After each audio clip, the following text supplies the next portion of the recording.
Oh, hey travelers, how's it going? Hey guys, what's up? Thanks for joining me. I'm gonna turn this down a little bit. Let's get on the screen. You like the piano music? It's actually MLQC's opening screen. I haven't quite opened it all the way. Oh, hey guys. How's it going? Welcome to my other channel.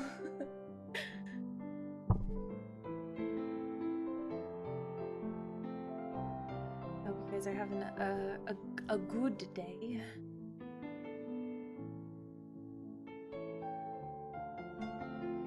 A bittersweet. Yeah, it's not. It actually ends. It ends on the 27th. I believe the 27th is the last day that the game is actually active. So I thought I'd do it just a little bit earlier so that I didn't run into an issue of like maybe it was gonna be gone and I didn't get a chance to go through it.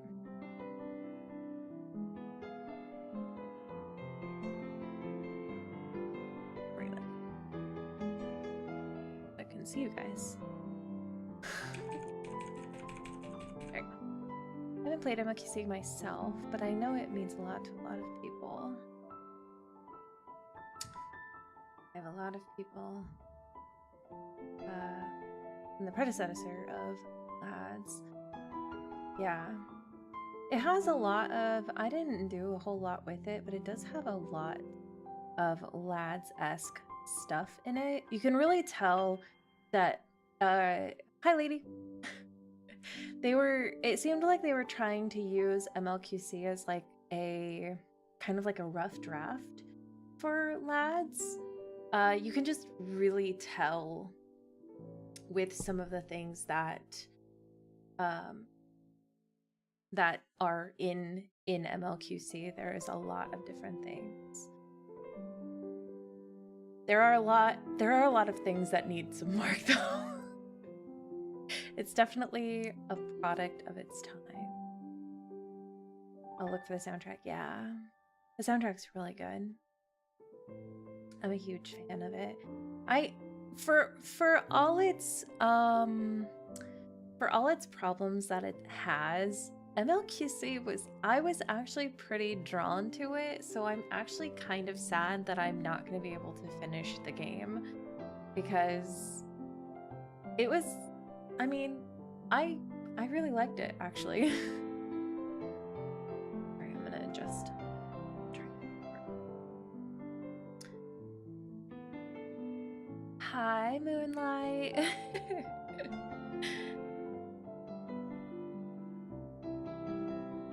You guys might see some of my controls.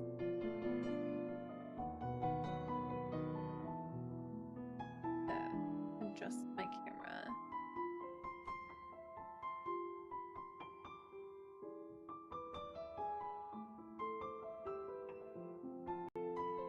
I thought it was pretty fun overall. I will miss Gabby. I will miss my windy cop. I did really like Gavin. I really liked, you know, all the characters. They're still a little bit more tropey than what like lads guys are. Thank you. This is the waypoint. Welcome to the waypoint. We are in my cafe. I do have a new, or I have my set outfit for this. We can do a peep the show the outfit. We got our socks on. We're comfy today.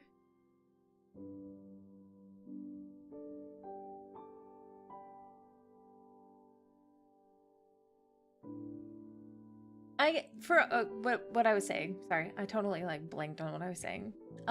For all its things that were wrong with it, I mean, basically just a product of its time. I actually really enjoyed the characters and how, you know, they were kind of tropey.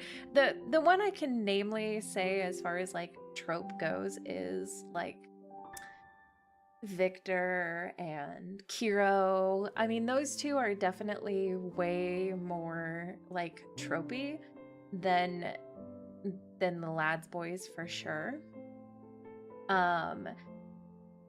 But I actually liked the characters. I didn't hate any of them. The MC is a little more timid than what I like, but she wasn't like so timid that it felt like she was always like a damsel in distress kind of thing. Comfy clothes, yes. For comfy streams, yes. I'm working on getting a little friend too. Sometimes we gotta be burritos. Some beans on it, yes.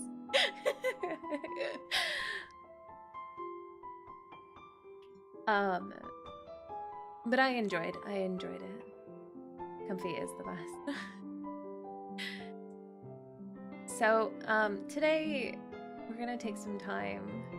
I feel like they got a little less tropey as it went along too, but yeah, I didn't manage to get very far in the story, unfortunately. I didn't think EOS was gonna come so soon, so I kind of let myself, you know, like stick to the dailies mostly, and I didn't really level anything up or anything like that. So, to say I was surprised and kind of sad that I didn't do more with it is an understatement, but yeah, I'm really sad to see it go. I wish I would have started playing it a little bit sooner. It was easy to kind of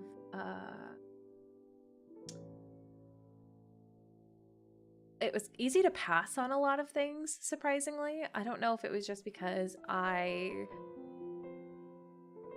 you know, I'm not harem girly in this one for sure. I'm definitely a Gavin main, so maybe that made it a little bit easier. There weren't a lot of dates that I was into. Juicy lemons. Overrated.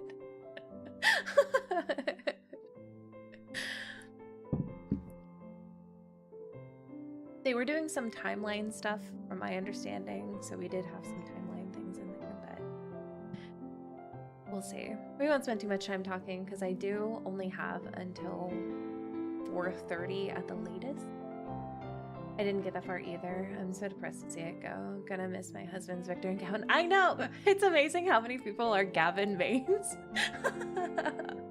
I'm gonna miss my Wendy cop. I really liked Gavin.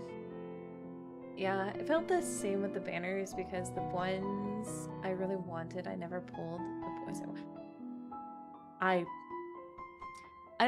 Don't even get me started on pulling on the banners and not getting the boys that you don't want to get. Get out of here, Lucian. I don't want you. You're not wanted here.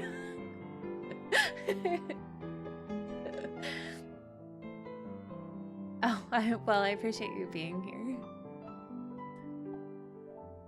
I appreciate everyone being here. We're gonna go through one specific card, one specific Gavin card, which is gonna be about an hour, and then we may hit the other boys as well, just to hit some of the boys so you guys can see a little bit of all of them. I don't have anything for Shaw because he has like 5 things. In the time I've played, Shaw, I think, popped up once with a card, but creepy Lucian. I hate Lucian so much. I hate him so much. I didn't get the pleasure of meeting Shaw. I do know who Shaw is. I did spoil myself on who Shaw actually was. But I didn't get the pleasure of actually meeting Shaw in the game. And I never got any of his cards. So feel blessed that I would have preferred Kiro. I got Kiro in the royalty one. I did get Kiro in the royalty one. But everything else I ended up getting fucking Lucian. I wanted bit acid. I really wanted Gavin in the TC22 from Wish. I really wanted Gavin in that one. I think I got Victor though. And I think I'm okay with that. I did get the action adventure Victor as well. So, who is Shaw? Shaw is... well, I guess it doesn't matter unless you... There's going to be spoilers in this. Shaw is Gavin's brother.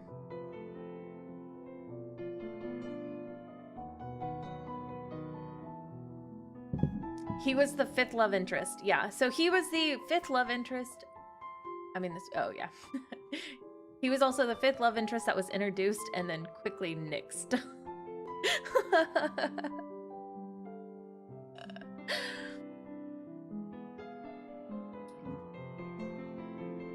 Yeah, but he was Gavin's brother.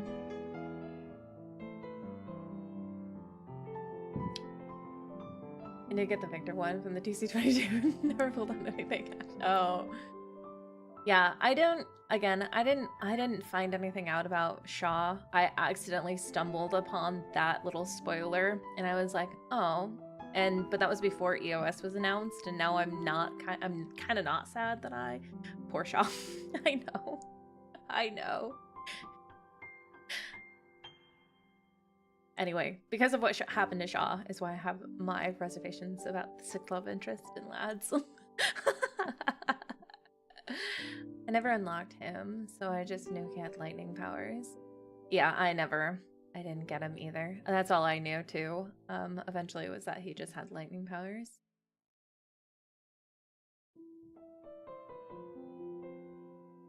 Brothers for allies. I'm very interested. Which I think is interesting, and I wonder what they wanted to do. I do kind of wonder if he had a better reception without the brother thing.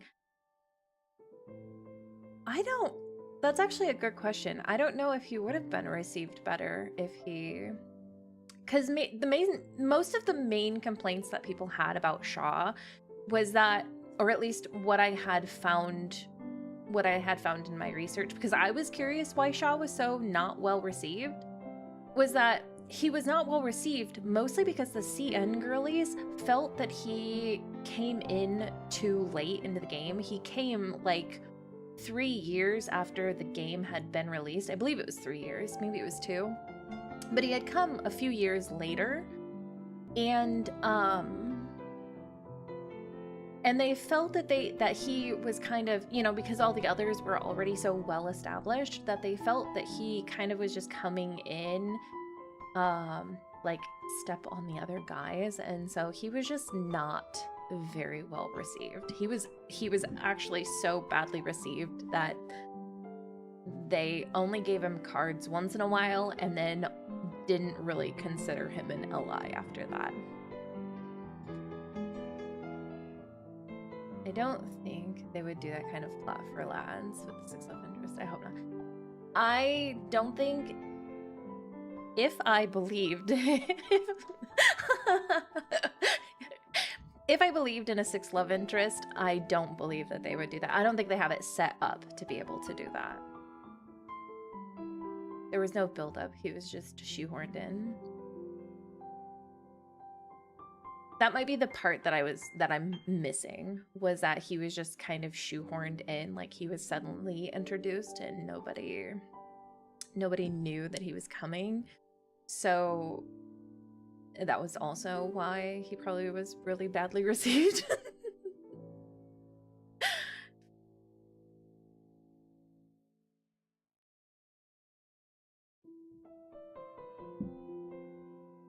Poor Shaw. I do feel bad for him. I think he could have been a really cool love interest from the sounds of it. But yeah, he was just... Nobody liked him.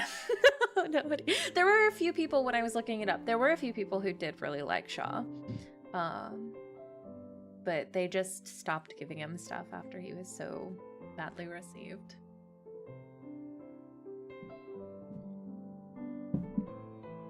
All right, I think we can get started though. Let's go ahead, and you guys are not gonna hear music for a second because I'm moving. There we go. It's down here just a little bit. All right. Oh, I need to move that around to make sure that you guys are seen. Make this smaller just a little bit. I got his Meowjesty here watching you guys.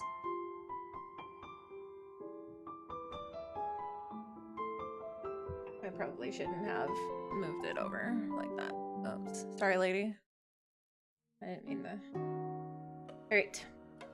So, we're gonna take a look around the main screen so you guys can see what MLQC looks like. So, they're giving us all the information, I think. Say hello to Gavin. The little scooter. I know, he's so cute, isn't he?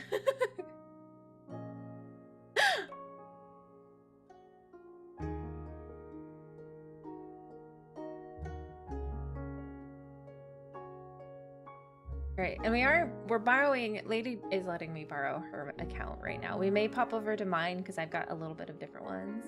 I dressed up like he is dressed up like Leon Kennedy.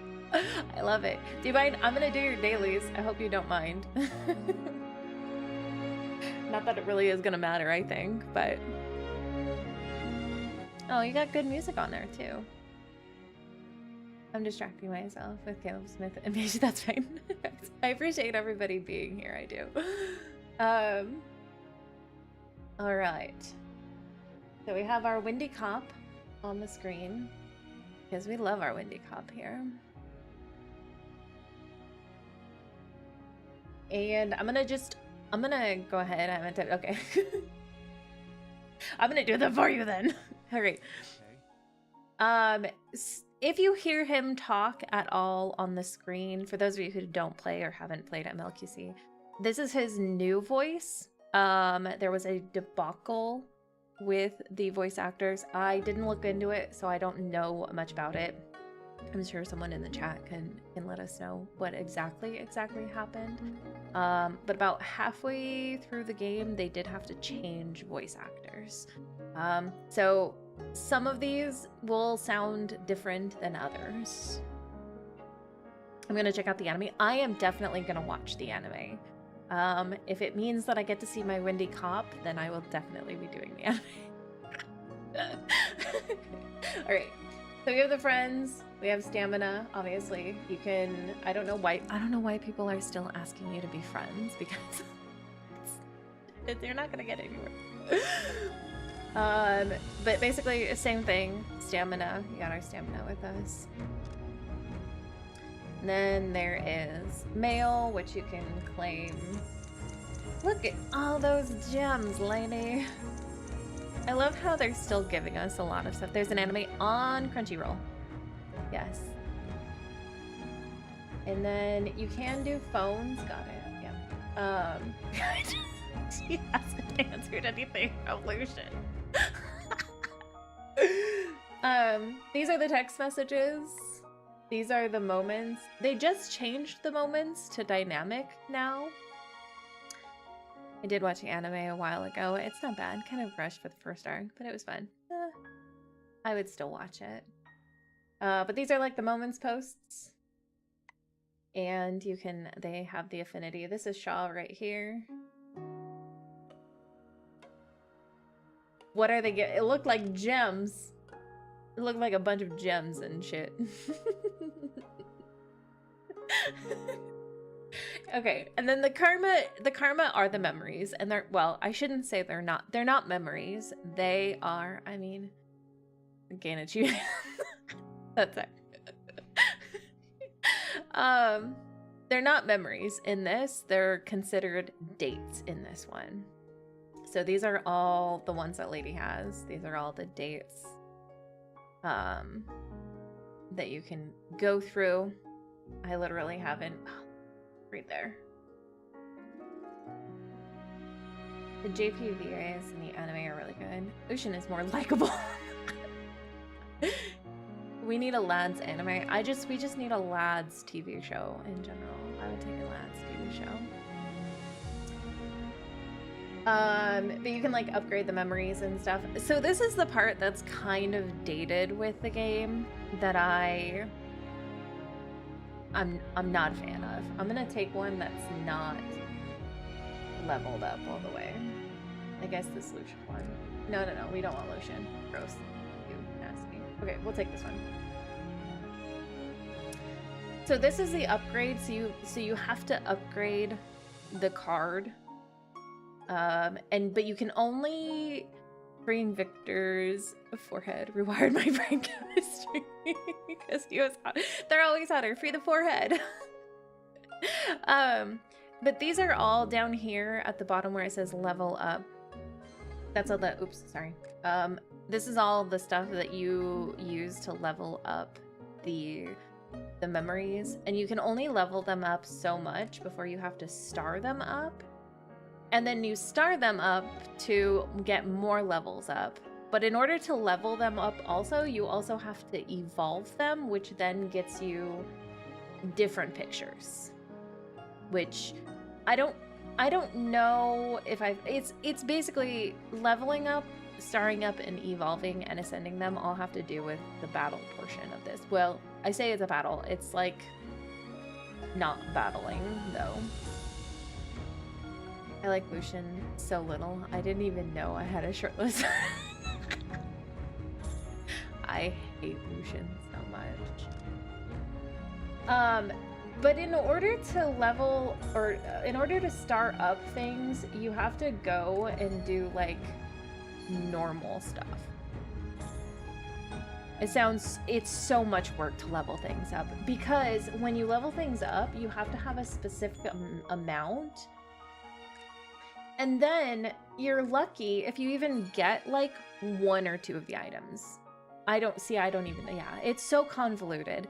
It's the leveling system in this game and collecting cards and stuff is probably the most dated portion of this whole game. I really liked the game, but there are so many functions in this game that you can just tell are just very, very dated. Give me 1 second. This Meowjesty is doing something wrong.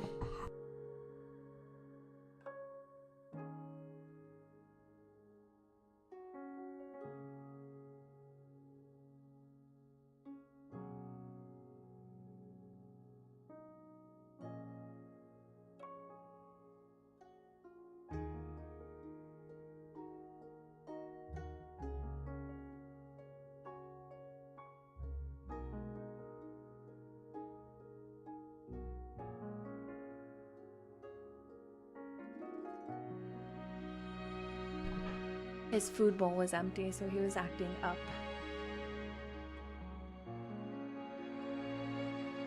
The activities are so, yeah, that's another thing we'll go over. So anyway, that's how you level up, but there's like 2 systems to level up.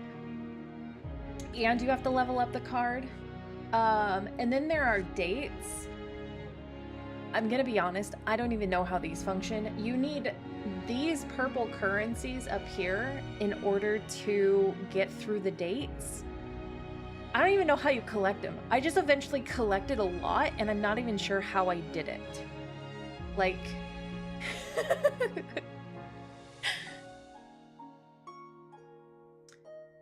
so much stuff to go through. Yeah. I basically only had time ever to just do the dailies, because the dailies usually took forever. You can pass, so if you collect other ones, you can get more materials for leveling up by passing extra ones. Basically, it's the same thing as just like the sand that you would get when getting doubles for like any of the cards from X-Space Echo, basically. I personally like the X-Space Echoes a little bit better. You also get those from the startup cards. Oh, yeah. And then you can, like, quick get things as well if you really wanted to, but again, and then you can choose. But there's so many items. That's what it is. There's so many items to collect for each guy too. I don't even know why they thought this was such a good idea. Like, why all this? Why all this? The purple heart you get from the dailies are breaking down. Oh, well, okay, that's probably why I got them then.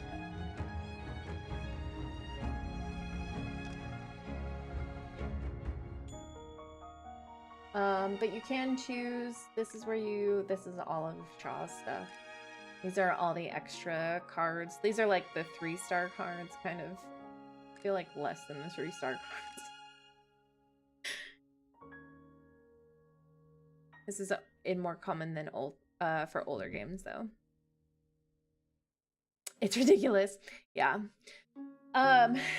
Yeah, and that's the part where I was saying that it feels so dated, because it does feel very like old games would definitely do that to like pad out stuff. There's so much. There are shards, you know, the same as like crafting, and so I mean that's not really. I think there's just more. It looks like there's more that you have to do. Like we have like 80, like how many, 80, who's collecting 80 shards?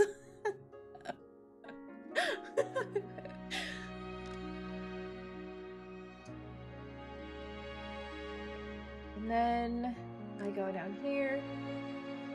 This is how, okay, again, I don't know how the battling worked in this. It more convoluted stuff. You level up your company. It's leveled up. You get points for leveling it up. You can do projects that level you up. You can do department training that levels you up. You have a lot to collect. That gives you like the different points as well. But then you have the experts, and I don't even know what the experts are supposed to. They just give you more points. I don't know. Some of the stuff that they put in like feels just so like, why? I don't. I did it because it was part of the game, but now that I think about it, I'm like, why the experts? Why? There was none. It was unnecessary. It was completely unnecessary. Anyway, that's how you level up your whole company. That's basically just your level up. Yeah, it's very complicated. Yeah. This is probably the most interesting part of it, and this is where I really thought that Lads was gonna. I thought Lads was gonna fuck up, and they didn't. I'm actually all day. If I had to explain it, see, that's what I'm talking about. It's just too much. It's too much that they didn't need to put in. Lads definitely feels more gutted at this point. Like, it feels way less convoluted, and I really hope that they don't decide to put all this bullshit in there, because for all the game and the parts that I like, there's so many parts of it that are just unnecessary, it feels like. Oh, hang on. I gotta level it down. Or I gotta download it. I put it on my tablet today because I figured it would run better. Anyway, here's the house. Oh. It's recognizing I just turned it on my tablet for the first time.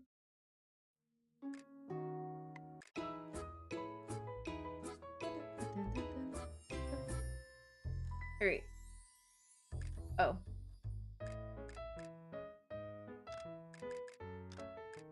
Come on. There we go. Alright. So this is the housing portion of it. And this is when Lads introduced housing and they were talking about it, and everyone was like, oh my gosh, it's gonna be so creative, it's gonna be so great. I had really low expectations for housing. Actually, Lads housing far exceeded my expectation because the little cabin, because I really thought when we were getting housing, this is what we were getting. I'm gonna collect all your things. You unlocked way more of your house than I did. Yeah, this is why Mira and I expected nothing from Lads. I had zero expectations from Lads.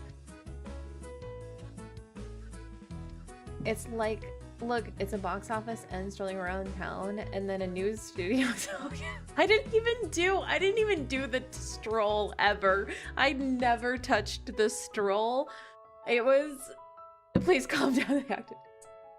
But this is the house. The housing is very cute, but I really had the expectation that this was gonna be a very low. What? There's a whole section over here? You can tell that I hardly touched my house. I did not even know there was a whole ass section over here. Man. Crazy. Anyway, you can call for Gavin. I don't want to select a flower for Gavin. I want to talk to Gavin.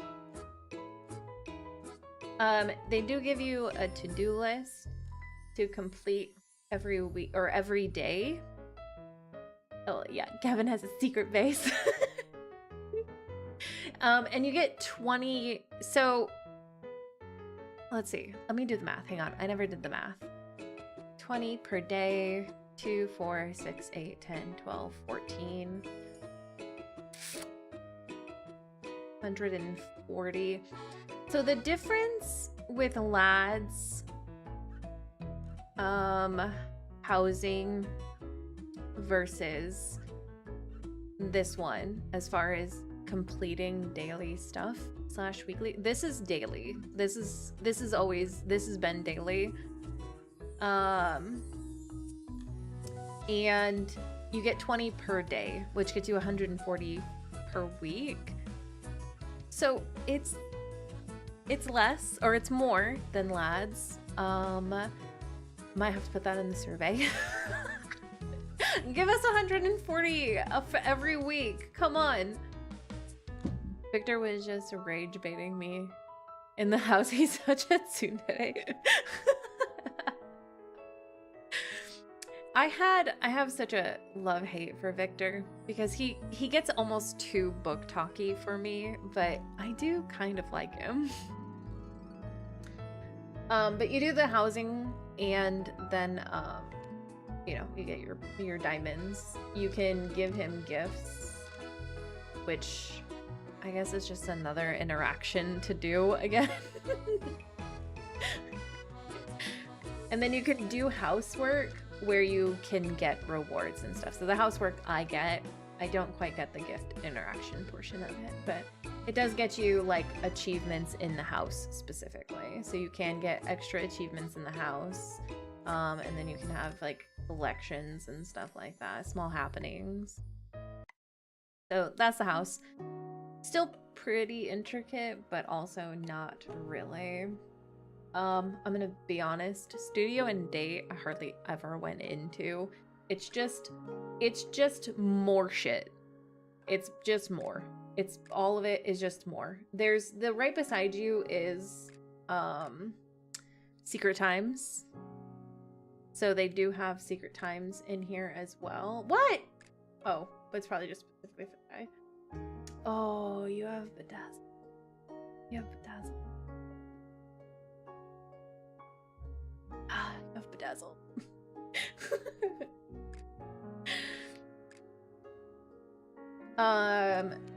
More dates, all the dates, mini quest, rumors, stuff like that. So that's basically the same as like tender moments and secret times.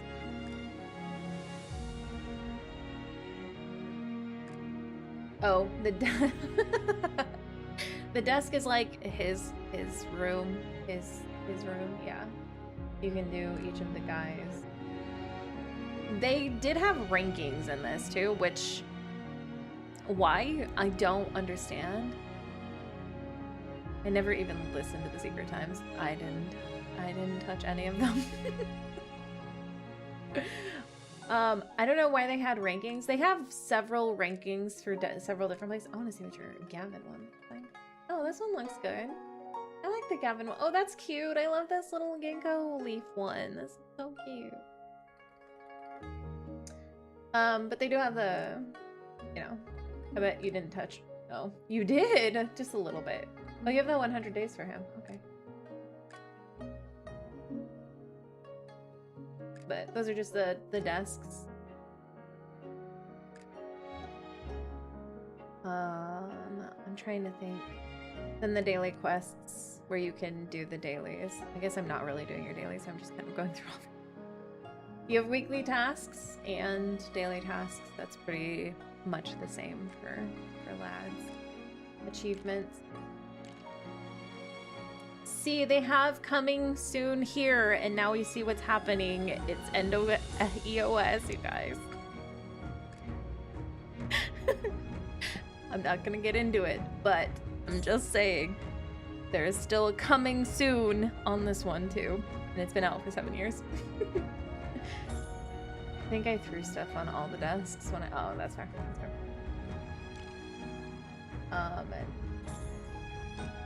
Events. It's just, I was basically, Gavin's Bedazzled is pretty good. I have heard, I listened to it on YouTube.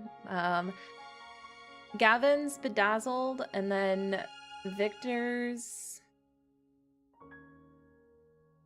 Return at Night, or Return of the Night, or something like that. That one is also very good. It's not Lad's anniversary spicy, but it's mid affinity level spicy. Like Raphael's Steamy Tones. I think that's the one. Wait, they had Secret Times. Yeah, they did. They right here, they're right beside. It's called Right Beside You. It's not called Secret Times, but it's the same thing. It's in your ear ASMR.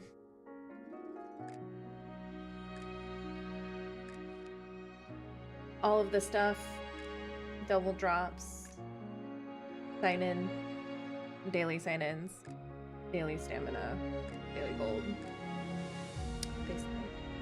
No macaroni noises. no macaroni.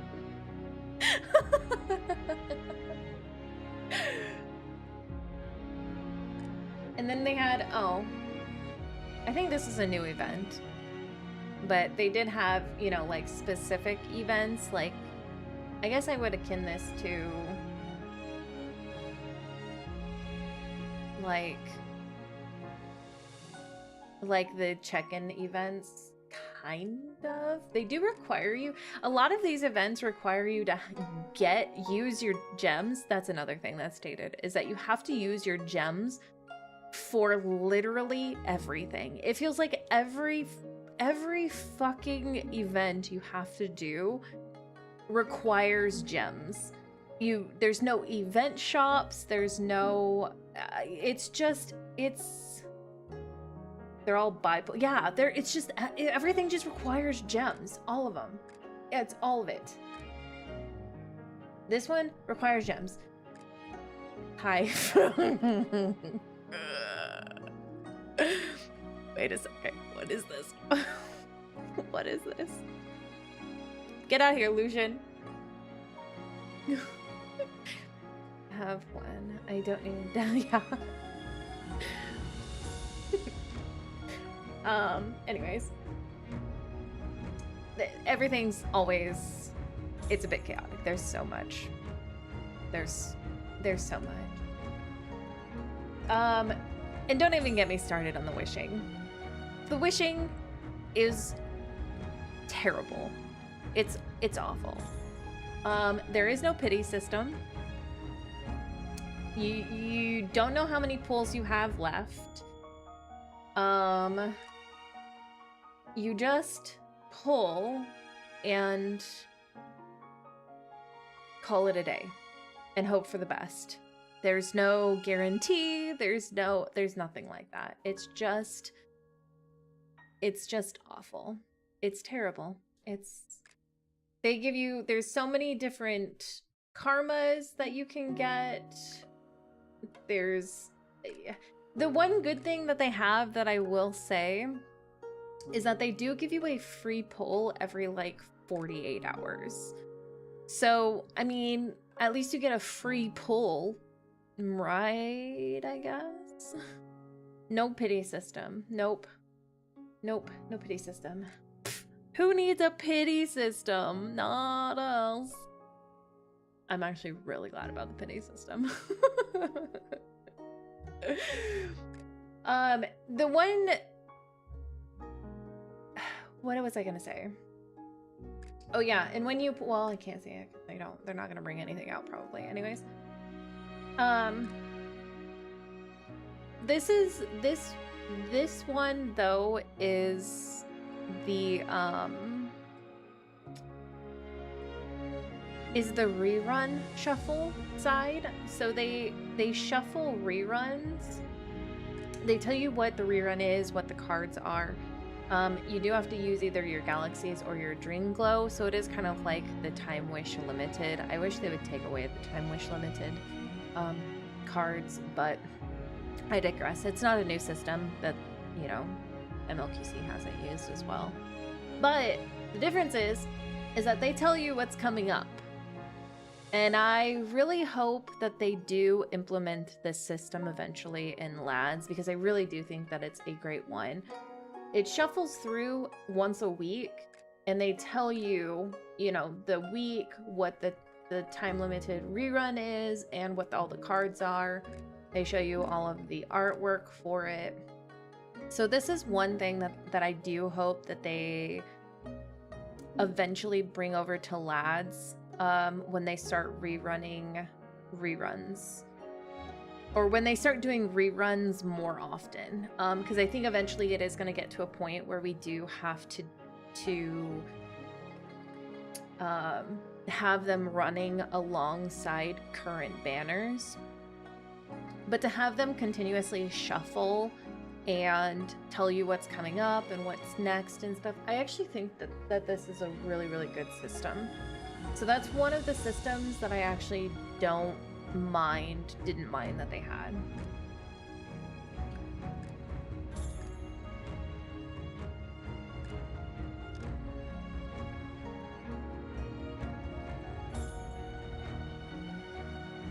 I just wish they had pity. Pulling was awful. You could pull 140 times and still not get the card that you want. And you had to wish for it. Wish hard for it. Anyway, that's the wishing. And then this is the story. So basically you just go through. Why is there so many? Oh, anyway. These are all the story options. You basically just go through, and then these are the battles. No pity system. No, zero pity system. No pity system at all. It's a garbage system. Hi, Kachik. No, their wishing system is probably one of the things I despised about this game, which made it probably easier why I didn't want to pull, because if I was going to pull, I was going to hope that I had enough pulls to be able to at least get something that I wanted. So I hope we'll get a schedule in the future as well.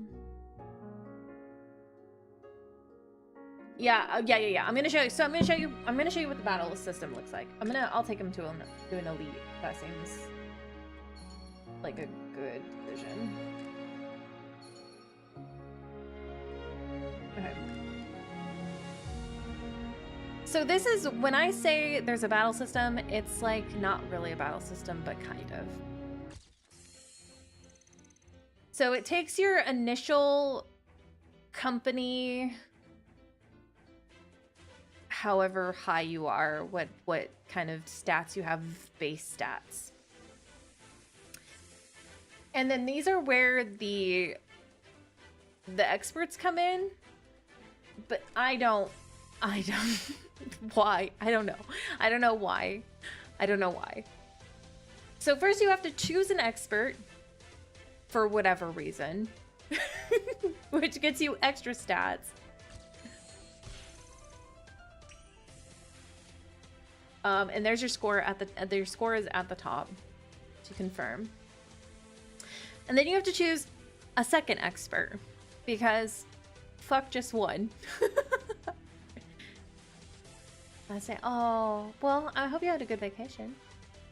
It sounds as bad as the Bandai from their One Piece game that I did play. Oh, I didn't play that one, but yeah, I can imagine. Okay, and then you get to summon your karma. So then it tells you which ones to choose. So then you choose the ones that you want. And then it takes you through each of your karma. Oh, you got that Kuro one. Okay. And then you release. And then you can get up to 5 or 3 stars. And that's the battling. That's what you do for the battle. It's invigorating, right? It's so great. It's wonderful. I love it so much. I need to... Did you... Oh, here you go. Oh, you didn't unlock it. Okay. I'm gonna see how far... How... The fuck is this? It's the battling system. So, choose an expert. Perfect. Great. And then you choose another expert.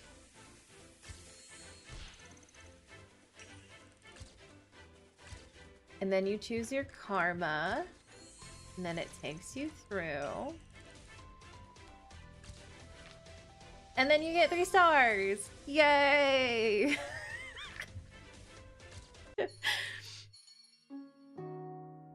Like how Lads is an ARPG. I agree. Well, it gets better. Where is... Oh, I know. So there's this footage place. Oh no, not footage. Not footage. It's box office. So there's the box office too, which is a ranked thing. So you're ranked against other people to get to the top, and you fight against who has the better karma.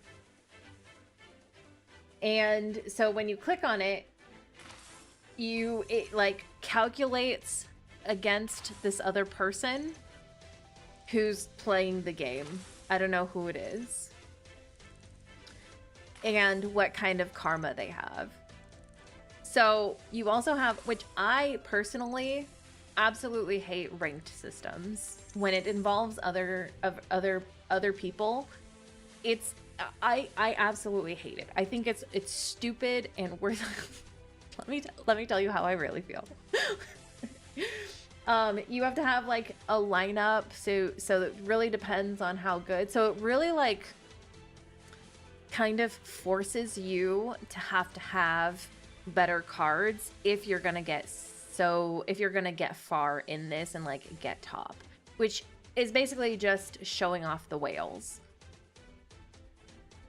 Fix my lineup. Look, I could like we'll put this there. Is that better? Good girl.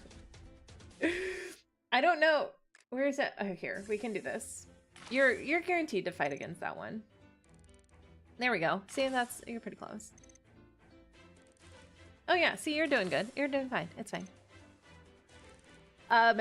So they really pay you, which I think is just a way for whales to prove off what they've got, and I think it's just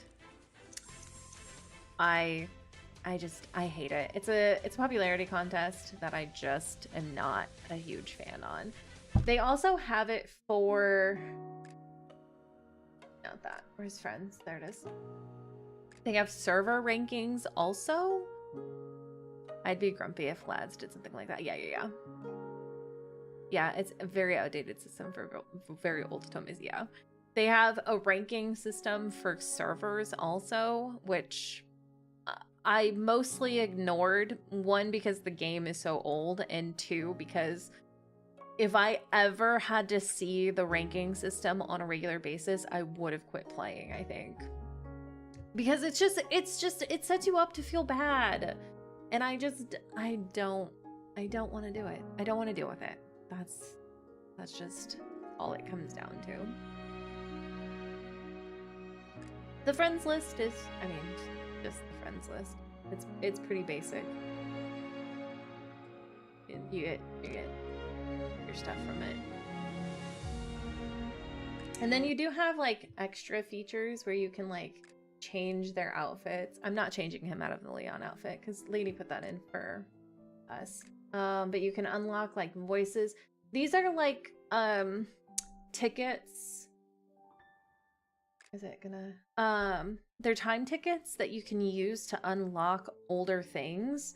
So use them to unlock like voice lines. You can use them to unlock older outfits. I don't know if you can wear the outfits unless you have the card, though. Lady or Nori can correct me on that. But you can unlock different scenes with the tickets. I'm a fan of the ticket system. I don't think... They had dates. It got you extra stuff, but I forgot it existed. You can switch it from day to night, work, study, stuff like that, reminders. So basically the same thing that Lads has already, just in that form. Yeah, kind of yesteryear impressions. Yeah. It's definitely a dated system.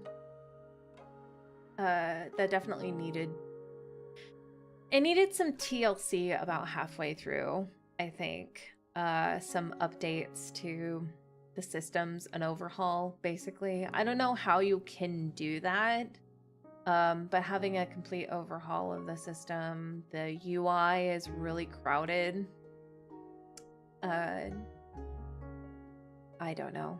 It's a bummer because there are good things about this game. I genuinely, like I said at the beginning of stream, I genuinely really love the characters. I think the characters are really...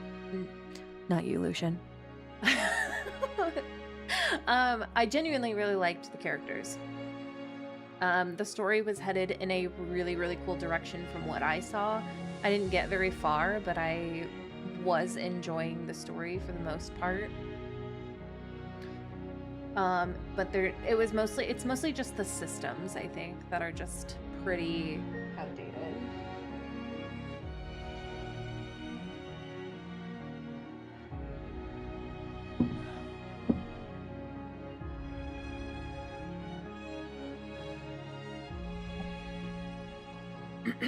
All right, should we get into some cards though, or some karma, is what they're called in here.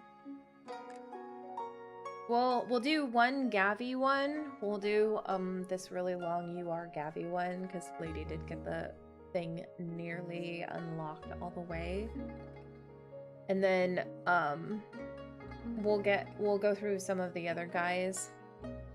The URs are pretty well like banner ones, so they take about, it's going to take us about an hour, maybe a little bit more than an hour to get through. And then the SSRs are only like 20 minutes. They're really short.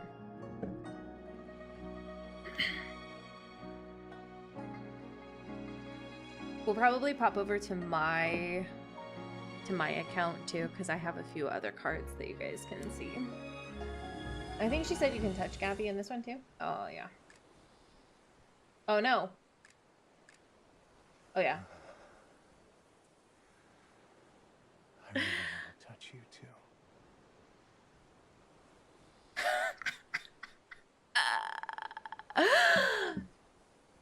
Gavin.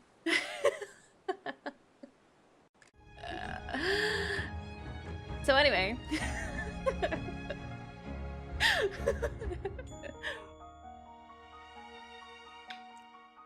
If we're ready, put some leaves in the chat for a windy cop. So you have to upgrade the cards to see the story, like the old myths and lads. Yes. Yeah, you do. But at least for the URs, that's the case. I don't think it's the case for the SSRs. I don't know if that's the case for the SPs either. But for the URs, you definitely have to level up to get the full story. And the Kashiki, you were not here, but the level up system for the cards is jank AF. You have two systems that you have to go through. You have to evolve it, you have to start up, and you have to upgrade it. And each one requires you 3 different, because, you know, F having real, you know, consistency. You have to upgrade using all these different materials. And all the different materials are up here.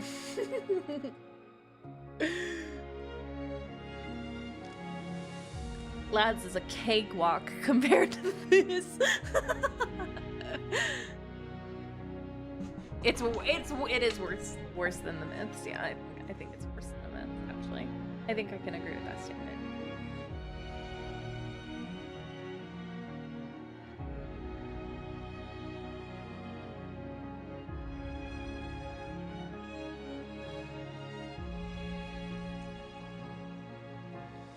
Okay, I've never done a date before, so this is the first time for me also.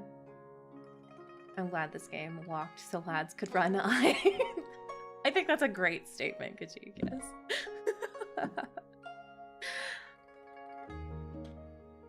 All right, let's go ahead and get started. Gavin's... This is so strange.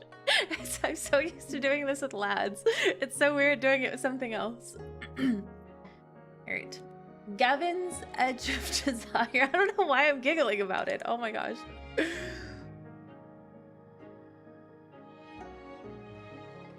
Alright, we've got 6 sections. I don't know how long each section is, so it should be pretty interesting. As per usual, if you can't hear me, can't hear the chat, or can't hear the game, let me know. I'll go ahead and fix it. I don't know how loud it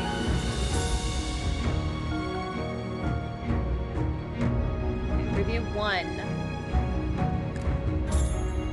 Although I had... Ooh, what's this? Although I had my doubts, I followed Eli to the wellness center. After seeing Gavin there, I calmed down. To my surprise, as soon as Gavin saw me and Eli, he instantly saw through Eli's plot and retaliated. I don't even know who the fuck Eli is. Oh yeah, and only the LIs are voiced. Nobody else is. So there's gonna be probably a lot of reading.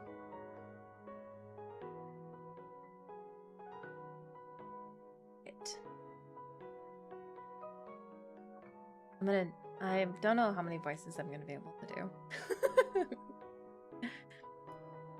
Well, oh, we're here. Ooh, is it not gonna be again? There we go.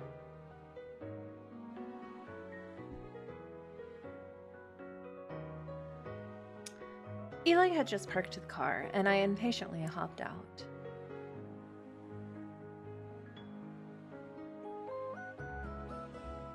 Several buildings of varying heights came into view, and in the distance, the surging tide was immersed in blazing sunshine as birds swept across the horizon like flecks of dust in the beam of light. Oh, music is drowning me out. Okay, cool. I can bring that down. Hopefully that's better.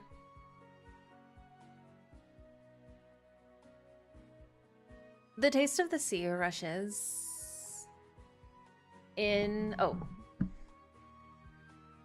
The taste of the sea rushes in on the sea breeze, mingling with the lush foliage to permeate through me with a simple, deep breath.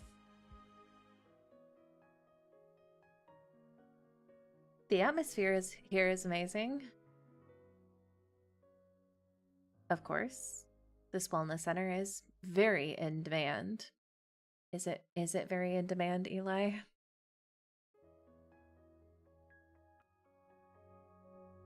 Seems like... There we go. Better? Okay. However, it's not the kind of fringe benefit that an ordinary squad mate has access to.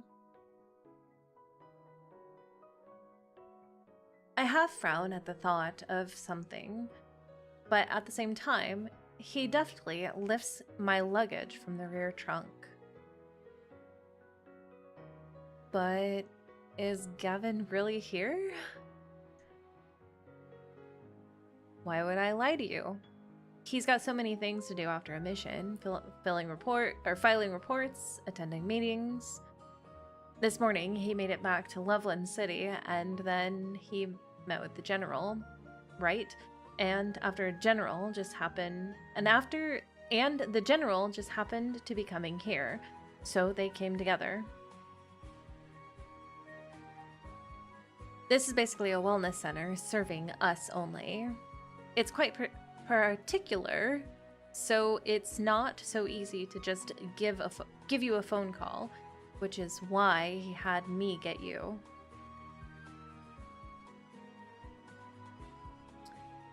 It all seemed to add up, but it was rare for Gavin not to give me a call as soon as his mission was over. considering that his phone was still out of service and that Eli probably wasn't out to get me. In the end, I followed Eli through the main entrance.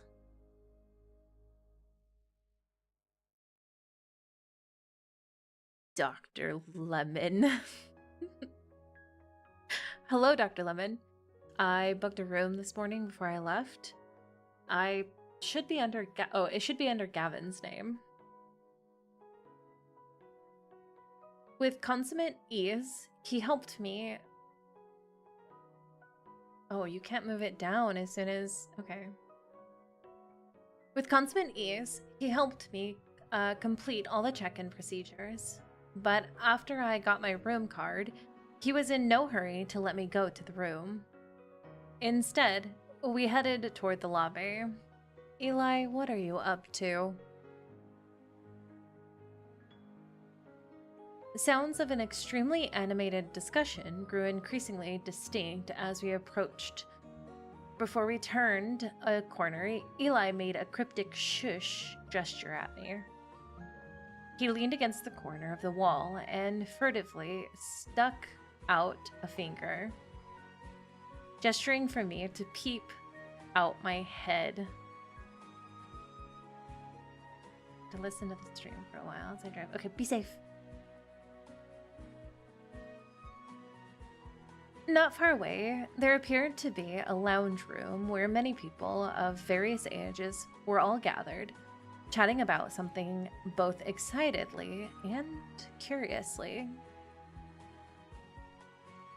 Hi, Gabby. A familiar face appeared through a crack in the group. His face, which I hadn't seen for many days, seemed strained, but he was trying to hide the exhaustion. With good manners and restraint, he greeted all the people gathering around him, but a subtle impatience was creeping into his brow. You're that Gavin feller, ain't you?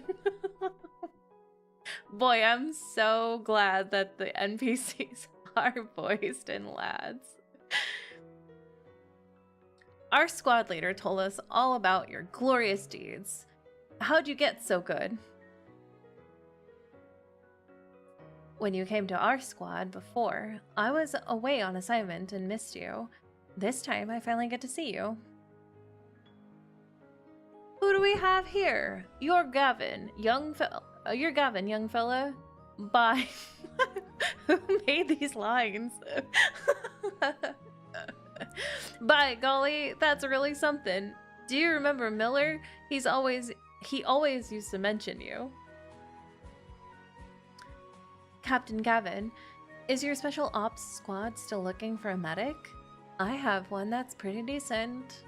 Ma'am, stop flirting with my boyfriend. Wait, Gavi's voice isn't Gavi's voice isn't on in this either.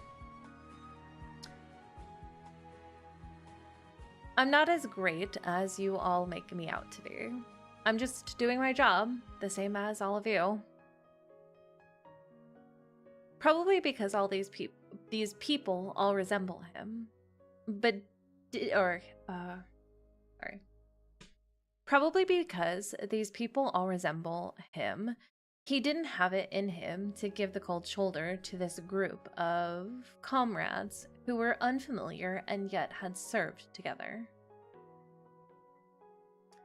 I thought he was going to be voiced. I'm actually surprised he's not. He is. This might be one of the newer ones. Just recently they announced that some of the cards were not going to be voiced due to financial issues. Yeah, so they did cut out some of them. This must be one of those that got cut out. You have to download the voice? Hang on.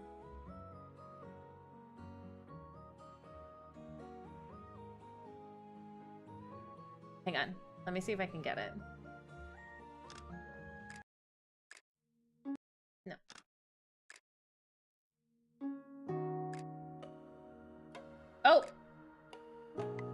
Look at that. I didn't download it, you guys. That was a me issue. Sorry.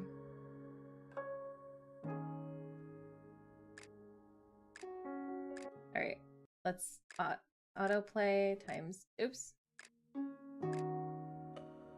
Okay, let's autoplay. We're just gonna take a minute. That was a me problem. I'm a professional streamer, you guys.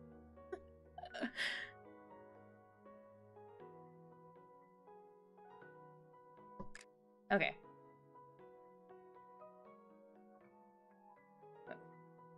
NPCs are definitely not. I'm not as great as you all make me out to be. I'm just doing my job. It's a new Gabby voice. Same as all of you.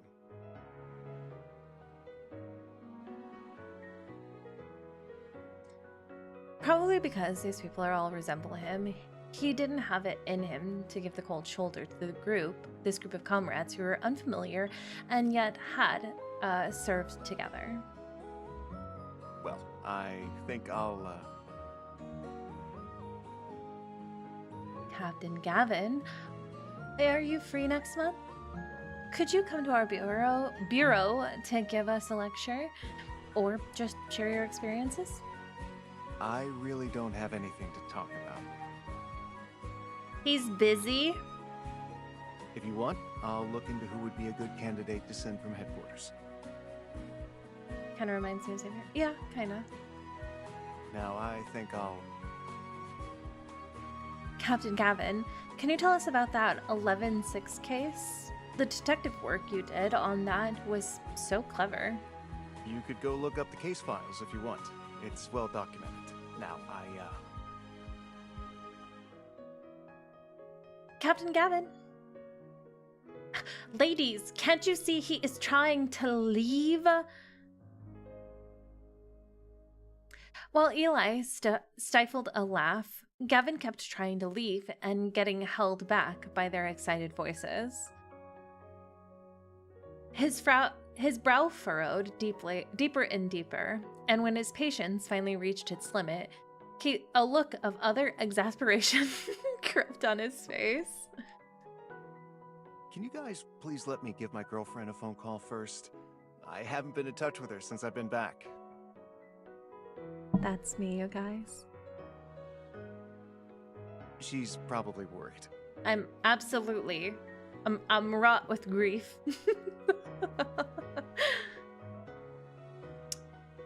Teetering with laughter, I poked my head from around the side and brought his anxiously shuffled feet to a halt. What are you... Surprise! His eyes went wide. Hello? I know, thank you. His eyes went wide. Pushing through the crowd, he ran up to me. Hi. So adorably forward. However, as Eli came into view, the shock on his face was tinged with a speechless look. Eli pretended like he didn't see it, and he put a friendly arm over Gavin's shoulder.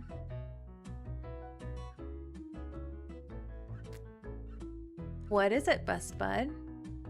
Someone that'll walk through hell or even go to rehab for his bud? See how good I am to you? I even considerately brought you to the one that's on your mind. I see you don't want to serve your sentence alone. Gavin's voice was deathly cold as he grabs Eli's arms with an insincere smile and tossed it away from him. Now that you've brought it up, don't you go trying to make a prison break. And it's because you've never come once. You get these nice perks and never enjoy them. Willis gave specific orders. You've got no one to blame but yourself. You say that as if you've come before. Besides, it's not the first time Willis has made threats. You really believe him? Don't you want to hear what it is he said? if we don't get some R&R this time, then he's never going to approve any time off again. We'll work until we die. I like Eli. He's kind of cool.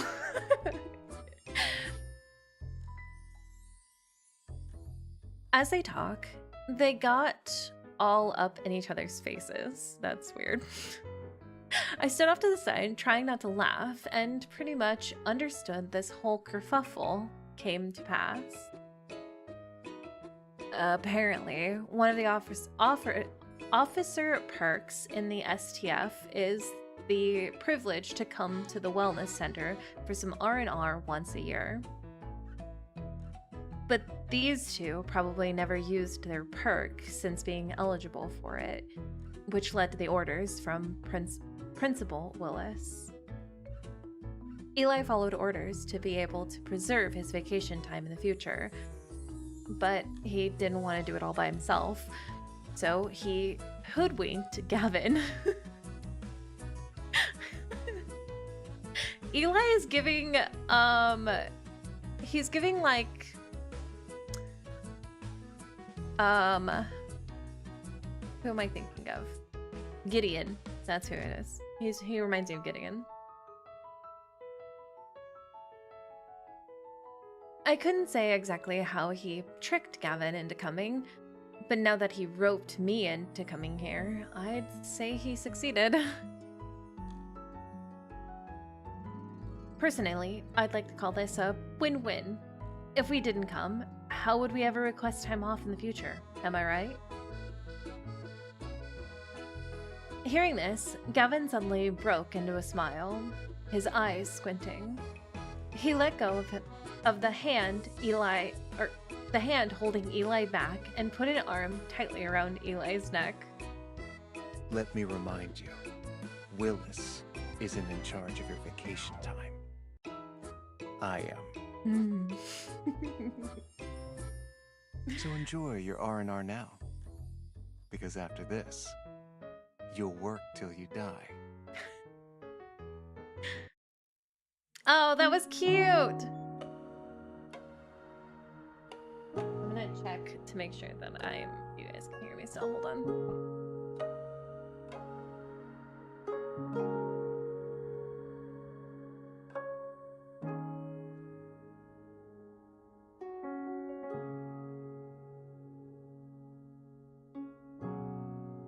Good, perfect, great. All right, let's go ahead and start on the next one then. Hi, Eli. I didn't press the next one. Yeah,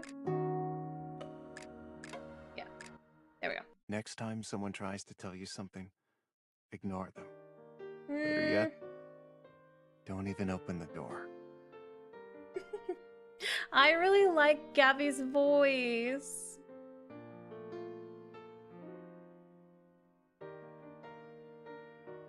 Amidst all the hubbub, Gavin didn't want to waste any more words on Eli. He gave a simple goodbye to the people standing around and led me back to the room that they had set him up in. As soon as the door closed, I was pulled into a smoldering embrace, and even my feet were dangling in the air. There was a long and content sigh, and then the calm and steady heartbeat came beating through. It wasn't my intention not to call you.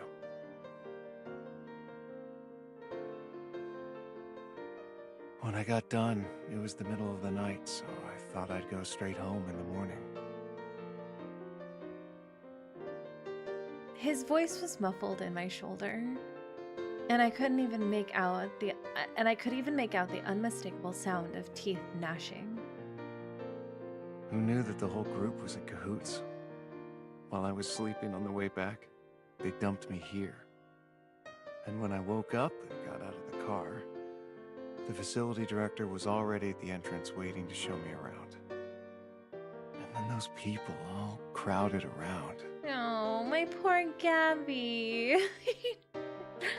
Hey, He's like, I didn't want to be here. His little pouts is cute. I'm dead tired. And I still can't go home. Well, then let's rest. His voice is pleasing to the ears. I laughed and massaged his head, and my heart melted for him. Silly. I didn't know you were coming back today anyway. What's the rush? I wanted you to see me sooner. He lifted his head and put me on the ground, then leaned over and kissed me on the corner of my mouth. And for me to see you sooner, too. I love this man. I love it so much.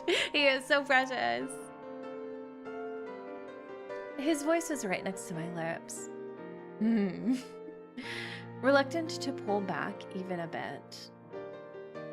But still not content, he kissed me again and again. Our breaths, filled with yearning, mingled together, sustaining us like oxygen. Wow, this is... But you know everyone is just doing it for your own good, right? And the accommodations here are great. It's not a bad place to relax for a while. I'm doing just fine. Are you? Who needs to go to a wellness center in their 20s? Well, I mean, you are a police officer. He let out a sulky grunt. Then, suddenly remembering something, he spread his arms open with a hint of pride. Look, not a scratch on me this mission. Good job, Gavin. I'm so proud of you. Then you're a very remarkable special agent indeed. A grin crept up the corner of my mouth, and after a routine check, I like how that's in quotes, I nestled myself back into his arms. The scenery here is really nice. I'm tired from all the overtime I've been doing. Since we're already here, how about letting me ride your coattails, Commander?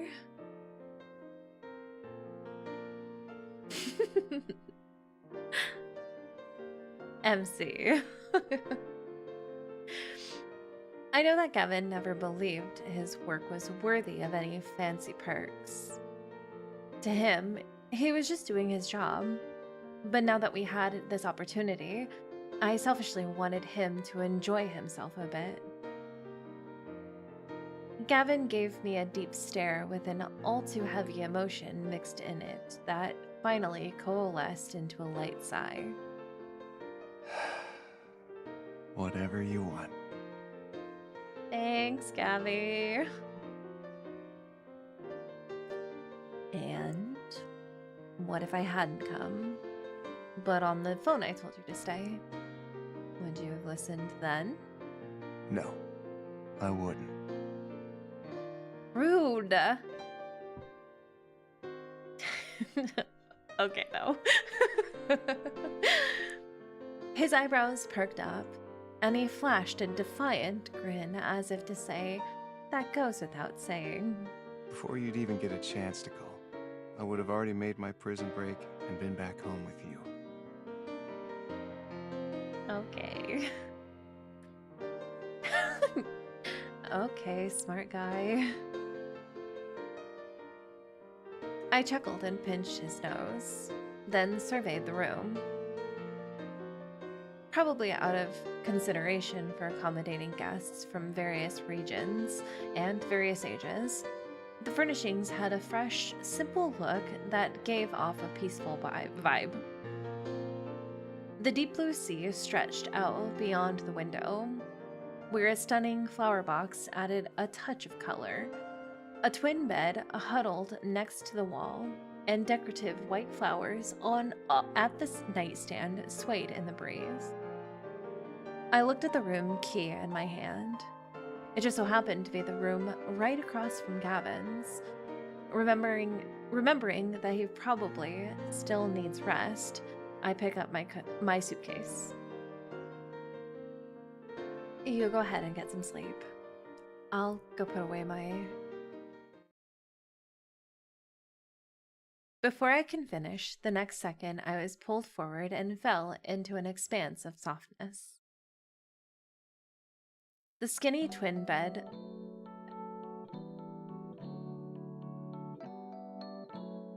Is this their version of the sexy music?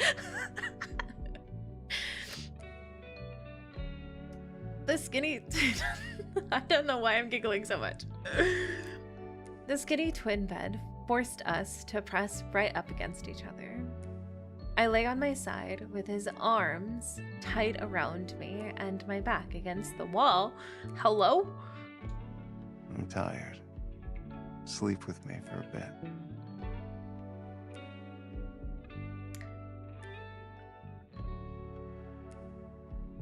You don't have to ask me twice.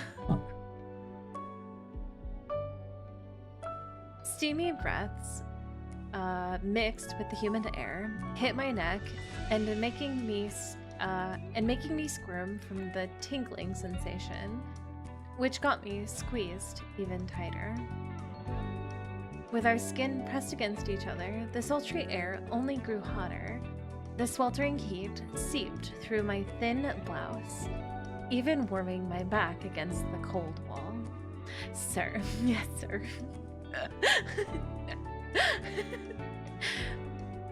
I gasped, taking the hot air into my lungs, and even my blood seemed to be boiling.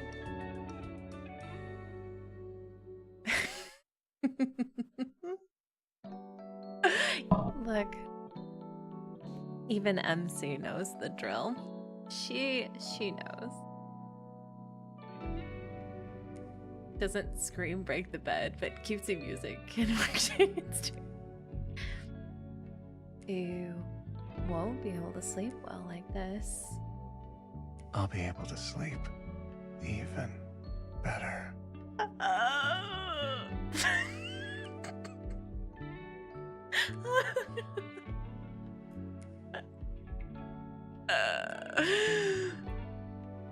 Okay. Hello, Kevin.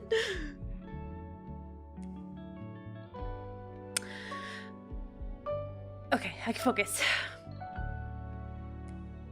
A leisurely smile spread on his face, followed by a peppered trail of kisses from the corner of my eye to my lips, where he then lingered longingly.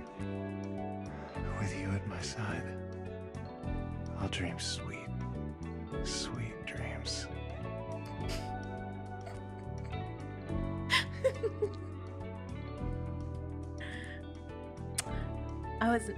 I'm gonna be real, I was not expecting this.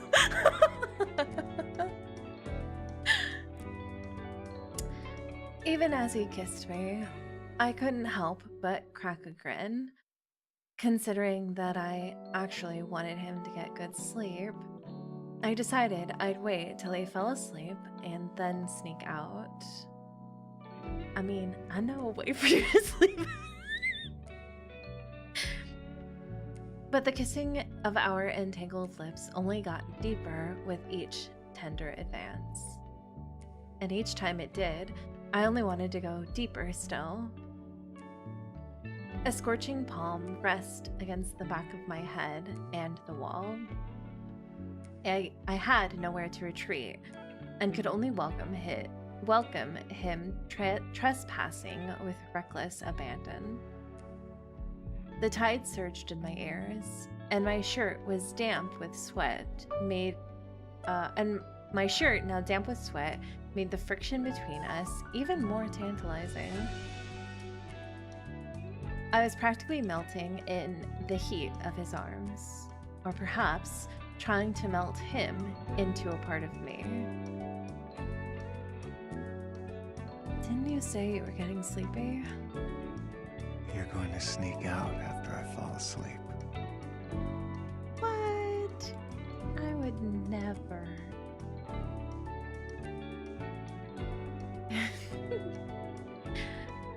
His dark, deep eyes full of endless longing, started to slowly close up while I was still in a daze. Gavin pressed even closer in, swallowing up any playful retort before I could say it. Along with my panting breaths, we both fall into the surging tide together. If you can't sleep, I can help you. Sir, I think I am going to be the one helping you to sleep.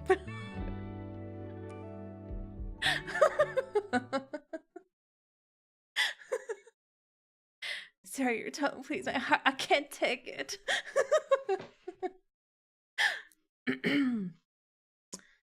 I didn't know his voice could be like that. Oh my goodness. Oh. Sir.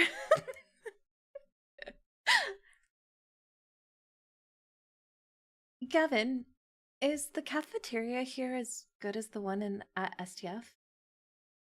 It's a bit bland. Oh, that's a cute outfit. Well, it is a wellness center. You think they'd load up on hot peppers? As a wellness center specializing in rehabbing STF agents, the amenities on the grounds were mind-blowing to me. Aside from the set 3 meals a day, there were tons of specialized facilities and workout equipment for rehabilitation, and every afternoon, a therapist would give a lecture or a tutorial. On the morning of the second day, we split up as requested to have a physical exam, then we strolled all around the place. All along the way, we came across all kinds of people, some of them limping along, some gentle and kind, and all with the same straight-backed bearing. There are wellness centers like this in cities all around the country. We could requisition a stay at any of them. Sensing the curiosity in my gaze, Gavin laughed and added, That's why we're seeing all these people from different cities. Sounds quite popular then. But now that you mention it, how come we haven't seen Eli? I sent him a warning message. Oh. Eli, I'm sorry. Listen, I should have saved you from being thrown under the bus. If you ever want a vacation request granted, then don't bother me. Oh. Well, I think I can get behind that message.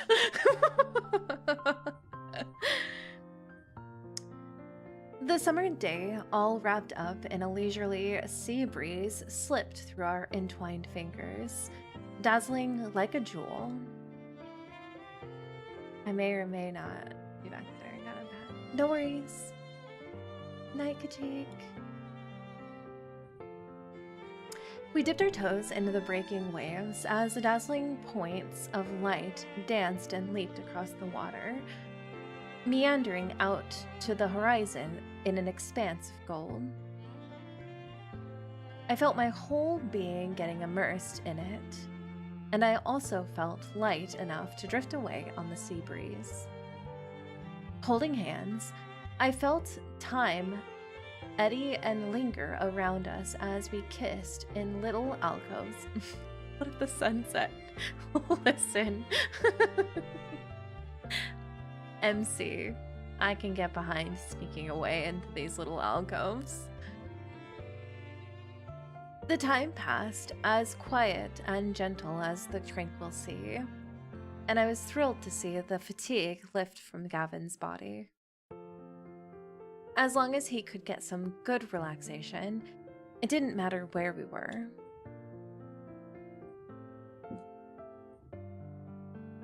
On this morning, as I was preparing our day's itinerary, there was a sudden knock on Gavin's door.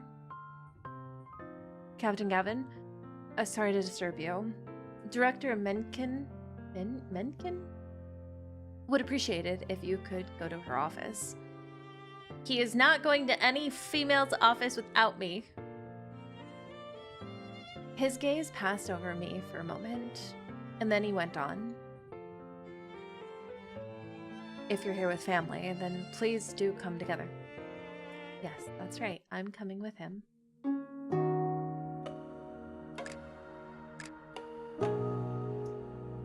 Right, number 3.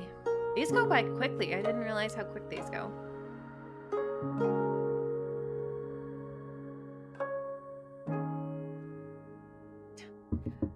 As requested, we come to the office of Director Mencken. Director Mencken came right out and told us about Gavin's condition. Gavin has a condition? Man. I have overlooked those hidden injuries completely all this time. Apart from shock, I'm incredibly sorry for him.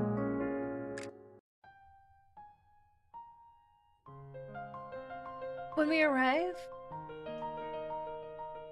this background looks very familiar. You know, it kind of reminds me of the one we just saw in, it was Raphael's 4-star, I think? Vesperine Glimmer? I think that's what it kind of reminds me of. That house. When we arrive at the office as directed, there was a kind-faced old lady sitting within. Greetings, Captain Gavin. You come and have a seat too, young lady. Hi, my name is... I don't know what her name is on this one.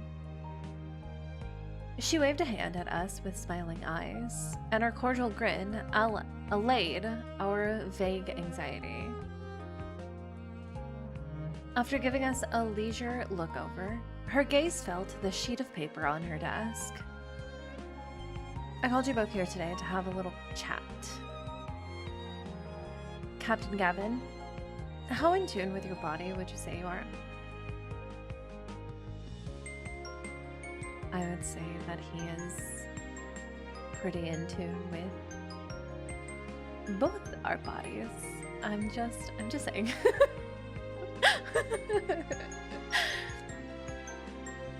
Gavin hesitated a moment, looking a little confused. After a few rapid blinks, he hesitantly and cautiously spoke up. Pretty in tune, I'd say. Director Mencken didn't respond and just continued eyeing him with a smile. Everything's alright, right? Yes, it's alright. As we both furtively let out a sigh of relief, Director Mencken picked up the paper and adjusted her glasses. There's just some fairly severe chronic Achilles damage with a high risk of leading to acute Achilles inflammation. It doesn't sound minor. Moreover, your knee also previously sustained a severe ligament tear and some degeneration has occurred. There are muscle strains all over your body, and you appear to have broken ribs before too? Yes? After breaking the rib bones, the nerves between them are damaged and irritated, and it'll increase your risk of developing intercostal neuralgia compared to ordinary people. In addition, this does not sound minor. This sounds quite the opposite of minor issues. In addition, your shoulder once sustained the impact of a heavy external force, injuring the muscle. Sounds painful. It does sound painful. Ligaments and other soft tissues. Insufficient healing would lead to habitual dislocation. Long-term, excessive training has led to an overused injury in the elbow. If you don't get proper rest, it will it is incredibly easy to develop a more severe case of tennis elbow. And that, Captain Gavin, is the body you believe to be... She just called out his ass. All sound seemed removed from the world and replaced with an ear-piercing white noise. The doctor's terse, clipped speech suddenly seemed to hit my ears in bits and pieces from very far away. Director Menke had already removed her glasses and taken a sip of tea when I finally wrapped my head around what all the obscure terminology entailed, and what I had overlooked in the past. For Gavin, aside from all the obvious wounds, there was still so much wear and tear on his body from all his high-intensity activities.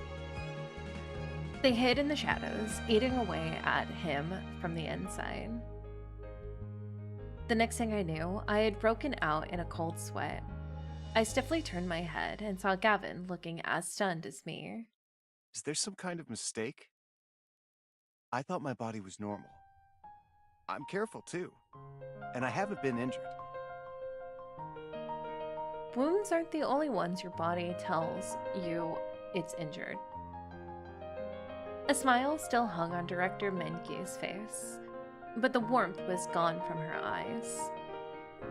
She got up and walked behind Gavin, placing her right hand on some spot on his back, then twisted his arm at a certain angle with her left. Well, Gavin, then maybe you shouldn't lie. Gavin took in a sharp breath, practically by instinct, and his face instantly winced. Oh, did that hurt? Then there's still hope. It would hurt anybody to twist their shoulder like that. Would it, Gavin? Would it? I don't know about that, Gavin. Like an indignant child trying to prove some point, he argued back as he held his shoulder. But Director Menken paid no heed at all. She went straight behind me, held me down in the same place, and lifted my arm up. A subtle ache emitted forth, but compared to the winds Gavin made, all I could feel was a light sore feeling. You've been sitting in an office for too much. I'd recommend getting out and doing some regular workouts. How did you... Listen, I have very important work in the office to do, ma'am. I am an office worker. I work hard in my office. Director Menken spoke with a tranquil tone. I subconsciously look at Gavin. The instant our eyes meet, I saw Gavin was panicking. Don't avoid your eye contact. No. Look at me. Look at me. His eyes went wide with disbelief, and his pupils contracted as he subconsciously tilted his head. Shock, doubt, confusion, and anger. And self-blame. Too many suffocating emotions flowed out like thick, dark ink, leaving nothing in his world but a claustrophobic silence. Captain Gavin, based on your current physical condition, this is the protocol for your remaining stay.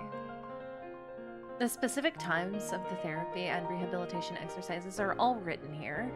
All proscribed activities will be gone over with you by your rehab therapist.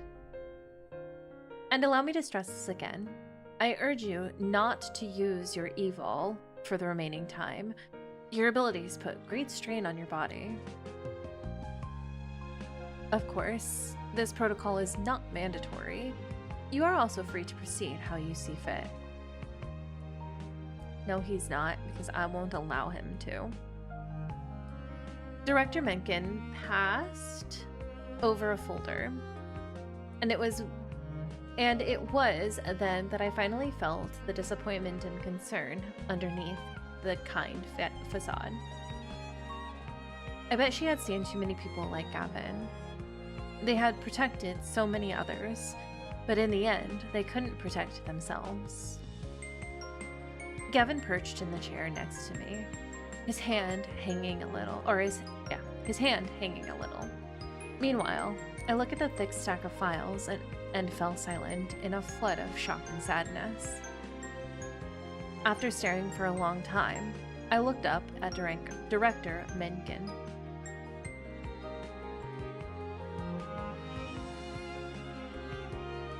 If he decides to undergo this protocol, can I stay with him? Of course. Out of the corner of my eye, I saw Gavin give a little jitter upon hearing this, but I didn't glance over. I just picked up the stack of files. It's okay. Is it, Gavin? I'll do it. I don't even have to ask. He's like, I just don't want to make you upset.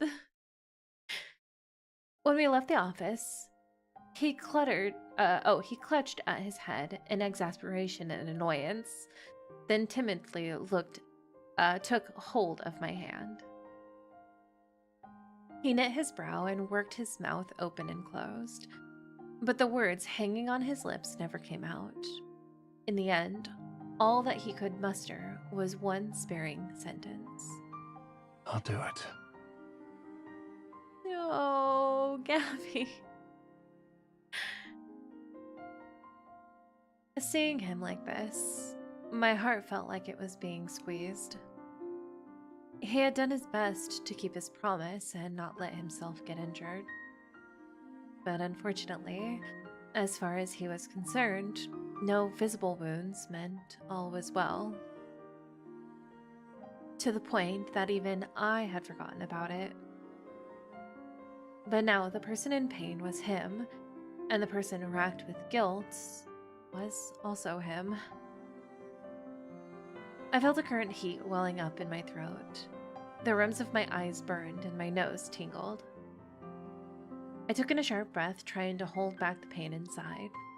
With a tight grip on his hand, I walked forward. Don't be nervous. I'm not mad. You've already done so well. And I know this is all just wear and tear from work. I never noticed it either.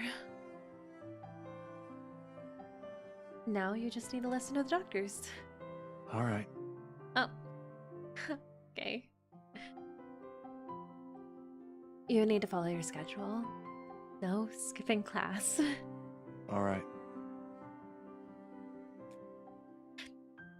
He's agreeing this too easily. And I'm not going to cram into a bed with you at night. You need to rest and get good sleep. All right. But... No. No. No. I don't want to hear it.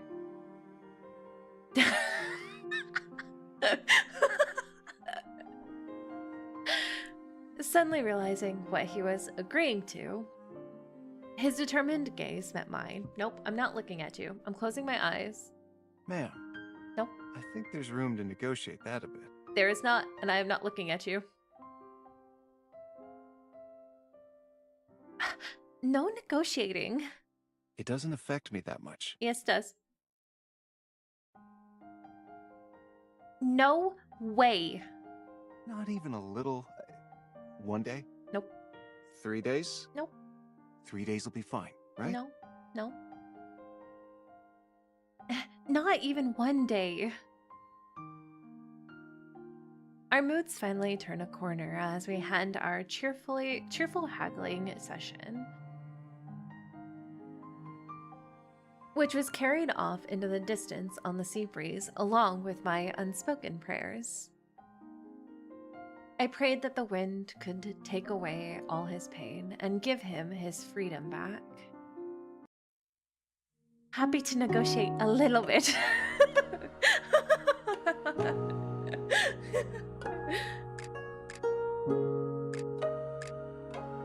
Maybe just a little negotiation. It's fine, right? It's fine. It's fine. We can negotiate a little bit. It's cool.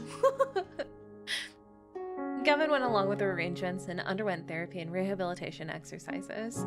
When I saw his body recovering due to the rehab, I realized more and more how many unavoidable aches and pains he had lived with on his own. When night fell, I couldn't contain my emotions anymore, and just then, there was Gavin standing before me. Oh, this is gonna be... This is one of my favorite pieces in the game.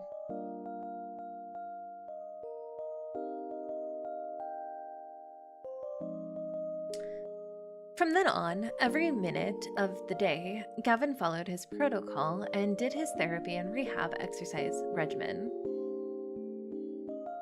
Every morning, you're going to go to physiotherapy room for 20 minutes of infrared radiation treatment. In two weeks, we'll take another look at your recovery process.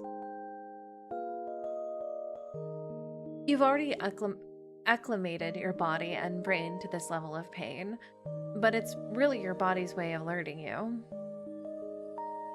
This may be a little painful. If you can't take it, just tell me. Please don't try to grit through it. Don't tense up. Just keep an ordinary, relaxed state. I said don't tense up. Relax. These poses can help you contract your pulled muscles. Today, we'll go through 5 sets of movements in total. Don't use too much force lifting the instrument. Rein it in. You need to learn to use your muscles precisely and appropriately. After today's electrostimulus therapy, I'm assigning you 40 minutes of acupuncture. Nurse Wu will do it for you when she's finished up with her other patients. You can maintain ordinary exercise levels. Billy is our exclusive personal trainer. He'll ensure that you can continue to exercise without aggravating your old injuries. Avoid soccer, basketball. Oh no, poor Gavi.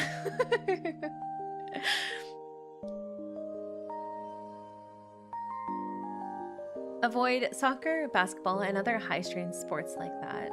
You can go swimming. He'll assist you with some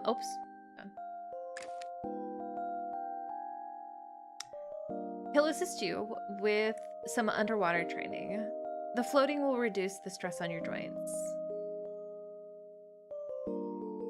From morning to night, Gavin was actively complying with the entire therapy process, without the least bit of complaint or reluctance. No matter how he studied, he was still clumsy at exerting force and relaxing. Occasionally, he would throw up his hands in confusion as his therapist angrily tried to stop him.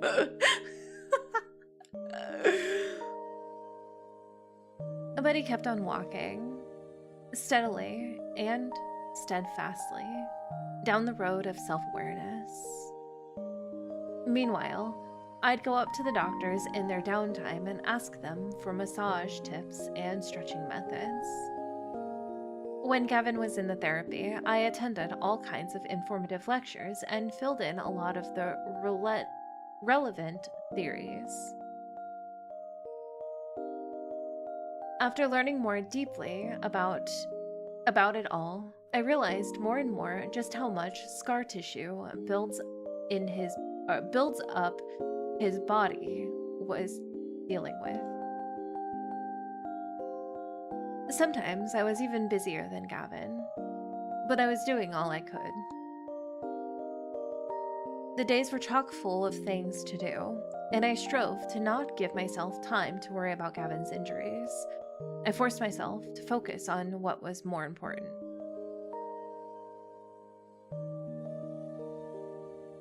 How are you feeling today? I feel light on my feet. You're doing great, sweetie. Before it was like you were walking around with 20 pounds of lead strapped to you. Now you're at least somewhat back to normal. Is that so? When was the last time you felt like this? I don't know. Getting used to pain is not a good thing. It dulls your response to new pain. All right, lay down on your stomach. I stood quietly off to the side, my fingernails digging into my palms as my eyes welled up. MC, why are you so upset all the time?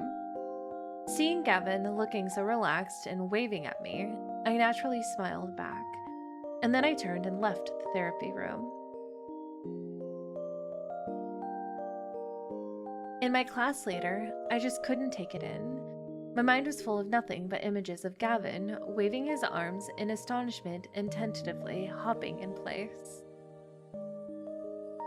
but I just bit down on my lip and forced myself to focus on the class. That night, after my walk, I went back to the room and made my routine check of the next day's plans for Gavin and the lectures I would go to. Looking at the training program with all the checked boxes in a row, I sat in the bay window and started my customary review of the methods and knowledge I'd learned that day. Traction for common muscle pulls, quadriceps, hamstrings, adductors, triceps, charre. Follow the muscle's shape over the long term. Pushing along can promote muscle healing. Checking for quadricep femoris strains. Place a hand on the calf and extend the knee. As I tried it out on my own body, for some reason the image of Gavin gasping and in wonder popped into my head. How long had he been in this high-pressure state, stressed and eating away at his whole self? The densely packed schedule and notes started to blur, and the moonlight was the only thing accompanying me in the pitch-black room. I knew Gavin was signing himself up for pain and suffering when he chose this path. But when was this all written out on the page? Oh, but when it was all written out on the page, these invisible wounds became so glaring and insidious. So many people had heard his name, heard his story, and praised his victories as a shining example. But just how many scars did it take to build up this momentum of glory? He had no idea he could feel light on his feet, and he couldn't remember the last time he was truly healed. Just looking at him every day felt like someone was robbing me of my breath. But I didn't dare shed a tear in front of Gavin. These days, he was already walking on eggshells around me, afraid that I'd worry. If I really were to cry, then I'd only be heaping more guilt on an already pain-ridden person. And the thought only made me sadder. I thought I said I wouldn't cry. Scalding tears gushed forward. I wiped and wiped, but I couldn't stop them. I tried to suck in deep breaths, and then right when I looked up, I froze.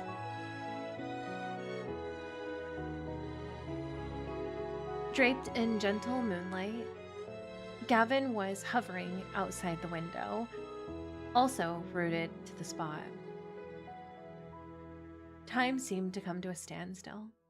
My hand wiped away the tears, paused on my face too. And in the next second, I snapped back to reality. Gavin, did the doctor say not to use your evil? But he didn't say anything. He just climbed in through the window like lightning, half kneeling by my side and boring into me with his eyes. The intermittent evening breeze slipping in reminded me of the wet tears on my face. I realized where he was looking and hesitantly tried to fake a smile. Say something.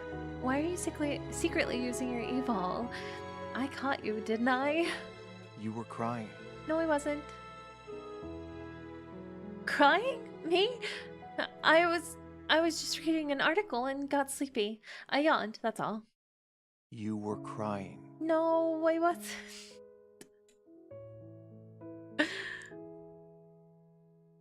I already told you I was yawning. You were crying. No. Stop. Can't you just pretend I was yawning? In the face of his unshakable conviction, I found myself raising my voice, trying fruitlessly to hide the pain that I knew would hurt him. No. Oh. Well, I tried at least. Gavin held his forehead against mine, but my flowing tears made him all a blur. He seemed to merge with the haze of the moonlight, as if he was glowing. I couldn't say for sure what my tears held within them. Worry, sorrow, fear, and so much love and anger that I didn't know how to express. And I wanted so much to protect him like he protected me. I wanted to keep all the suffering and sickness far away from him. I didn't want this for you. I know. Wait, his voice is so good though. Together with a sigh full of pity, a kiss of utmost tenderness alighted on my cheek, wiping away the tears that kept streaming down. I never wanted you to have to stop. Really. Yeah, I understand. With a little squeeze, he pulled his arms tightly around he pulled his arms tighter around me, kissed me again and again at the corner of my eye. I really haven't been dwelling on it that much. I just got a little worried for you. I know that too. You don't need to blame yourself or regret anything. He lowered his head and stopped up all the words I had yet to say. That kiss was surprisingly gentle, replacing all the needless words and hugging my very soul. I wrapped myself in our shared body heat and let him caress my heart, unable to hide it anymore. Tell me, what do you still want to say to me? Let it all out and tell me. His downcast eyes were dim, and his low voice was raspy. Gavin, please stop. I could distinctly feel his racing heartbeat, along with the yearning and tender affection in his eyes. You don't need to hide. Sky, it's good. Don't hide somewhere I can't see you. That shaky voice was so good. Oh my gosh. Ooh, this will make my heart race. I'm losing my breath because of this. Hearing his almost pleading tone, my heart shivered uncontrollably. Every time I think about you, my heart aches. I got a lump in my throat, and I felt his whole body tense up, his fingers squeezing subconsciously. The world blurred his face, but also made him seem so pure and bright. I always find myself thinking, in a world like this, how is it that you made it step by step to where you are today? I thought about how I thought about how you had walked through the chaos of darkness and muck, about your wounds, about your pride. If you just weren't so strong, if you just weren't so capable, so brave. Does my being like that only bring you sorrow? No, Gabby, it doesn't. I'm sorry. I don't mean it that way. Stop.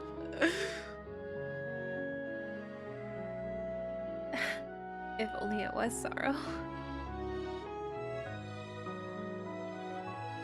I smiled relentingly at him, holding his face in both hands.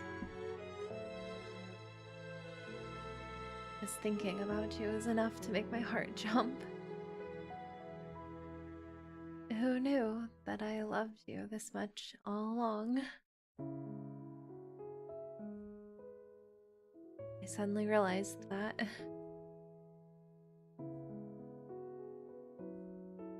This is so good. This is so good. Like he had wanted, I bared my heart and let him peer into all that I loved and admired. His amber eyes glimmered like the sea, and he held me with such intensity, as if trying to embed me into his own body. Finally, he lowered his head, and with incomparable longing and passion, he answered me with a kiss. I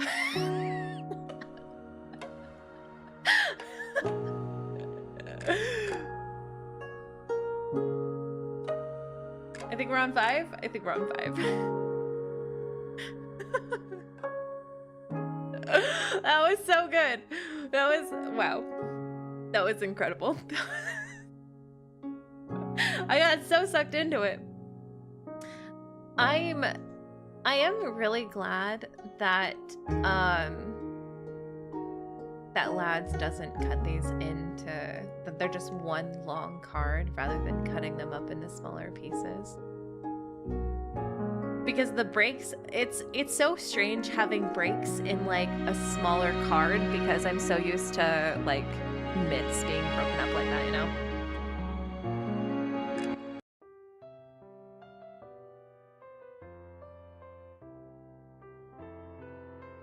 After that night, Gavin took all his rehab training even more seriously than ever.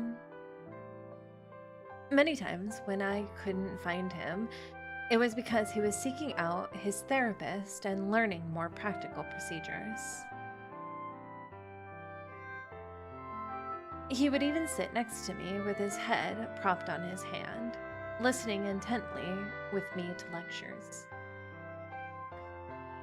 He forced his way into my evening reviews too, where we quizzed each other and tried our massage techniques. We'll be trying some kind of massage technique, MC. Even though he still put a lot of things on his plate, he also started learning bit by bit how to do things more sustainably. Together with me, can you really play tennis? Billy said it's no problem. He's over there keeping an eye out too. If I do too much, he'll come running over to chew me out. And if my opponent's you, I don't see that happening. I will kick your ass.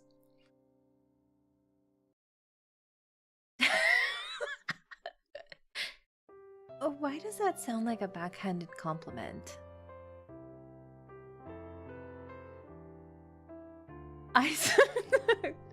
I smacked the bouncing ball. I smacked the bouncing ball over the net with a grunt and watched to see the man on the other side step leisurely to it and make a firm contact with his racket without so much as a wobble. You better not underestimate me. I've seen some pretty gnarly trick shots in cartoons. I won't. You're a beast. With a laugh, he tapped the ball back over, landing it nicely within my hitting range so that I wouldn't have to run much to hit it back. How have you been feeling lately? If I had to describe it, I'd say better than I've ever felt before. Every day when I wake up, I'm full of energy, and my body has endless strength. At night, without you, I'm sleeping all right, so I think, for the sake of my sleep quality, you should move in from across the way. Oh, yeah, I mean, yeah, no, absolutely. I agree. Yeah, no, that sounds great. That sounds like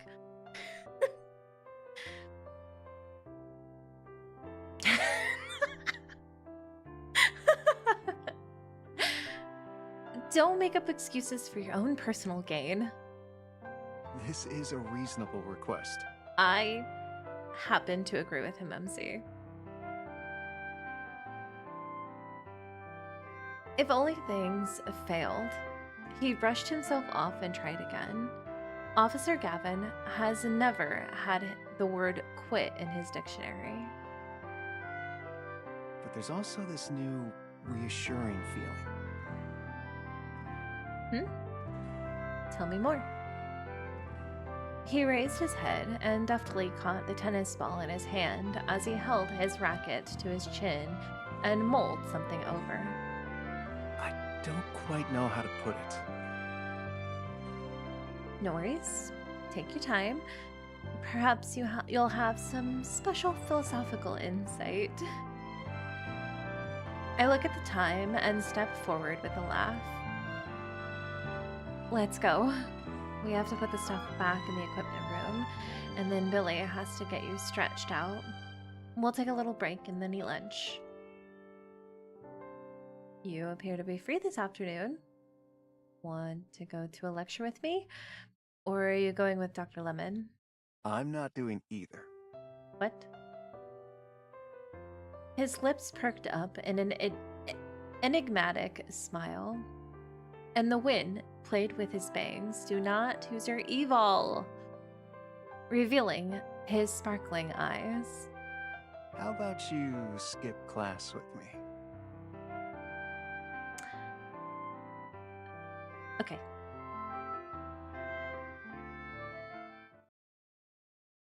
Trees rustled and swayed, casting fractured shadows haphazardly through an expanse of lush green.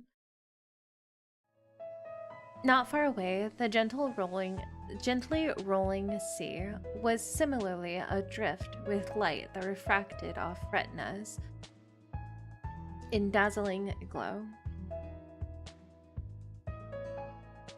Gavin led me into the depths of the jungle until a very secluded little hut came into view. We're in a secluded hut. It was tucked away in the foliage, but also right by the sea. It wasn't big, and it looked more like a shack to take a rest in. When I realized this must be Gavin's surprise, I walked in curiously. Oh, this is cute. A plush couch faced a window that looked out into this very sculpted, onto a very sculpted in varying shades of blue. A light blue wind chime rocked in the sea breeze, emitting a midsummer sound that sweetly merged with the crashing white waves. Didn't expect something like this to be here. The smile in Gavin's eyes deepened, but he didn't say anything. He just held me and sat down on the couch, looking out the window at the sea. If you like, we can move in here. Move in here? Uh-huh. What are you playing at, Gavi? I looked up and caught a glimpse of smugness hidden in his eyes, and suddenly something dawned on me. You didn't set this place up here, did you? I just happened to discover this empty little hut a few days back when walking with you. Uh-huh. Afterward, I talked with the director, and when I had free time, I would swing by and tidy up a bit. He said it so matter-of-factly, as if it had hardly required lifting a finger. I thought you'd like it. And it's only the two of us, which I like.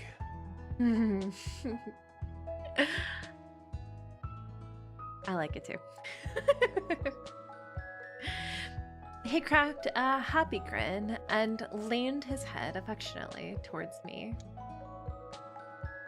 I do like it.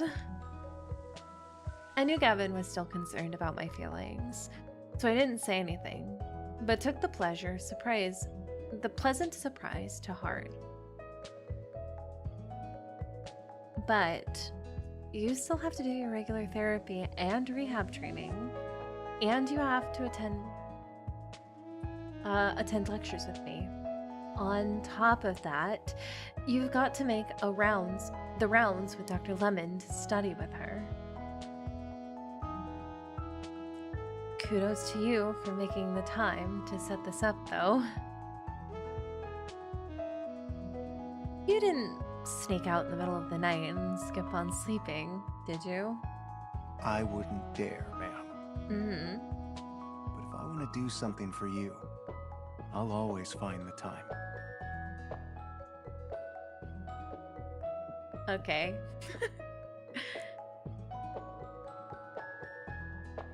Then I'd better take the grand tour. With that, I stood up and walked around to every piece of decor that he painstakingly placed in the room, imagining the smile on his face when he was setting them all up. A sailboat faced the sea, with the whole world so close and yet so far away. Outside the room, there was even 2 little stools neatly placed, and on the hammock, there was even a pillow and a blanket thoughtfully arranged. You're really getting more and more impressive, Officer Gavin. Not bad, right? But what I'm most proud of is this hammock.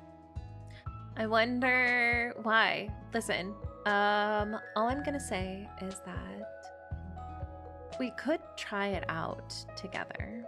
I'm just saying. Before I could react, he scooped me up and laid down on it. That's more like it. The gentle swaying had me laying right on his chest. The world rocked continuously, and there was no hiding the soaring confidence in Gavin's tone. I reinforced it 6 ways to Sunday. This hammock can accommodate 2 people. No problem. Yeah, I'm sure.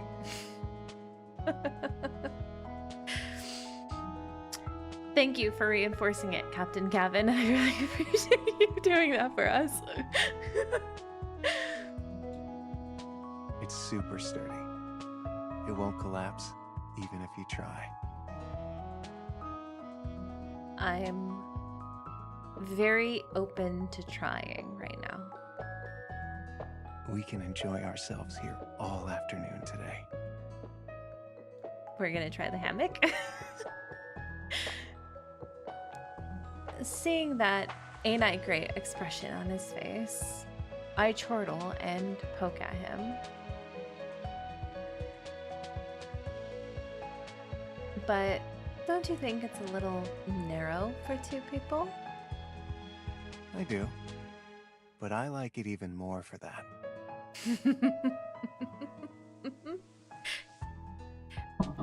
Listen, there's one thing I'm learning about Gavin, and that is that he ain't afraid to beat around the bush. He had me lying entirely on top of him, and he picked up his head and gave me a peck at the corner of my lips. Just right.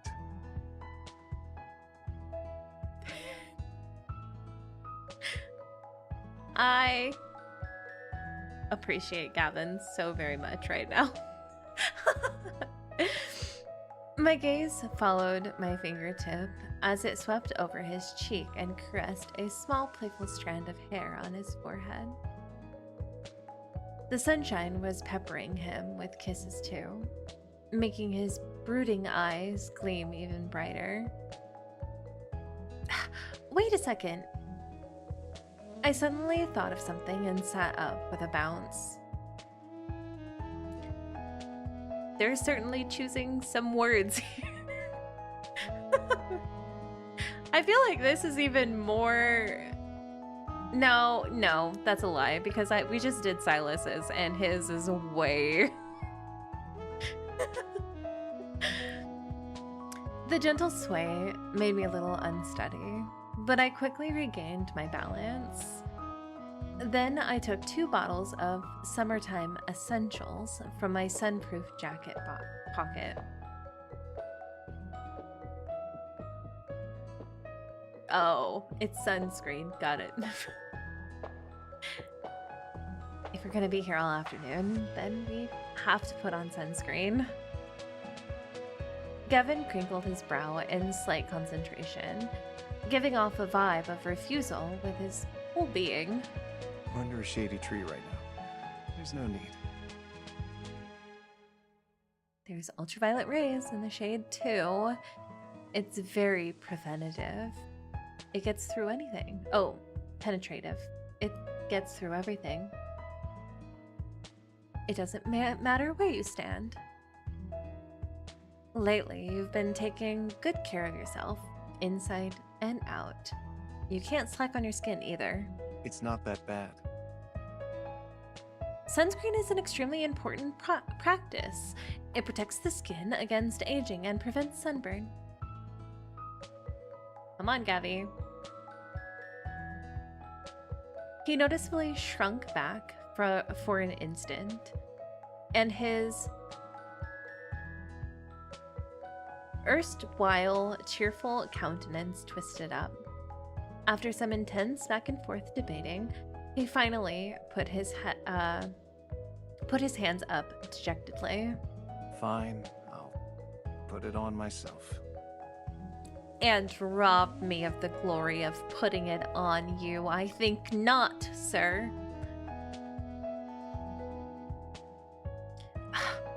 If you do, you'll definitely just slather it on randomly.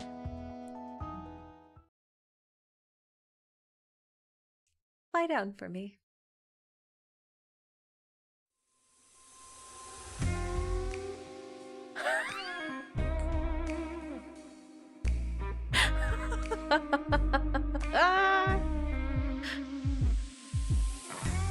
Hello, music?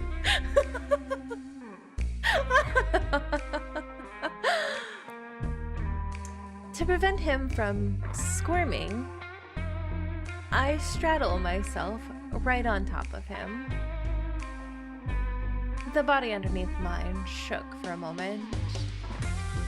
Ayo. He drew in a little gasp, and his mouth curved in a bit of a grimace. I promise I won't slather. Yeah? Gavin. They do have spicy music.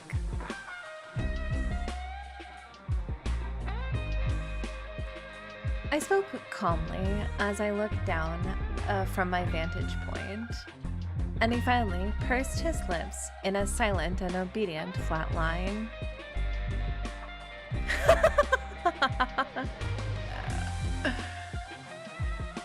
I first squeezed out some face cream, leaning over as I gently rub it on his face.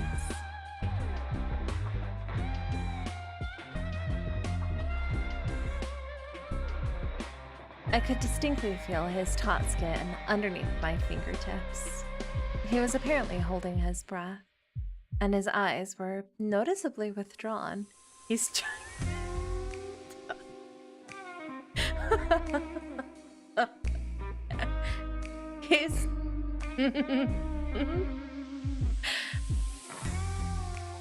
he's trying to disassociate, so he doesn't.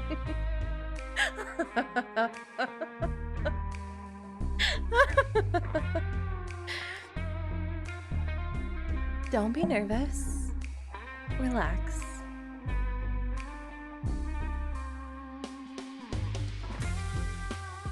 The straddling position was honestly a little tiring, so I just scooted forward a bit and laid right down on him. As I did, I heard a low, gravelly groan.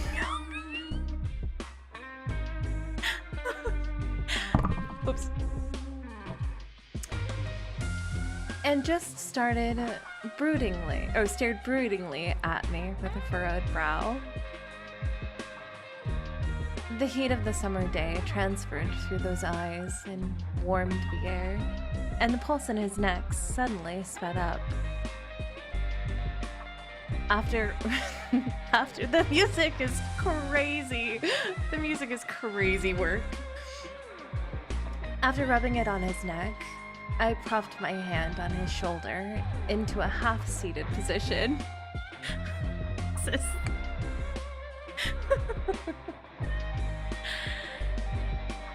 Oh my goodness, indeed. Gavin's throat. Oh wait. A suppressed breath escapes from Gavin's throat, but he still didn't move. His chin jutted up reflexively, and his gaze stayed locked on me. Give me your left hand, just in time. Right hand. Like a soldier precisely following orders, he instantly carried out any command I gave. I was a little captivated by that incredibly taut skin. For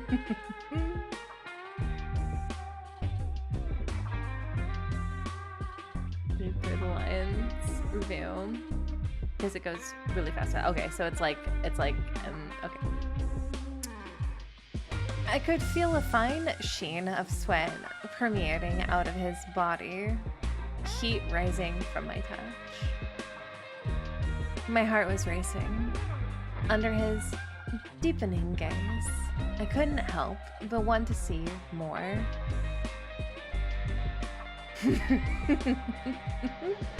MC is like, ayo, what them abs look like though.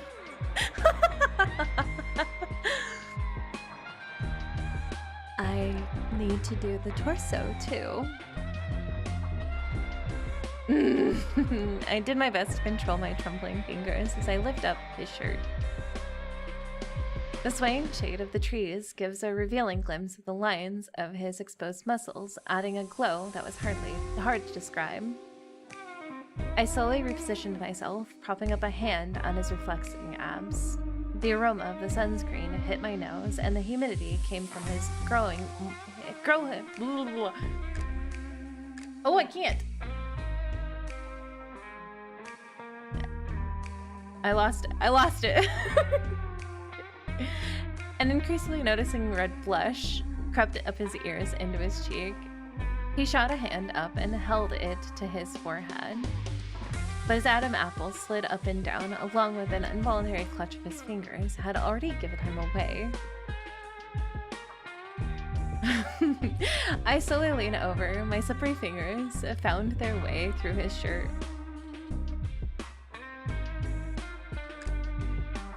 Wow, they don't let you watch the anime? Oh, that's interesting. Are you done yet? A low whisper brushed past my lips, and hot breath seeped inside. His hand was on the back of my head, leaving me no room to retreat. Not done yet. Really? His moist lips brushed against mine with every whispered word, and his palm pressed down, ever so slightly, leaving me nearly lose myself in the roiling amber eyes. I found myself subconsciously licking my dry lips and inadvertently bump against him. And the next second, the music is so wild. Let me go. My destination. Have fun!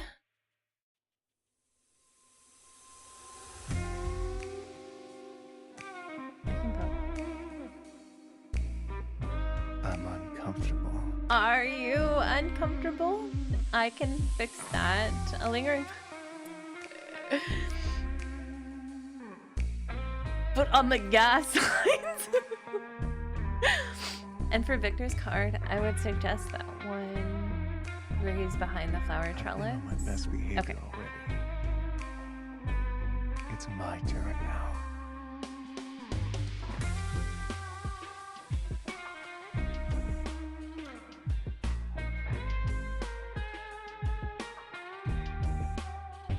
Have a good time, lady. His hands locked onto my upper and lower back, pressing me into him almost airtight. I made a little involuntary shiver, and not knowing at all what to say, just nodded my head. Meanwhile, having finally wrestled back the initiative, his unleashed desire were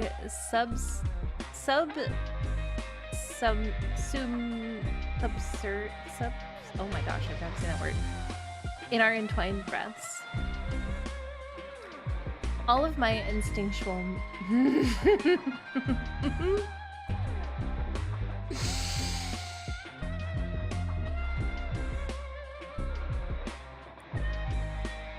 all of my instinctual moans and squeals were swallowed up by his heart.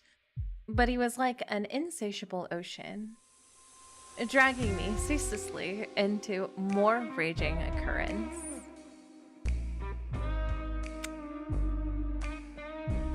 A piercing light made me want to back up, but I was held firmly to his taut skin.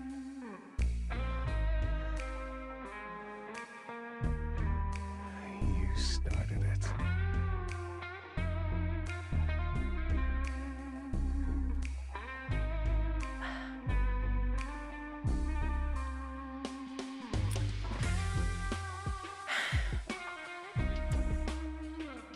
Gavin.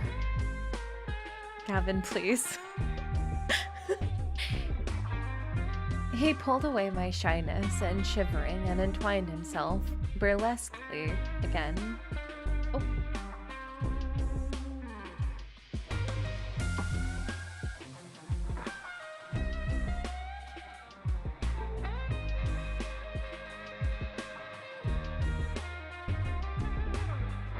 The little throw blanket got all wadded up and the hammock let out and we are testing the theory of the hammock right now.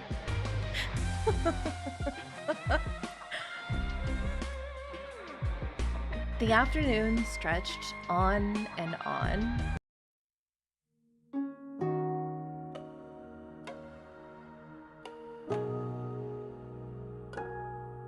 That was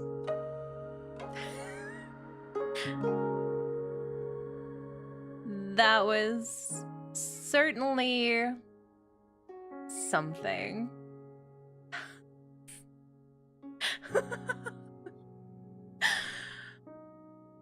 I have no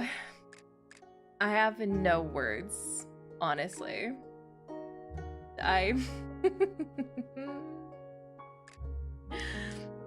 We have one more. The whiplash. Classic paper games whiplash. I'll be just a second, you guys. I'll be right back.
Alright.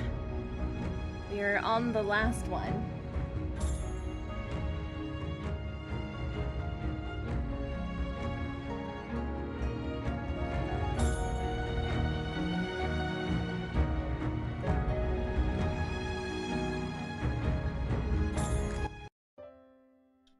That was wild.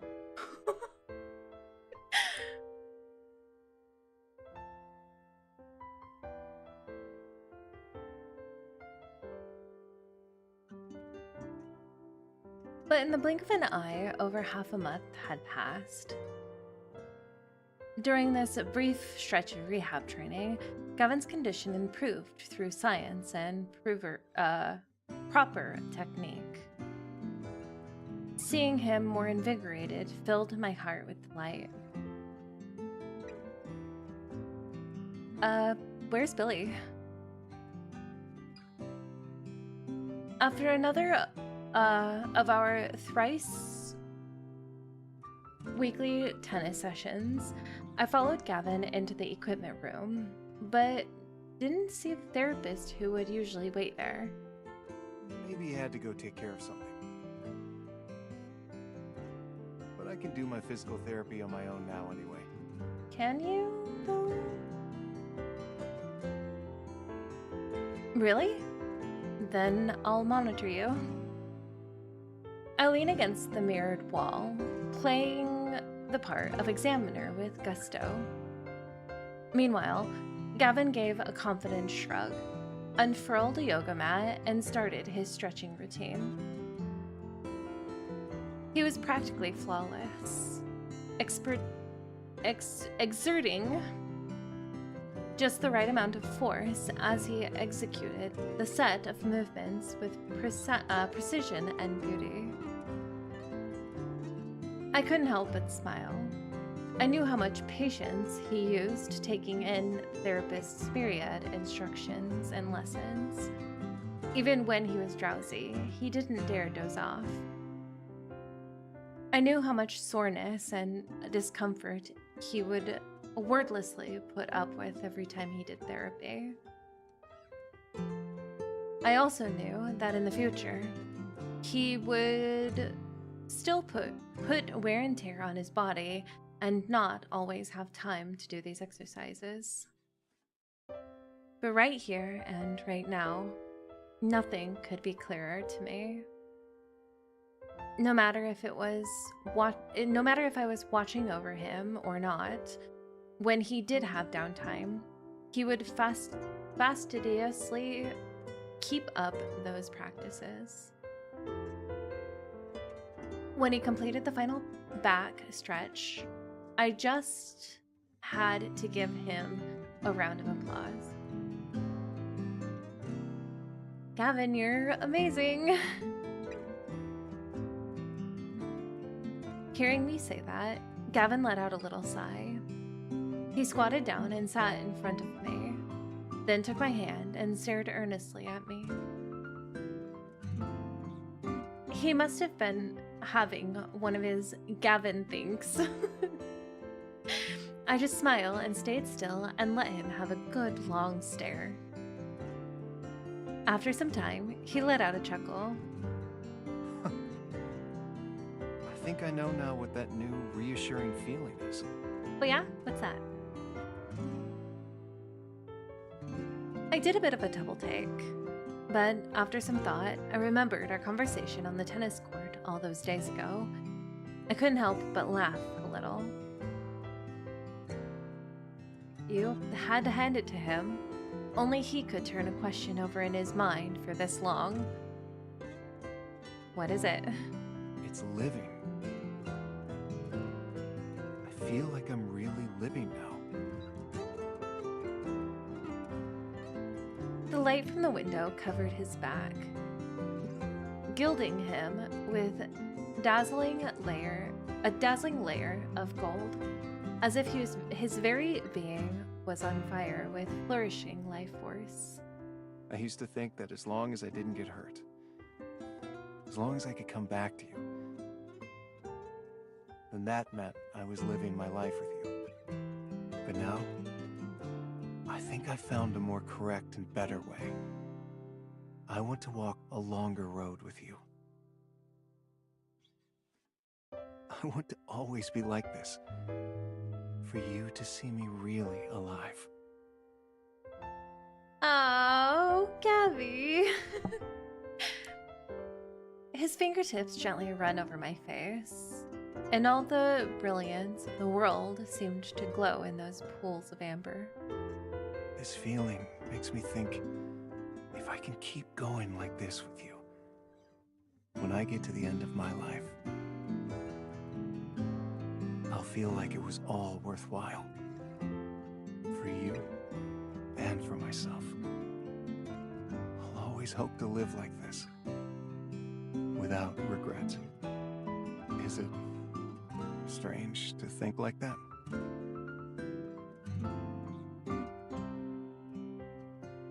Why would that be strange? He spoke with such sincerity, completely laying his heart bare before me. I had no idea what to say. All I could do was hug him tightly and kiss him. My silence and surrender at this moment made me aware of how much I doted on this man in front of me. Because with him by my side, I lived a more fulfilling, more alive life too. I want to live with you like that too. Endless love enmeshed in our lingering kiss. His perfect warmth completed me. Scorching palms and gentle kisses roamed my body. In the therapy room, MC. And I felt driven to hold him tighter and feel his being. The temperature kept rising.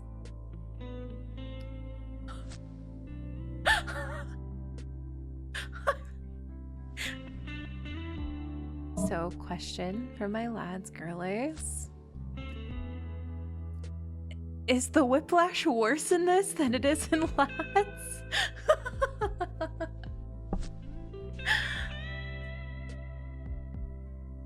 The temperature kept rising, and the mirror behind us grew hot too, turning blurry and then clear with each successive kiss.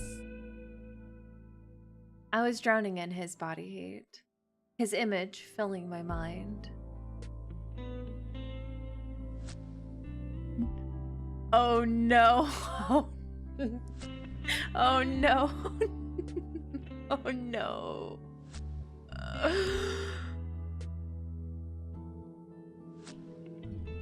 Lately, Captain Gavin, and the numbers aren't bad.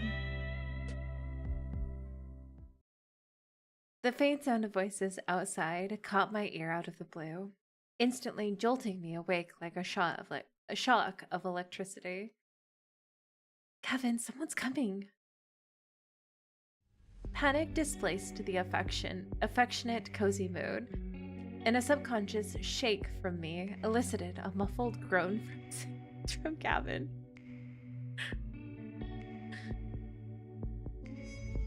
He hugged me even tighter, his panting breath caught in his throat as he whispered, "Don't move."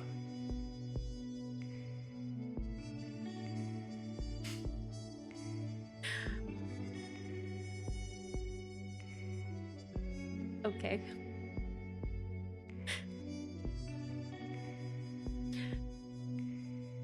The footsteps grew clearer, making the situation even more tense. The next second, Gavin took a deep breath and stood up, lifting me up at the same time.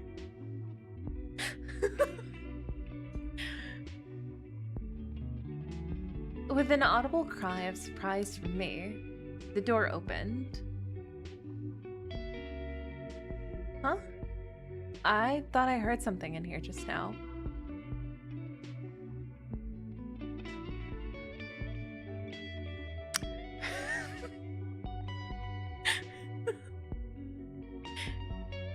Billy? Gavin probably just came through. I saw him playing tennis with the missus half an hour ago. Look, the yoga mat hasn't even been put away. We were probably using it. Hello?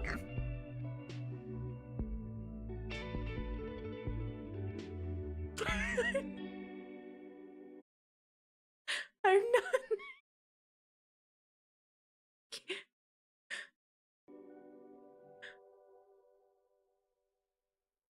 I'm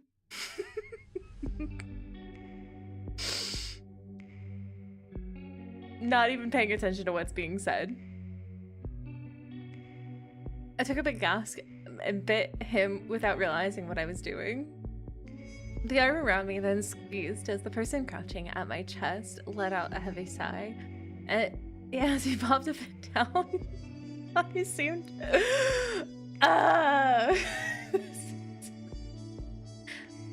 I didn't bite you on purpose. I spoke in a broken, muffled tone, and my hot, exhaled breath blows along his palm and back of my face. I can't even read what's happening right now. It's so distracting. Did you hear a voice? No?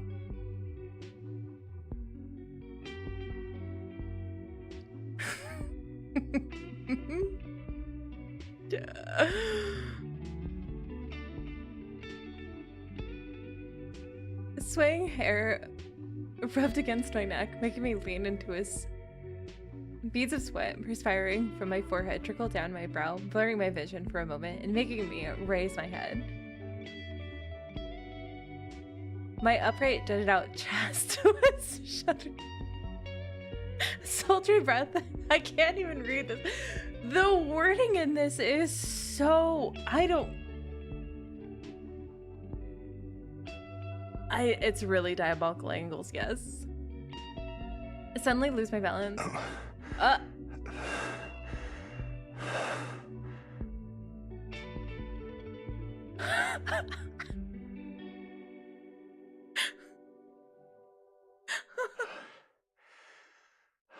about to lose my mind.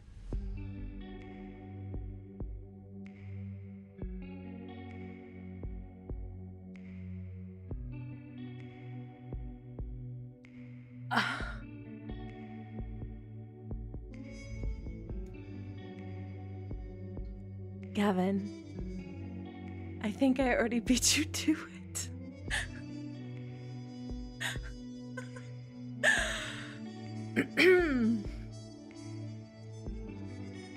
My face hurts. My face hurts. My face hurts. I felt like I was completely on fire. This is way... What? I think I'm just surprised that this is so on the same level as Lad Spicy right now. Oh my gosh. I felt like I was completely on fire. A moan escaped my lips, but the next second it was stopped by Gavin's breath.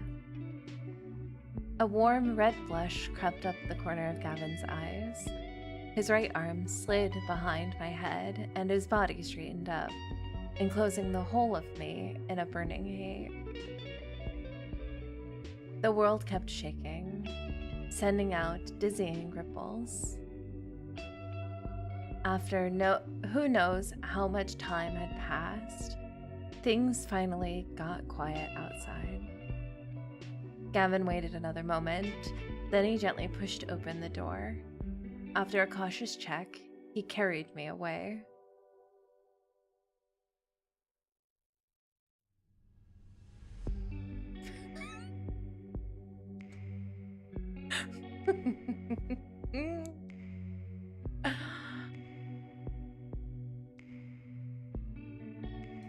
Do I kind of want them to use this wording in ads? Maybe.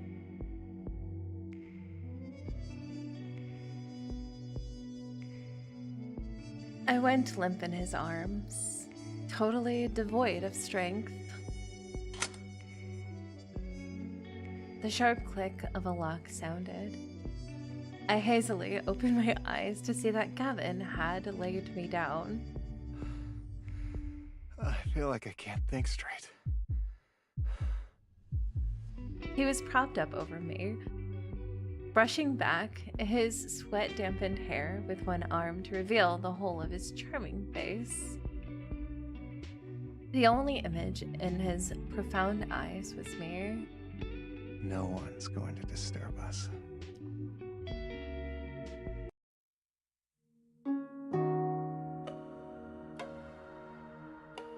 Is that it? That it just... There's no way. That's...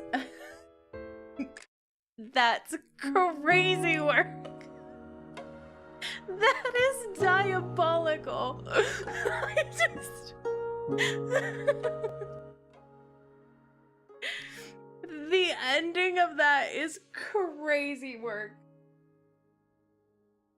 Why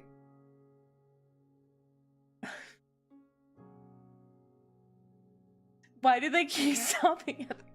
This is before they could decide how far they could go. Hang on, we can... No, that's that one.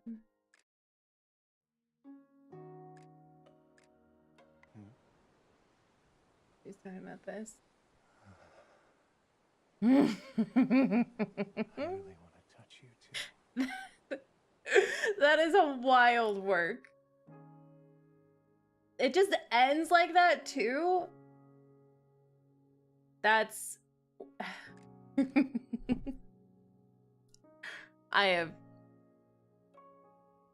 I know this game is EOS, but Infold. No, it's not even Infold. Paper games.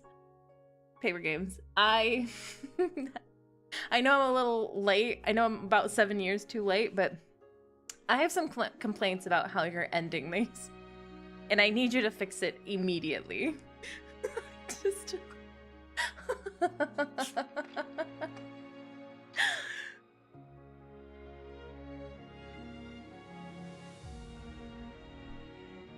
It just ends.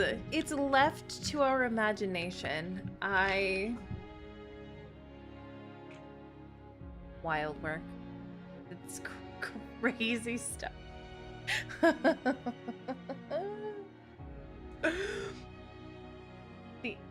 The ending ends too short. It did feel so abrupt. It feels so abrupt. That's crazy. That's insane. It's insane. Okay, I'm gonna move to here for a second. Because what we're gonna do is I'm gonna move over to my account and show you guys the ones that I have.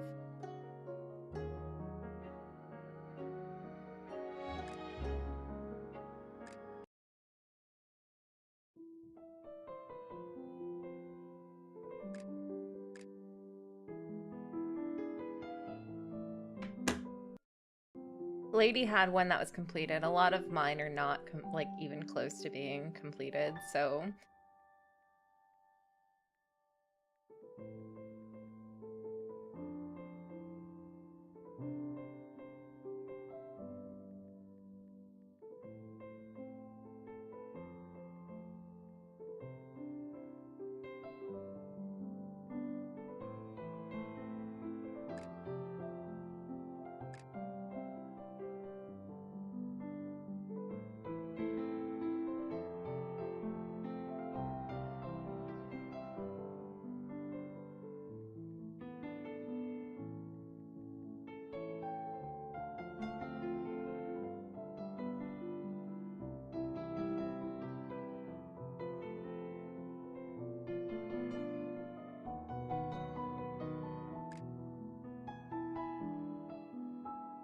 I'll put her back over here. Confirm my age. 36. I'm old enough to play this game, I promise. Speaking of spice, I was wondering if I get spicy like omnipotent, perception and night of rendezvous again. I'm hoping that we do. I'm hoping that we do get that for. Yeah, purchase anything. I don't know why you're showing me this shit. I'm hoping that this year we do get a spicy. This is my Gabby.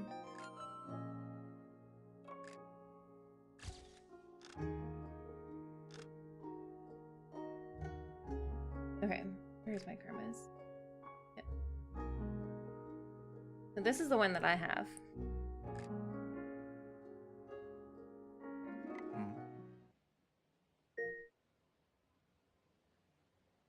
And I'm a fan of this one. I only have it unlocked half of the way. We could start it if you wanted it. If you wanted to. I think they'll do it this year. I really hope they do it this year. I have this one also, but I didn't complete it. I have this one. This one. This one. Can I do this one? Yeah. Okay.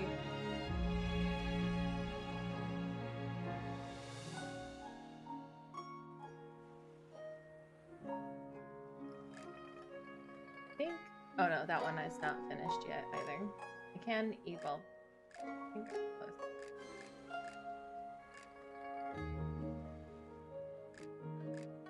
Oh, I have insufficient gold. Okay.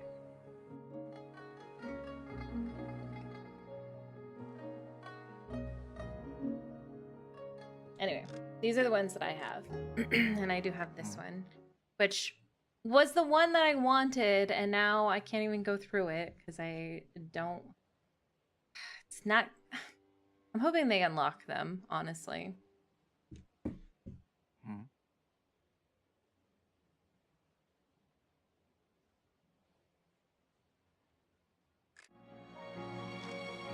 Time is it? 3 o'clock.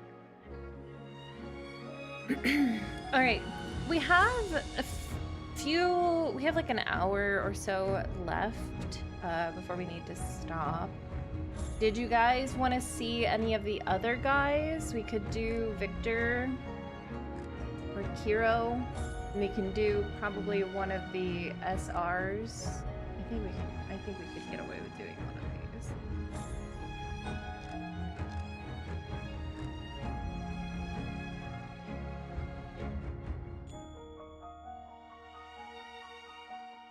I'm pretty open to anything. I can't do a lot of the stuff anyways because it's locked.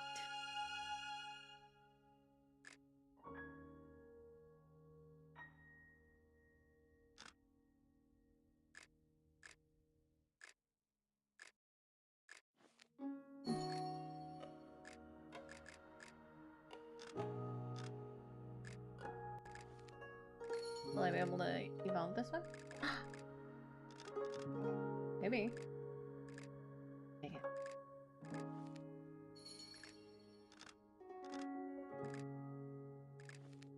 So close.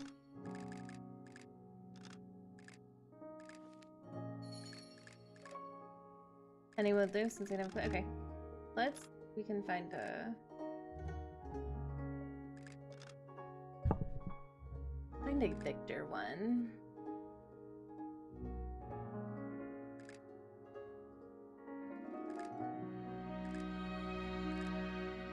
Oh, that's not.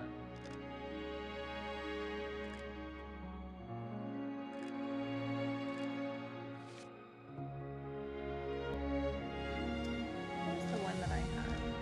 Which was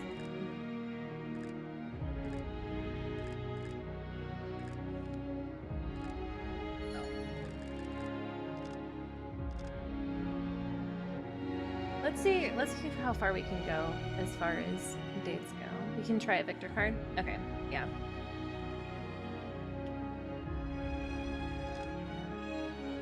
We'll see what this card has. I don't know. I don't know what any of these do, so... I think you guys are hearing double. There we go. Alright. Let's check out Victor.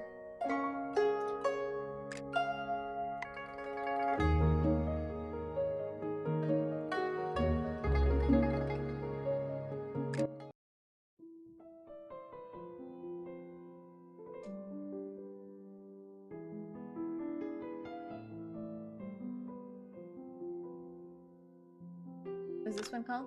I don't even remember what. Oh, movie date. Okay.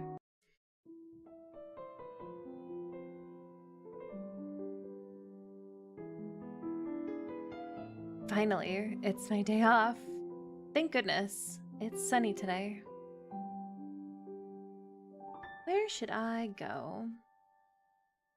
I put shopping into a nice meal and watching a movie into my schedule. Having a day off in the midst of so much work really made me happy. I packed my stuff and got ready.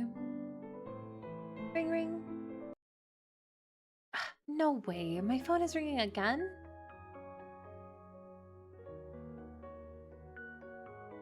Oh. Continue, yeah. Oh, I've got more than enough. Unlock the remaining sections. Oh, it's Goldman. It's Goldman. Goldman is like the Thomas of for Raphael. Except Victor is not an aloof artist. Good morning, Mira. Are you at work? No, I'm off today. What? You're taking a day off? How shameful. Have you no natural drive for self-preservation? How could you abandon your beloved job? Goldman, please. Hi, Hikari.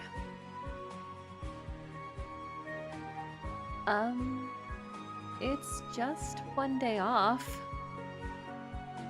Help me out. Just this one day? I'm barely hanging on at LFG. Why? Too much work? Too much? I feel like I'm dying. Only you can help me. Oh, you have played the game a bit? I've played a little bit. I didn't get very far. We just finished a Gavin one. Now we're running through a quick Victor one. Really? Come over and you'll see. You don't want to die at such a young age, do you? What are you talking about dying, Goldman? Well, all right then.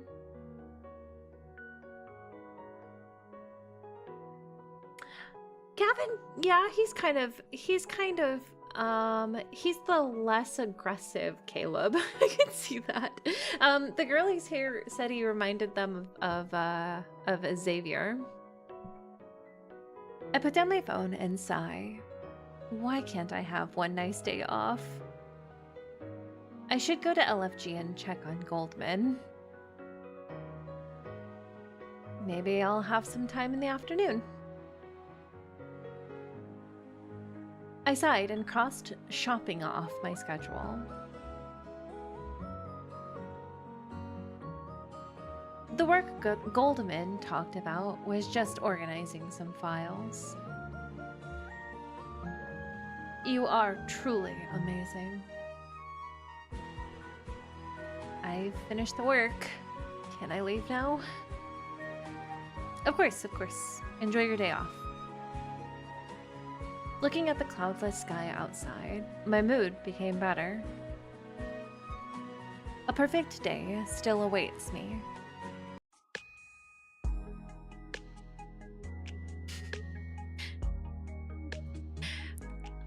I am a huge fan of Victor's theme. As I was thinking that, Victor came walking out from the corner of the corridor. What are you doing here? You're off today. I laugh and decided to try out Goldman's line on Victor. Holidays are shameless. How could I abandon my beloved job for a day off? Don't think I don't know what you're up to. I'm not up to anything. I don't know what you're talking about. Huh? Has he seen through me? I turned to leave for my day off. If that's the case, come and help me with some work. What? I won't take no for an answer. Victor?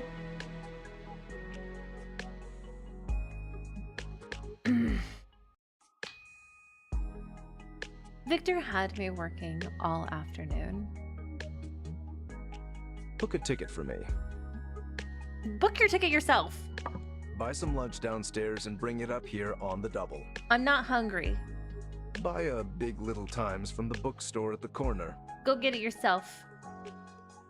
Get me a cup of coffee. I'm gonna put sugar and cream in it.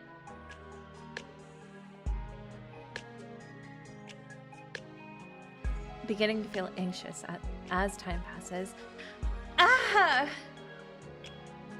Half the day has passed. Victor is doing this on purpose for sure.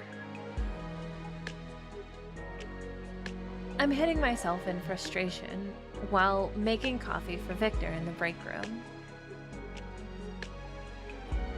Well, I'll make you pay for ruining my day. I open a pouch of sports drink. I mean, this is... It's close enough, MC. It's cool. I open a pouch of sports drink powder and put it into the brewed coffee.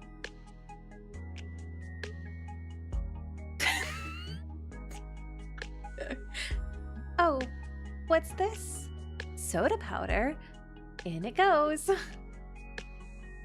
And some juice and lemon tea and a few more ice cubes too. God, she's so savage.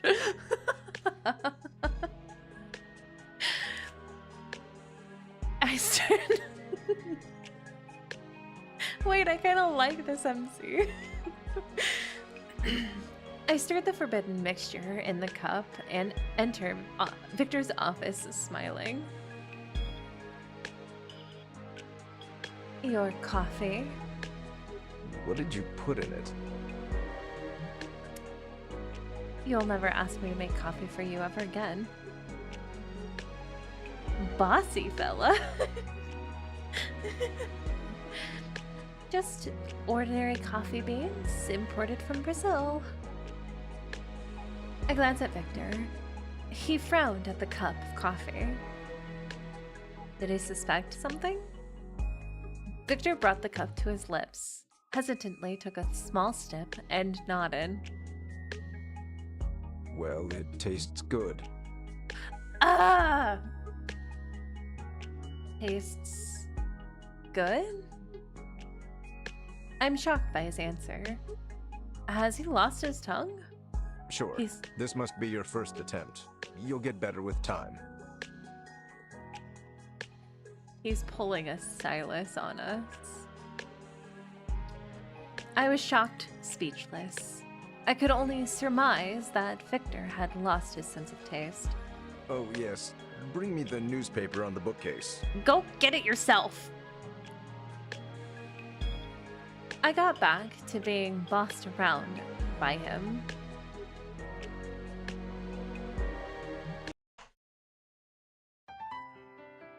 Victor finally let me leave LFG when it was dark.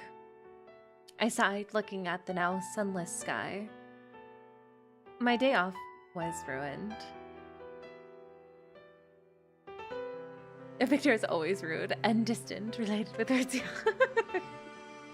He's very book talky. What's the matter? Unhappy?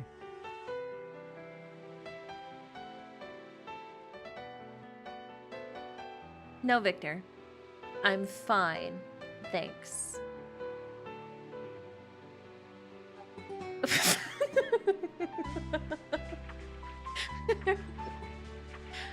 Who, me? I'm so happy right now. You don't like to work with me.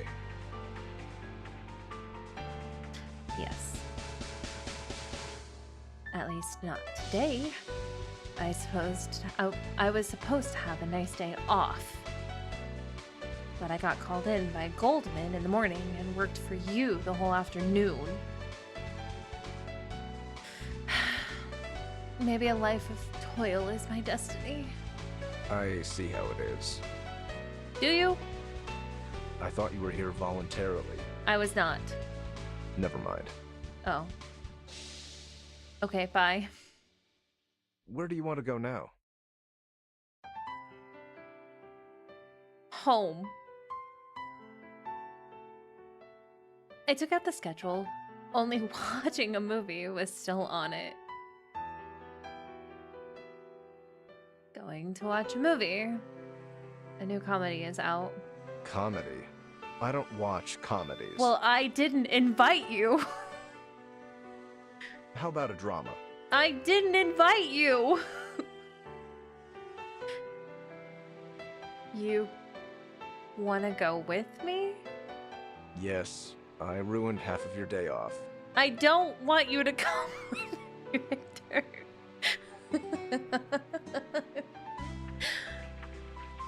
I should make it up to you. I don't. Okay, fine. Whatever. I guess you're not gonna take no for an answer. Let's take my car. Fine. Victor led me to the parking lot before I could say anything. At the cinema, I went to get drinks and popcorn.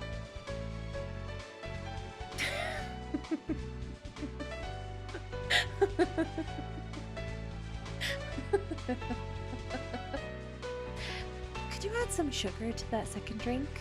Actually, salt would also be fine. The guy who's here with me has strange tastes. The salesperson was bewildered, but he did what I asked. Until today, I didn't know that Victor had this shortcoming. I guess what tastes bad to us is like fine cuisine to him.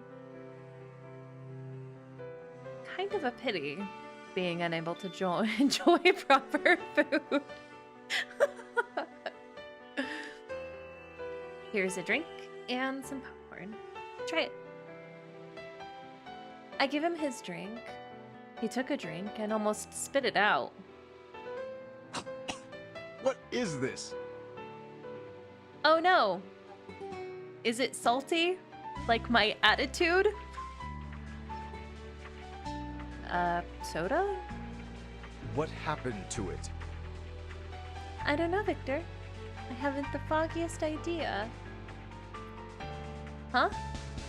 Don't you like it? You like that strange coffee I made? I thought maybe you just had messed up taste buds. That's because I thought you couldn't make coffee. I didn't want to offend you.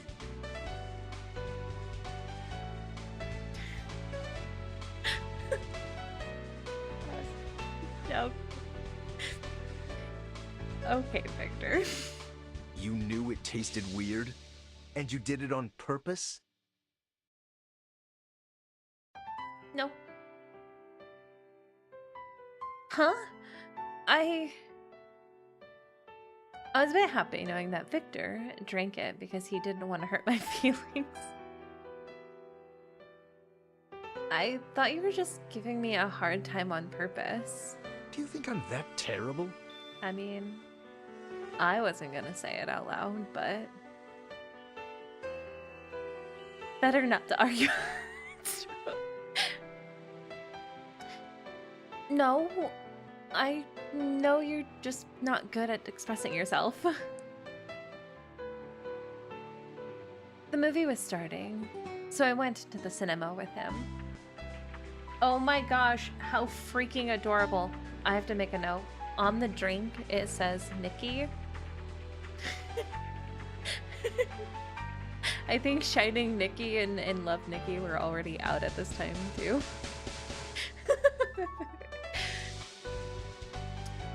I've been looking forward to this movie.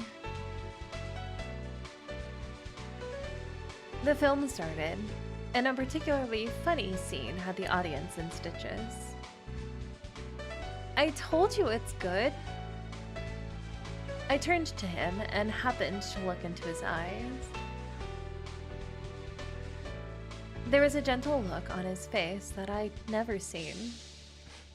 Right. A strange warmth was building in the air. I turned back. Thank goodness this was a movie theater. In the dark theater, no one could see my face blush. Oh, Victor, how cute. After a while, Victor put his head on my shoulder. He had fallen asleep, even in such rancorous surroundings. I stared silently at his face, completely ignoring the movie. I suddenly felt that Victor's face in profile was extraordinarily handsome.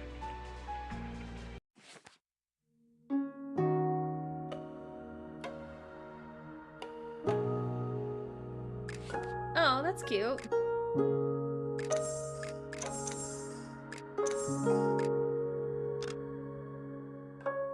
That was cute. Those are cute little tiny ones. What do we...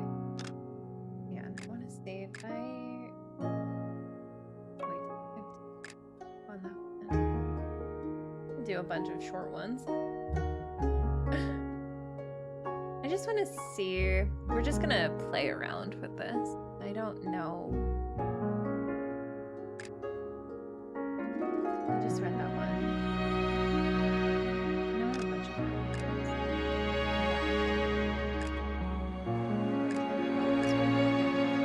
Again. Almighty help.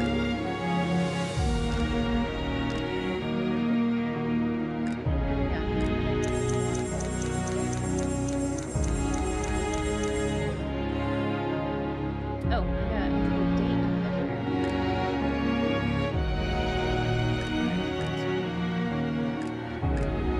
Oh, still insufficient. Oh, here we go.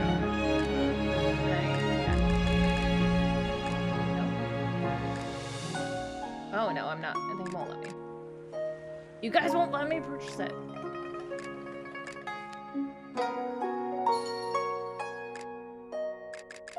Use my gems.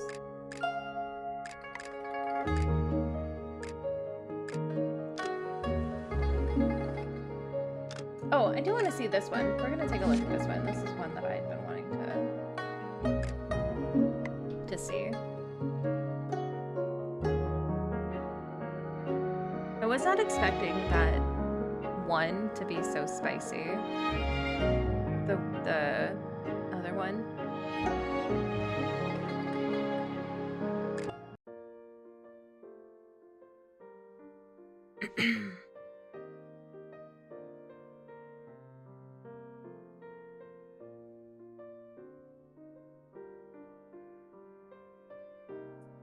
The promised day came soon. Gavin would take Pearly away today. I don't know who Pearly is. Looking up to the sunny sky, I touched Pearly's wings, a soft feeling lingering on my fingertips. Pearly? Oh, it's like Puffball! How cute! Pearly, you haven't seen him for long. Did you miss him? Perhaps they'd never have been apart for so long since Gavin picked him up. Cooing, Pearly stared at me with his round eyes. I couldn't wait to tell Gavin how good I took care of Pearlie when he was away, and how I missed him just as Pearlie did. The mission seemed different this time. It lasted for a very long time. I couldn't see him. I could only get some short messages that said he was safe and asked if I was doing fine. I was doing just fine. So was Pearlie. We only needed him. The sky was filled with large milky clouds that blocked the sun once for a while, casting big shades on the ground. I noticed the linguistics, or the I don't know why I'm forgetting that word, but the translation is a little messy. It's definitely like there are some weird patterns of talking I noticed, which I think is just again a product of its time, but it's kind of interesting that there's some interesting wordage in here. I put Pearlie's cage near the window just like before. Basking in the light and the wind, I waited for Gavin to return. I never thought Gavin didn't show up until the night fell. I never thought Gavin didn't show up until the night fell and the sunset glow red in the sky. I picked up the phone. The last message was 2 days ago. I dialed back only to hear the mechanical female voice. Subscriber you have dialed is not in service.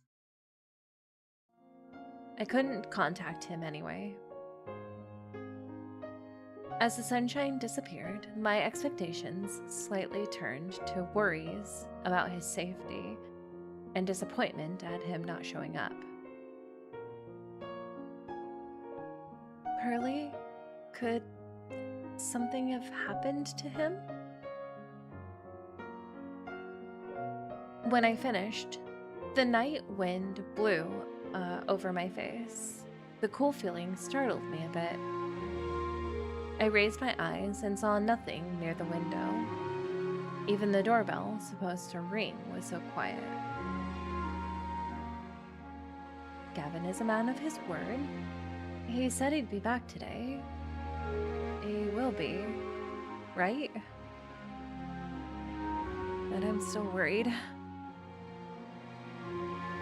Caressing Pearlie's fingers, I felt the fading light of hope piercing my heart, filling my chest with unease. It was 8:30 already. Lines of street lamps lit up the bustling city was dotted with neon lights.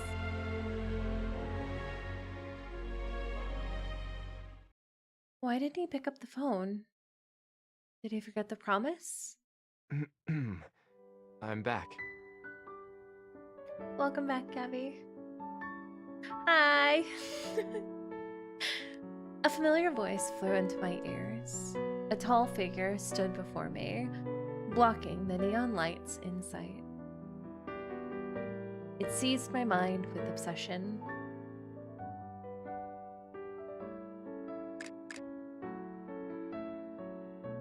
I paused, blankly looking at the face that suddenly emerged by a window. There was weariness on his face, but the eyes were brighter than the stars when they scanned me. No switching, I pounced at him. Gavin! Their relationship does seem more like... So Gavin himself seems like Xavier, but their relationship does feel very Caleb MC-esque, kind of. I rushed into his arms before I could realize it. Shocked by my sudden motion, Gavin caught me with both hands and held me tight as a gust of wind lifted us up. Did you wait long? All day! Not if you're back. I buried my head in his chest, where the warmth gave me peace. I tried hard to fight back my tears. He chuckled, raising one hand to caress my head. You're not afraid now? Of what?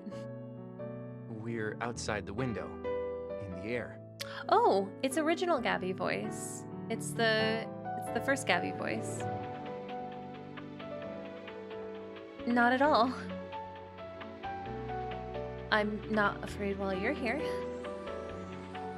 I followed him into the house and handed over the cage. Look at him. I did a good job, didn't I? Yeah, I can tell. Has he gained weight? No. He just got snacks every once in a while. Really? I lowered my head to see if Pearly had become plump. Pearly seemed to understand, disproving with coos. Pearly never worried me, and he always knew when to get back. What about you? Hearing this, Gavin crooked his mouth and held me in his arms. Sorry I'm late. I'm not blaming you. I'm just worried. Was it a hard mission? Was it dangerous? No, not really. Not really? Did you get injured? Thinking of his weary face, I broke free from his embrace and started to check if he got any injury. After a short pause, Gavin regained his composure, a tinge of red appearing on his face. Me? What? When I was about to check his lower body, he caught my hands and pressed it against his chest. It's okay. I'm fine.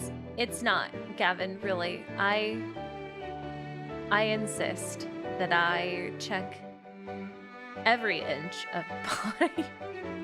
You let me do it in the other card? Listen. I just trust me. Trust. His face had gotten redder. Suddenly realizing what I had done, I lowered my head in embarrassment, only to find there was something solid in his chest pocket. It's not where I thought they were going with that. What is this? Gavin took out the object and put it in my hand. 2 old, tiny cylinders, painted in dull colors and covered with some cracks. It's Pearly's whistle. Whistle? Yes. It was on his leg when I found him, but I took it off so he could recover. Now, Pearly should have it back. But it seems broken. No, it's just old. I glanced at Pearly, grasped the whistle, and smiled at Gavin. Let's make him a new one. The color is too dull. We can make a bright one. And it should sound better. What do you say? Gavin touched my nose with his finger, his eyes filled with joy. Whatever you want. Gavin doesn't question me. The next day, Gavin and I made an appointment to make a whistle for Pearly. I placed paints with different colors in Gavin's living room and handed some bamboo stalks to him. Pearly's happiness lies in your hands, Mr. Gavin. Leave it to me. Hi, miss. hello?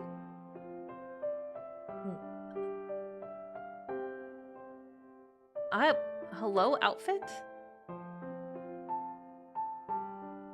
Sitting on the carpet, Gavin picked up a yellow bamboo after a comparison and sawed it into two of different lengths, producing a section. Then he skipped the tube. I was beside him, constantly handing him tools and mixing the paint. Before Gavin started to make the notch, I had all the paints ready. The 7 colors were arranged in order like a rainbow. How should we paint it? It seemed Gavin didn't hear my murmur. He was fully absorbed in making the whistle, and a subdued light from the sun on his stern face. It was amazing. Looking at the palette, then his clean face, I couldn't help but dip my fingers in the paint and point to his face. See. My fingertip swept across his skin, leaving color on his face. Gavin paused as he stopped the work, turning to me to see my broad smile. You. Me? What? I got some paint again, pressed myself on him, and concentrated myself on dotting his face with my finger. Keeping the same posture, Gavin instinctively held me on the waist, and the startled in his eyes gradually turned to tenderness. I looked at the man and dotted a red heart on his cheek. Then I leaned back, enjoying my masterpiece with a satisfying nod. You look great. Now you're my colorful Gavin. So the previous Gavin wouldn't work for you? Not when the colorful Gavin is an enhanced Gavin. No. I mean a brand new Gavin unlocked. A new skin. Still looks handsome, even with paint all over his face. I murmured to myself, but Gavin seemed to read my mind as his hands on my waist grew tighter. He suddenly tackled me down to the carpet and pressed himself against me.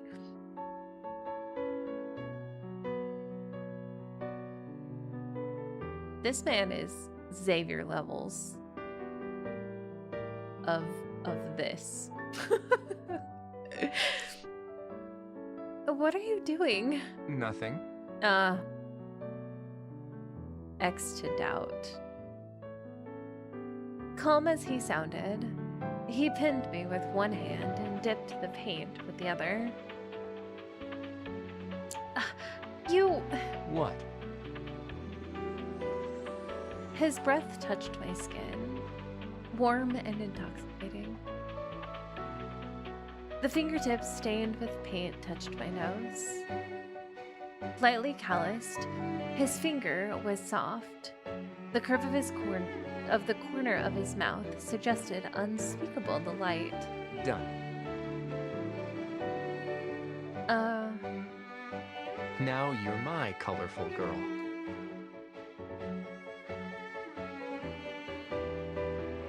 After the little game, I sat before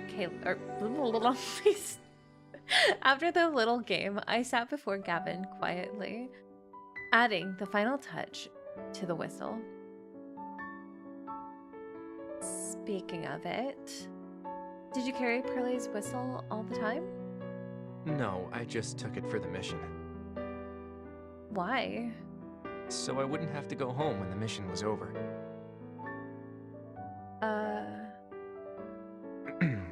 I could come see you right after that.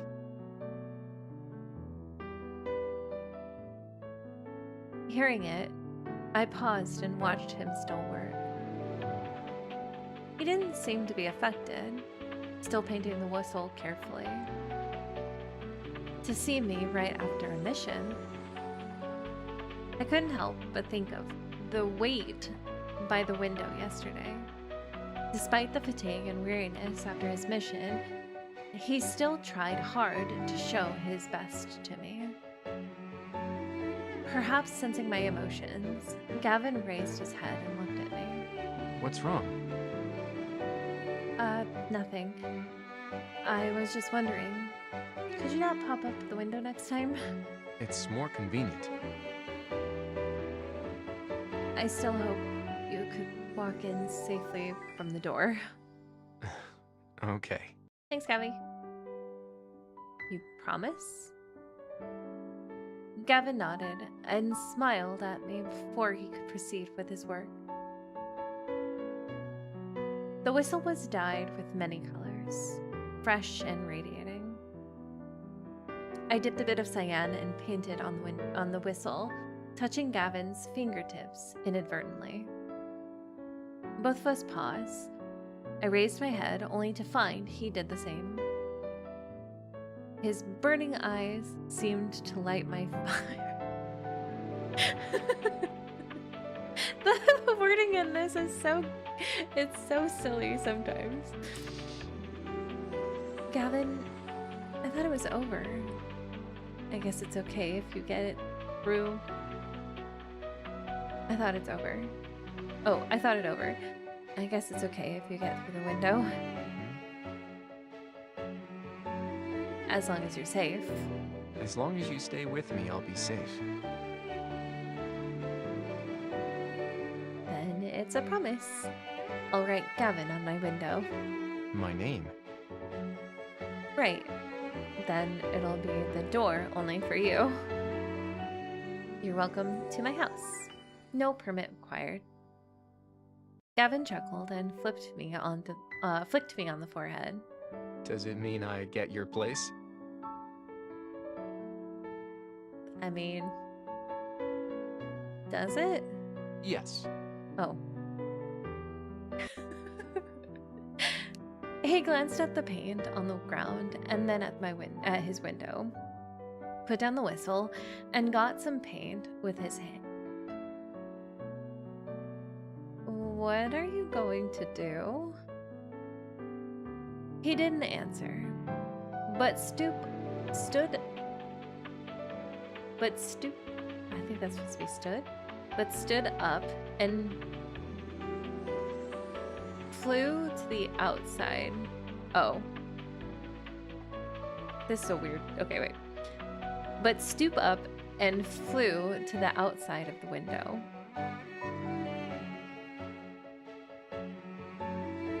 The gentle breeze and warm sunshine swept over me while Gavin stood outside the window, smiling at me. Amber pupils were filled with light, brighter than the sun. The corners of his mouth curled upward. He flew back to the window, raised his finger, and wrote down a letter. Gavin? I rushed to the window. The wind blew his hair swaying in the wind. Soft as willow, light as silk. Soon a word appeared on the window. Though reverse in direction, I could easily tell what it was. Mira. The letters, as if infused with a gentle touch and sweet emotions, were dancing right into my heart. After writing down the last letter, Gavin pointed at the end of the stroke with his fingertip, looking up to me with curled lips. In his eyes, I saw myself raise my hand with the window between us and touch his fingertip.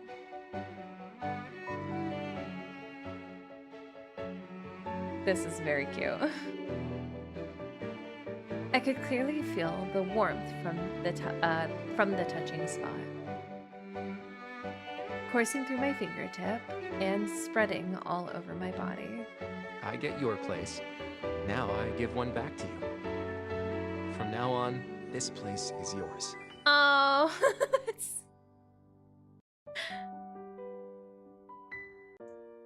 That's so cute. The whistle was finished soon. The tiny object in my hand emitted all sorts of colors in the sun. Gavin brought Pearlie out of the cage, smoothened his feathers, and wore the whistle at his tail feather. Wearing the whistle, Pearlie hobbled for a few unsteady steps on the table. Gavin seemed to sense my worry. It's normal for the first time. He'll get used to it. He's just recovered. Gavin looked at me with a smile, holding Pearlie up in his hand. Let's go to the balcony. He's ready. What?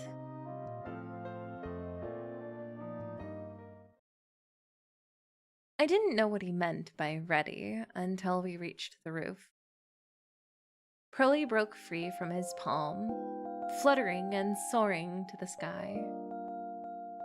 As a gust of wind rose, his white wings flitted across the sky, leaving crisp echoes behind.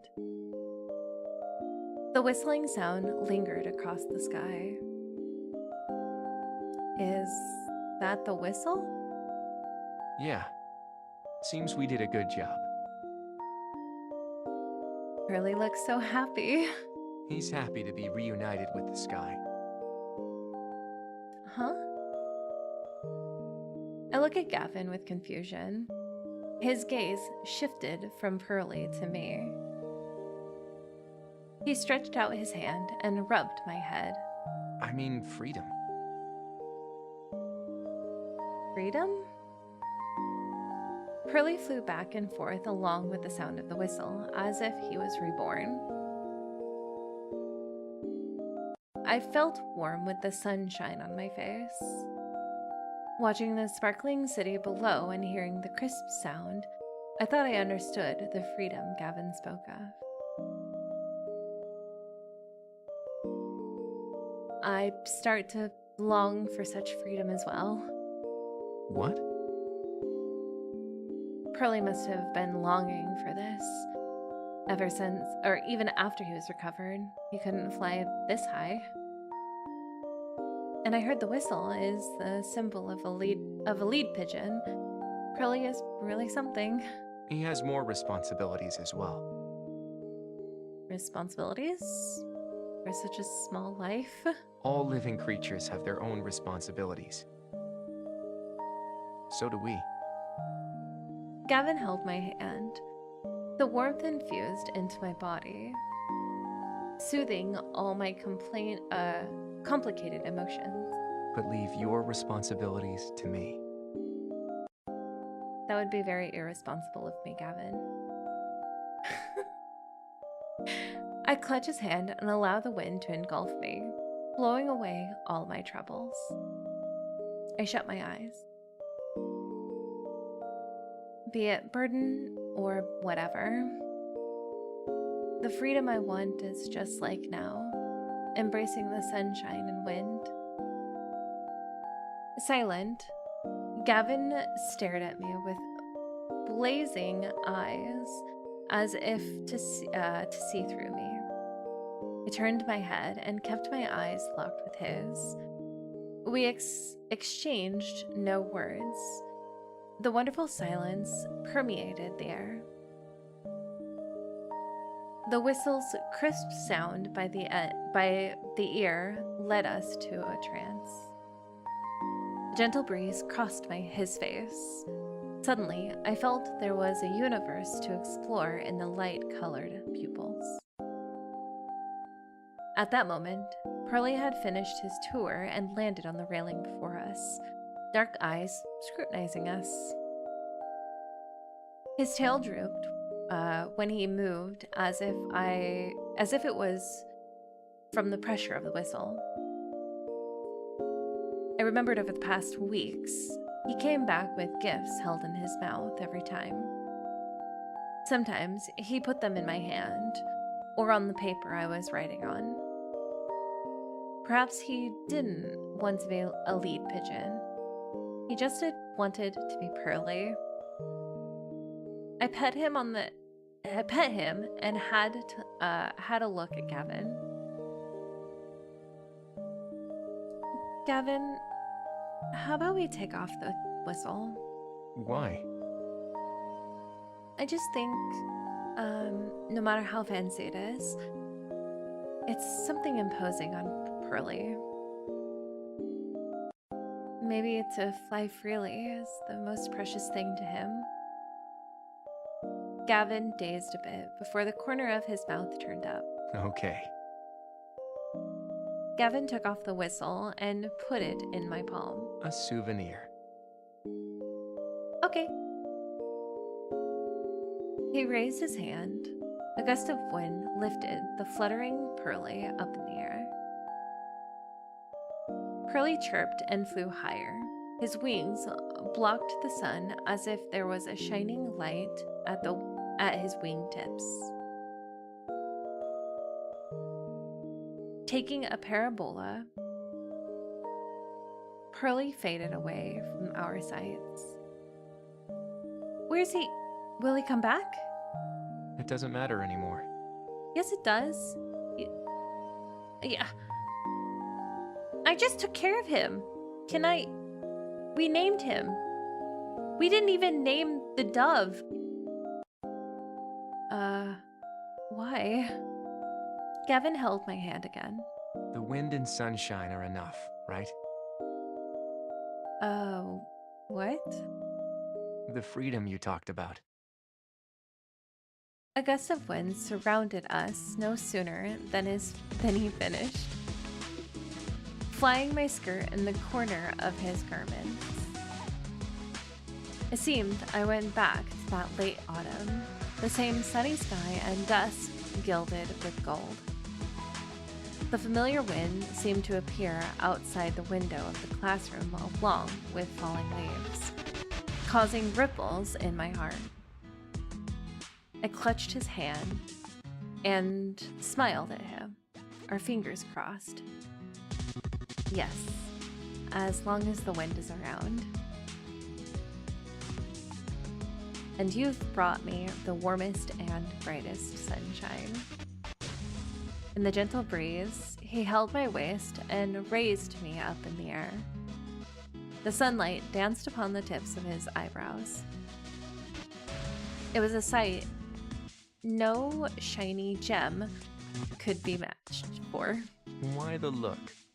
Because you're so cute. Nothing? I came back to myself, shaking my head and blushing. Will you be afraid if I let go? No. Gavin released the hand on my waist as he talked, leaving the other hand holding mine. The weightlessness frightened me.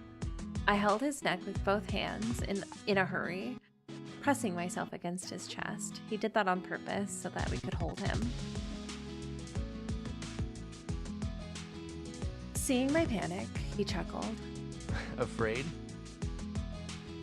When I lowered my head and saw the flowing cars and woods made of steel below, the unbearable fear took over me. But it came to me that I said I wouldn't be afraid anymore. I didn't know how to answer him. I just wasn't ready.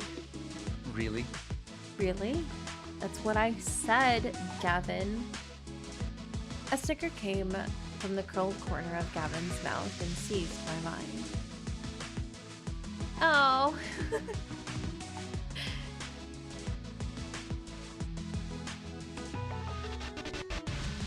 He held me again so hard, as if to absorb me entirely. Real smooth, Gavin. Then looked at me with a smile. Stuck tight to his chest, where the familiar warmth was emitting, I felt the gentle breeze flew away my fear, leaving burning heat. The sound of wings fluttering came to my ears. It was Pearly. His pure white wings coming into sight, Pearly hovered around us at ease. Looking into Gavin's eyes, I took a gulp. Gavin, Pearly's back? Staring at me, Gavin branded my heart with a light smile. I know. Well? You want to try it again? No, I'm perfectly content where I'm at right now. What? Embrace the sunshine and wind freely. I'm gonna embrace you. Yes. But you can't let go of me again. Okay. His little giggles are so freaking adorable though. Like, I just can't. It's so cute. Another gust of wind came and lifted us up higher. In an instant, there was nothing to see. The clear sky seemed to be fused with the world in one. All that we could hear was the howling wind and our blended breaths. Looking down at Gavin beneath me, I bent over and pressed my forehead against his. His pleasant laughter and captivating warmth weaved a dense web that caught me inside. I won't let go of you.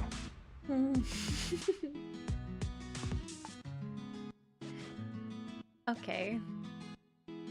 Not in this life. Gavin, stop. Just...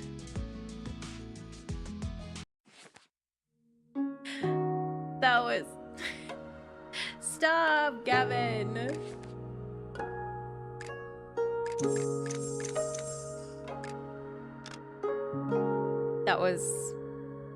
That was so freaking adorable.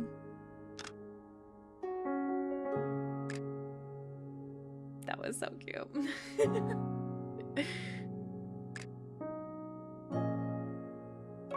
Otome vibes, yes.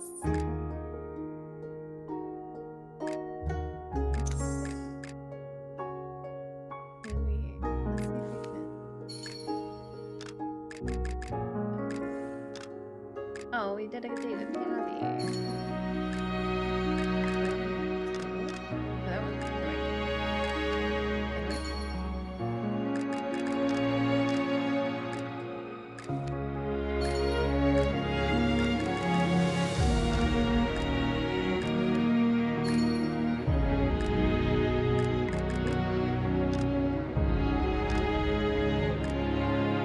No, I forget that I have insufficient gold.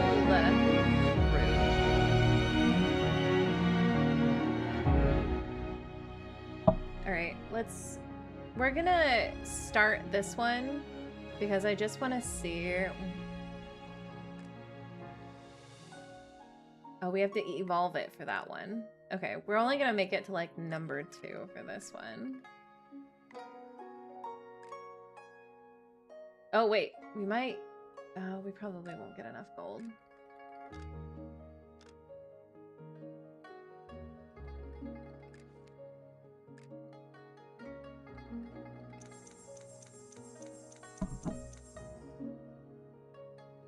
Need to save the faces.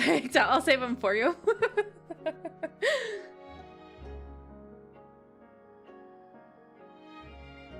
Where is it? Especially these two. Hell yeah. Hell yeah, dude.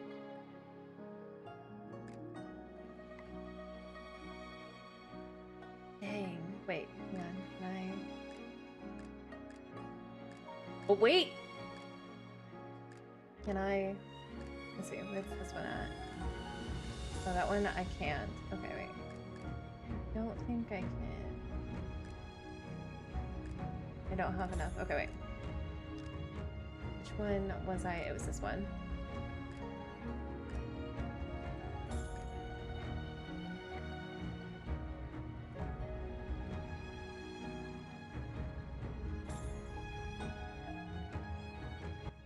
Oh!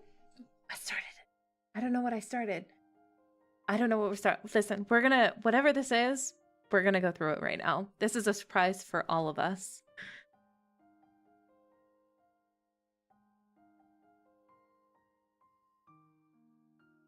In the end, Gavin, wait, is this gonna, are you sure I want to quit? Yes. Oh, it's plots. Oh, wait, hold on. Oh yeah, no, that's okay. Let's enter plots. This is the very beginning. Okay. In the end, Gavin didn't give me an answer.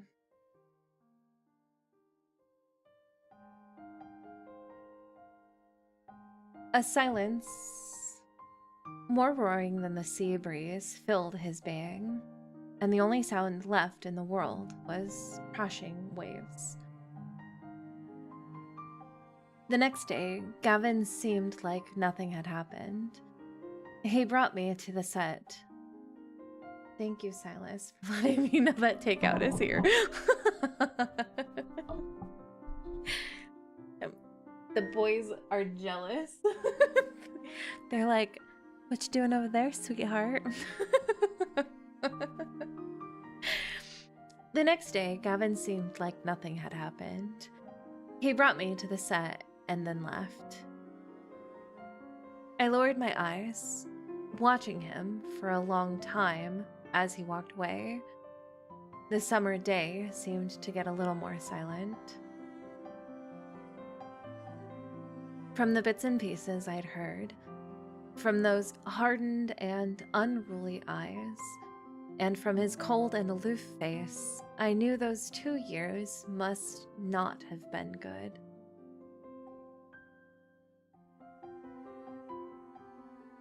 Maybe I shouldn't have asked in the first place.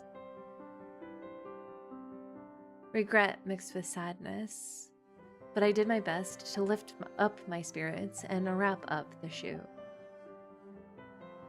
For the last shoot, all the crew stood with a group of kids on the beach and jumped in the air shouting, "Congratulations, grads!" What did this cheer of congratulations actually imply? And how many memories and moments could this retrospective contain? I thought to myself as I made my way to the wellness center. But once again, I suddenly didn't know what to say. Perhaps I should first apologize and say I'm sorry for asking the question and sorry for hurting you. But in the face of that indeterminable period where I wasn't in his life, was saying I'm sorry the best I could do? I walked on in a daze as the words just formed a pile of mush in my head. All of a sudden, as if by uncanny sixth sense, I felt like someone was watching me. Hi, handsome. I unthinkingly lifted my head, and nearby on a little hillside, a familiar figure was just averting his gaze.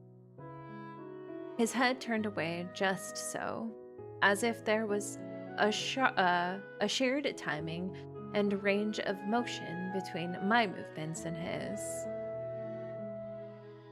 His gaze turned calmly to the shoreline in the distance, as if he hadn't even realized I was there. The sea breeze gusted by, kicking up the corner of his clothes. It was a scene that had cropped up in my unsuspecting adolescent years many times. MC letting everybody know what her dream was in high school.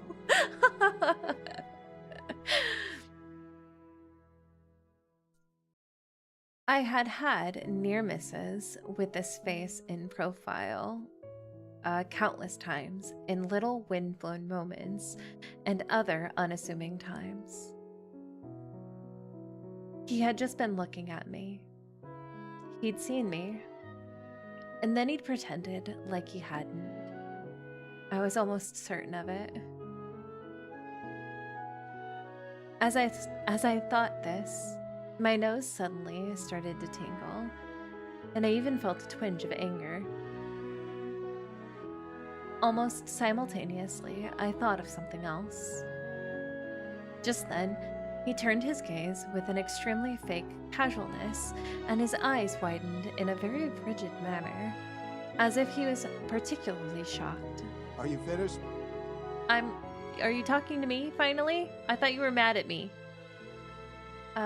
Gavin, oh my god, look at her picture!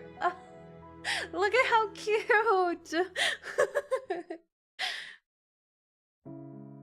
Before he finished talking, I cut him off. On this dazzling summer day, I yelled out to the man there on the hill.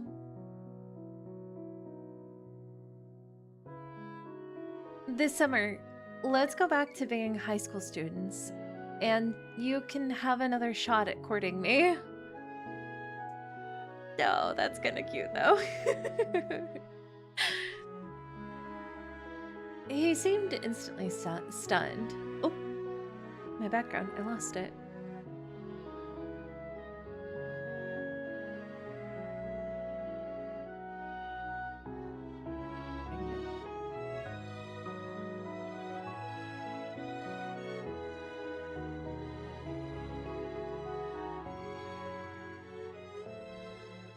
He seemed instantly stunned, but I didn't care at all.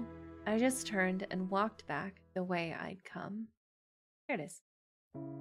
Welcome back, background. Just then, the wind suddenly stopped for a moment before kicking up again in muddled, chaotic gusts. Among them, there was one more urgent than the others that scooped me up and brought me before a very downcast person. I don't understand what you mean. What do you mean? There was an urgency in his voice filled with unspoken panic. Night, Elizabeth. Thanks for stopping by. I really appreciate it.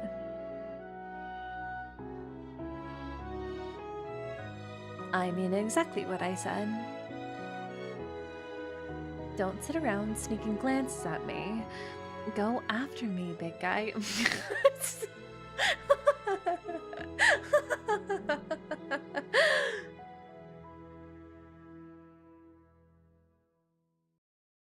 As he stood there in a daze for a moment, I jumped out of the pocket of wind and ran off in the opposite direction from him. This is so cute! The old me used to be very, very dumb, but I was different now. This is beautiful!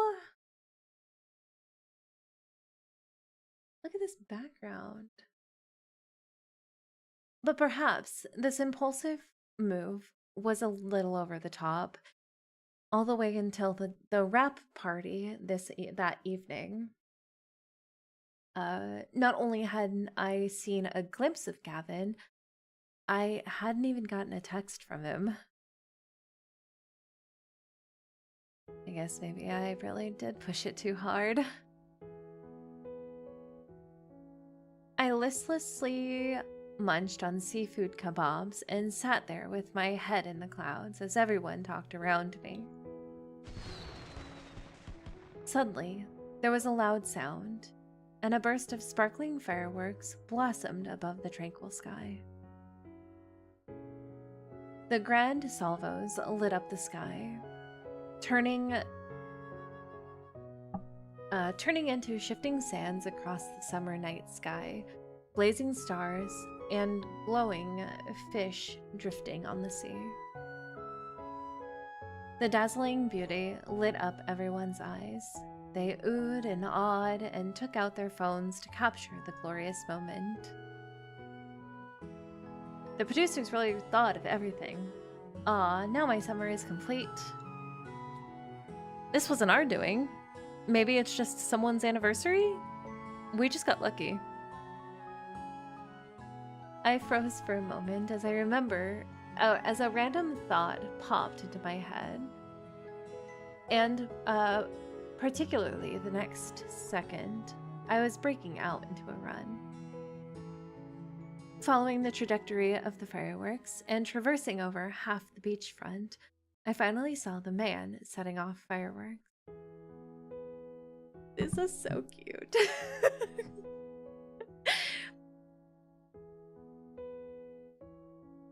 There was still boxes of unlit fireworks at his feet. The older man seemed to be in a particularly fine mood as he cheerily prepared to light the next one. Hello? Panting from breath and with my heart pounding, I walked up to him. An irritating curiosity prickled in my chest, but I was also almost too scared to ask. What if this was just wishful thinking on my part? But then again, what if... At this moment, I seemed to be flung back into the heady times of adolescence, so filled with anticipation and delight, yet also incomparable fear. Excuse me, about these fireworks?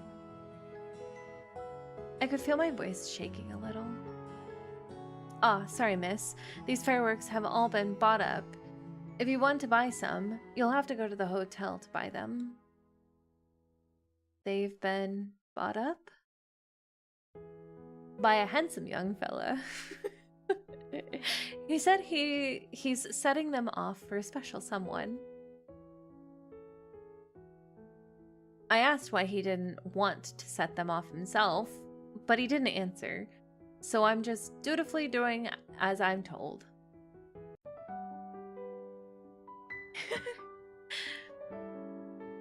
My heart seemed to instantly settle back down in my chest, yet at the same time soar up into the sky.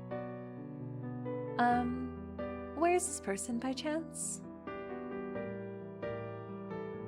Following the direction the old man pointed in, I ran another long way up the sloped path, running along the beach. The blooms of fireworks burst open alongside me, one after another, with loud booms that overlapped with the pounding of my heart. This is so cute!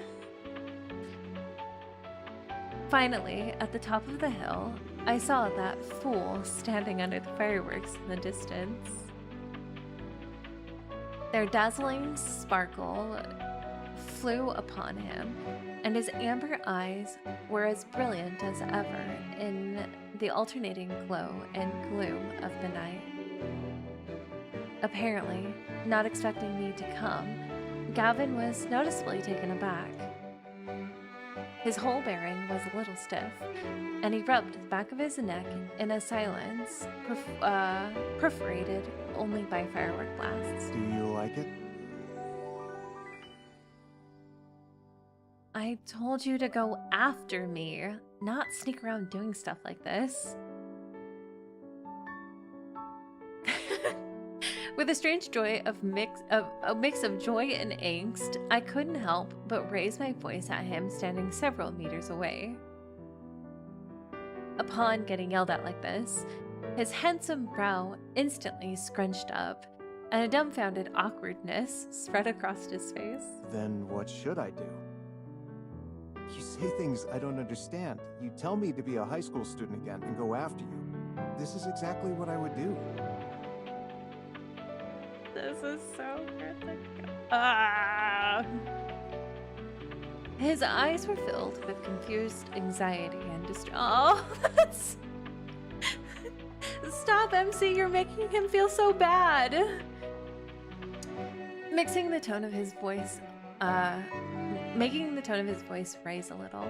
Back then, I didn't dare try to get close to you. I didn't even know how. As long as you were happy, that was all I needed. I was happy. Why didn't you think you could get close to me? I looked straight at him. His mouth worked open and closed a few times, But ultimately, it pursed shut into a flat line of silence. Last time I heard him say this, I must have unintentionally overlooked a lot of things simply because I was only focused on the man in front of me, and that man seemed so happy. I'll tell you why. As he looked on blankly, I stuck out my finger to him and said, "Because you were scared." What was I scared of? Scared I wouldn't like you. You thought I'd be afraid of you, you little coward. Beneath the fireworks, I shouted at him. Well, weren't you afraid of me at the time? He seemed very confused and even more anxious. His whole being gave off a kind of vivid and genuine rawness. You were still scared of me, even when we met again years later. But I'm already the me that I am now. Whereas you, Gavin, are hiding a lot of different selves. I stared him down as if issuing a challenge. Against this backdrop of firework illumination, I finally saw that terror-inspiring school bully from all those years ago, and also all the countless missed opportunities. I was being propped up by a courage that had been sheltered and nourished by a great strength. It pushed me to face him so selflessly and yet so bravely. And the courage was given to me by none other than Gavin. This you would never be able to get me. The love of a teenage boy was quiet, yet passionate, awkward, yet authentic. I want to take the love you've given me and give it all back to you.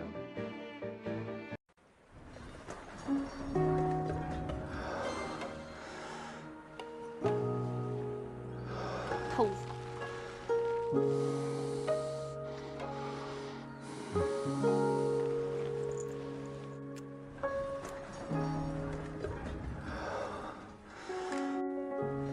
So that breathing.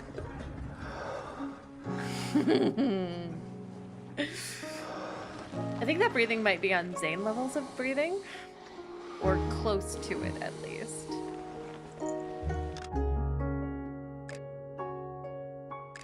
Alright, we'll do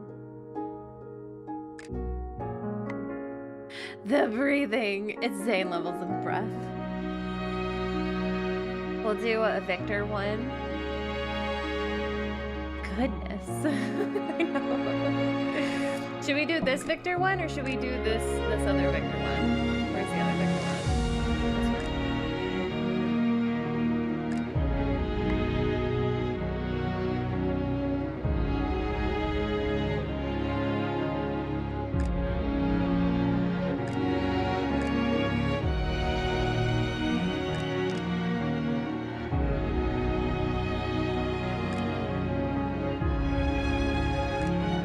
We'll just do section one.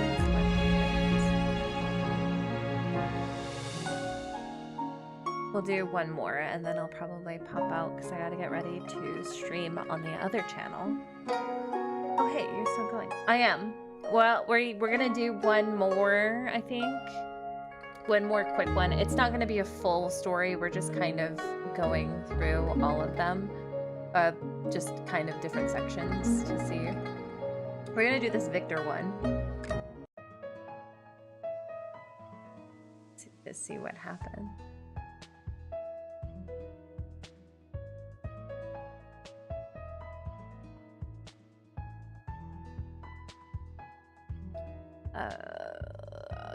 Okay. The salty sea air mingled with our breaths, and the sun burned a dazzling white like a molten silver ball. The scorching sand singed the bottoms of my feet through my thin soles, and my body's water supply evaporated with each bead of sweat. Victor? I listlessly pulled at his shirt hem and slipped a hand into his back pocket to fish out what I wanted. Atta girl. Just go in and get what you need. The last bottle of water, almost empty. I held the last half bottle of water to my ear and shook it, trying to let the sound of the water satisfy my thirst for now. Ah, yes, a 1 a.m. snack, nice. I feel like I'm roasted dry from head to toe.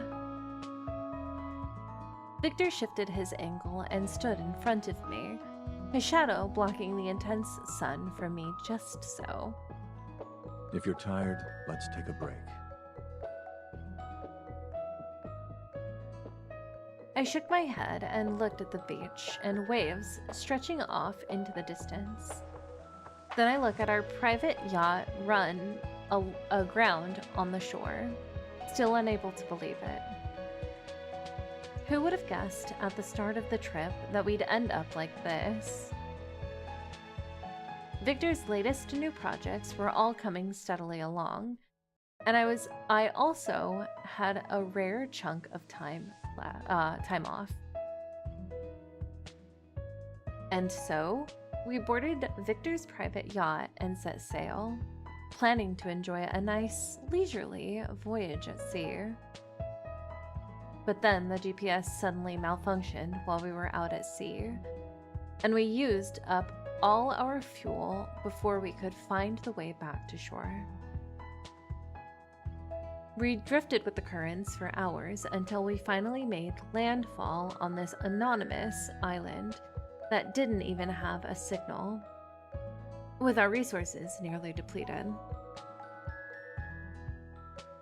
Victor let out a sigh and held his hand to my forehead and neck while I sat in a daze. Your body temperature is normal. You don't have heat stroke. He twisted open the water bottle and pours half a cap of water. He dipped his finger in it, then put it to my dry lips. As my lips turned moist and cool, I couldn't help but rub against his fingertip. When I looked up, I saw that his lips were similarly dry and cracked. Is your imagination running away with you again? No. As I looked at his fatigued yet determined demeanor, rude. That's Victor for you. I couldn't even bring myself to let out a grumbling complaint like, "We're done for," or "What'll we do?" I just cracked a smile and copied him, wetting his lips back. I was thinking how considerate you always are in times like this, Mr. Victor. Victor didn't offer any pushback. He just pulled me into another direction, and we ventured into the lush jungle of the island's interior. After we had enjoyed a moment of refreshing coolness under the leafy shade, he continued in an even unhurried tone. That shore looks like no one stepped foot on it in a long time, and rather than try our luck under the blazing sun, we might as well change course. How do you know? Back where we ran aground, there were some barrier nets under the water. Judging by their level of wear, they've been there for years. Since we can't be certain someone will come to our rescue, we should head towards a more resource-rich area. In a place covered by vegetation, even if we drink all our bottled water, we can at least dig for groundwater.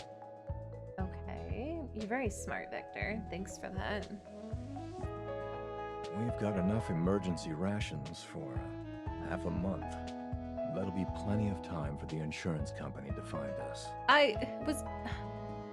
Victor, how considerate of you. Please tell me they're not dating. They are dating. That's part of this game. Victor is very book talky.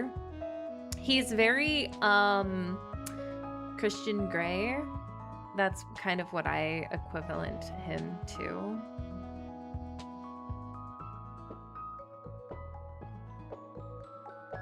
He sized up the situation as level-headed as always, and his assured tone sparked courage in my chest.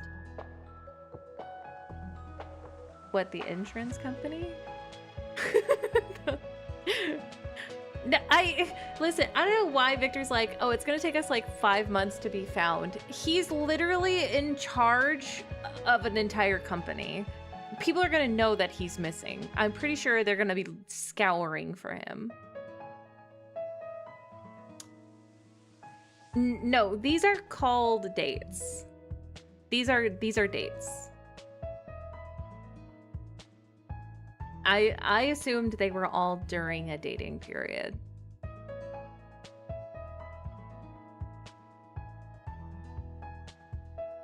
Makes sense.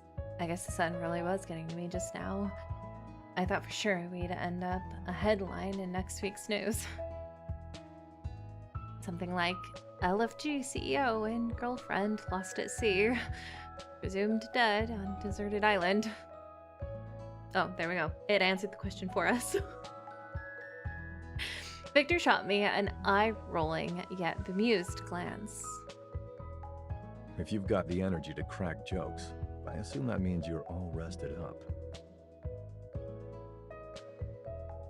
I took a deep breath, then gathered all my remaining strength and gripped back on his hand. Right. Come on, let's head out.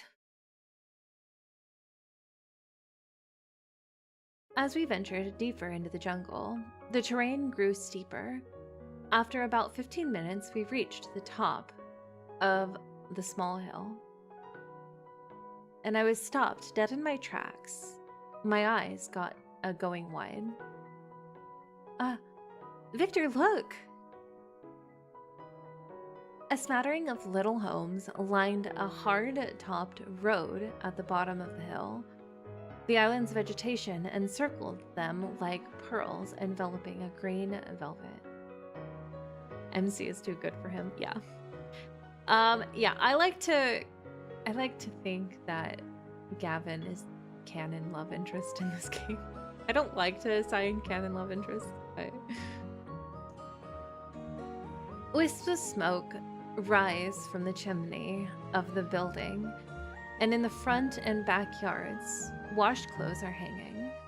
Fresh catches from the sea were also drying in the sun. He calls her dummy a lot. After being cut off human activity for a while, I finally saw the shimmering light of human civilization once again. MC, you were gone for like less than 24 hours. I let out a sigh, and out of the corner of my eye, I saw Victor's erstwhile taut jaw slacken a bit too. Our pace quickened uncontrollably as we ran towards the seaside village. 15 minutes later, we were sitting in the village leader's courtyard in cool, wide wooden chairs, gulping down water from enamel cups. After hearing our story, the village leader nodded in understanding. Well, it wasn't your fault, just a bit of bad luck. Getting caught up in all that. Even our experienced fishermen didn't anticipate the magnetic storm would impact our waters too.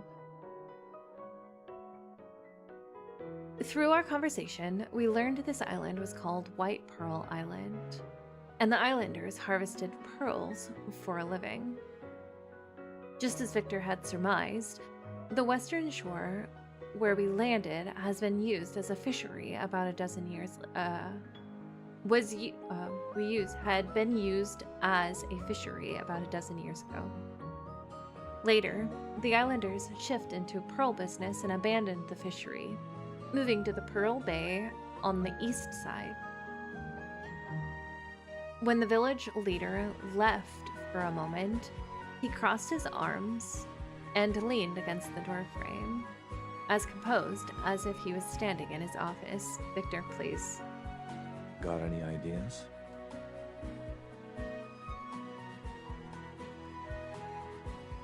I'm thinking it's peaceful here, and there aren't any signs of excessive development. It would be a great place for a vacation stay. Besides, perhaps Mr. Victor can cook up a seafood feast here with fresh bounties from the sea.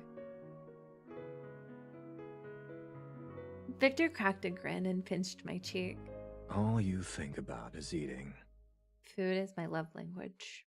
Although, if a certain someone is looking for an undisturbed and quiet vacation, then this place does indeed meet those requirements. I'm totally satisfied. What about you, Victor? Can you handle it here? He's so sad. Yeah, most of them are pretty standard Otome tropes. He's very book talk. The first thing I heard from him was one of his ASMR things as well. And it was very, it was so incredibly book talky. I was like, man, this guy, I love hate him.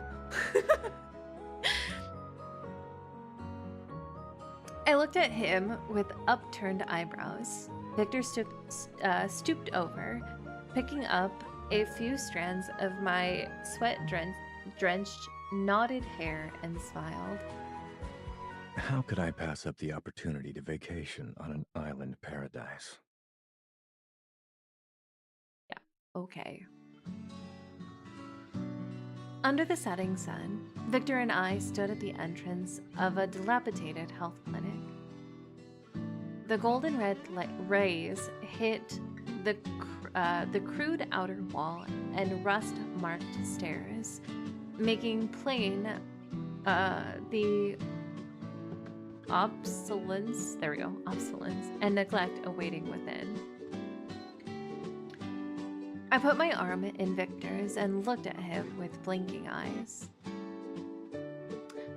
I know there's no guest house in the village, but this suggestion from the village leader isn't too bad, right? For a village with no tourist industry, these are much better accommodations than I was imagining. Who was it that was mumbling about being left for dead on a godforsaken desert island a while ago? Now all of a sudden, she's laid back and going with the flow. Victor, listen. You don't need to call me out like that. I'm really not cut out for surviving on a desert island, and I'm pretty good at turning a place into a cozy little home. As Victor looked at me, the corners of his lips perked up in a smile as warm as the sunset glow. Then I look forward to seeing what you can do. Oh, stop you. Oh, that was cute. Can't watch this one because I don't have it unlocked. That's fine. Nori, I'll get these pictures for you so that you have them because...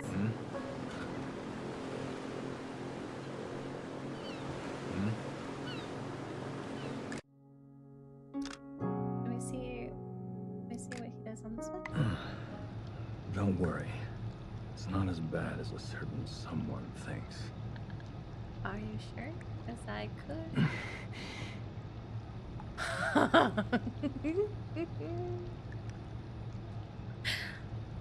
Okay, but she is way too good for him. Yeah. Yeah. That's why I mean, Victor is like cool and all, and if I had to choose like a second person, Victor would be the second person. But there's a reason Gavi is my main. Does he say anything else? Or is just this, huh?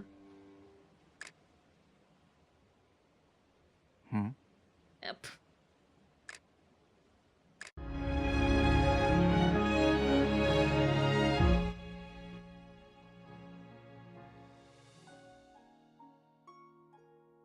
This is a good look. It is a very good look, yes. We have this one, and we have this one. And then we have... Ew, this one.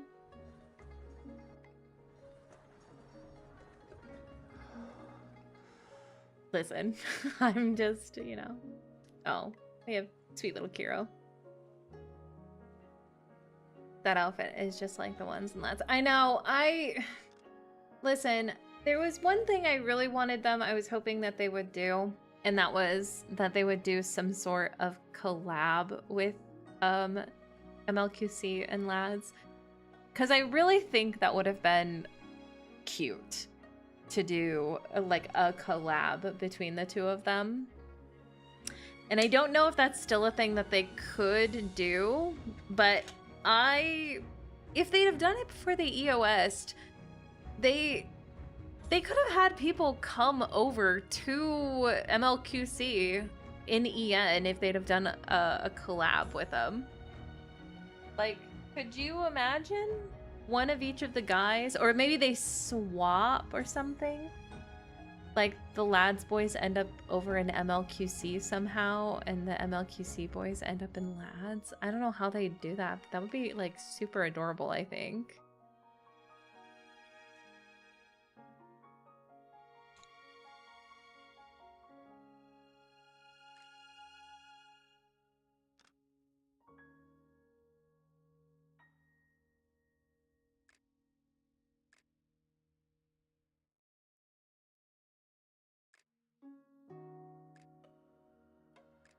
Nope, not that one.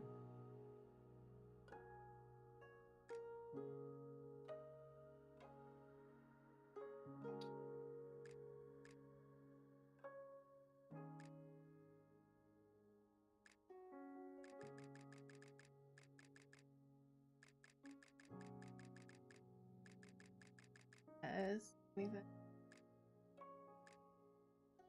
Did you not give me my stamina? Oh. Oh, I got the... Did I do it? Did I do the wrong one? I did the wrong one, I think. Oh well. What was the other one I loved? Is it this one?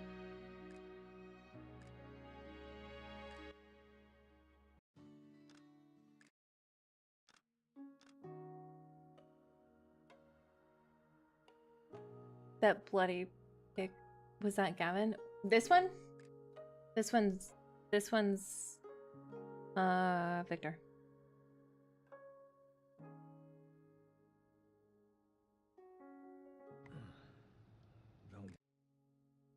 I'll probably go through the rest of these on my own. This one's Gavin. This one's Gavi. This one's Victor. This one's Victor. This one's Lucian. Ugh. This one's Gavin. This one's Kiro. We don't talk about. Listen, I pulled on several, and I ended up getting fucking Lucian for a lot of them, and I was really pissed off about it. How did it see? I don't know. I don't know. I haven't.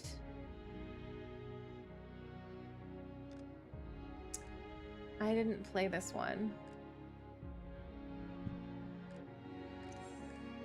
I got through it, but I haven't played it. I don't know. There was a whole banner with this one. I wonder if I can find the pictures of the banner for this one so that I can show you guys. Give me 1 second. I don't know which banner it was. I tried QC. Realm of the Divine. I tried to pull on this one and I got Victor, but I was trying to get Gavin.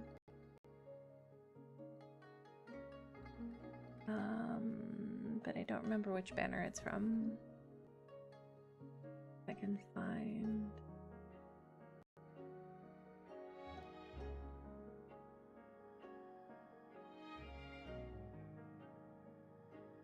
Oh, Wildfire. What is it called? Wildfire.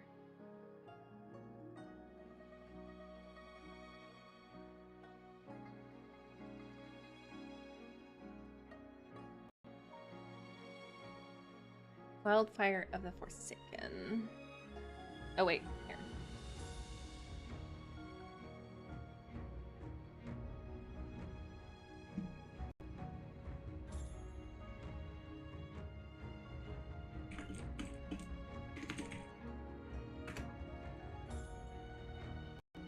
Oh, there's Gavies. Oh my god, Gavin.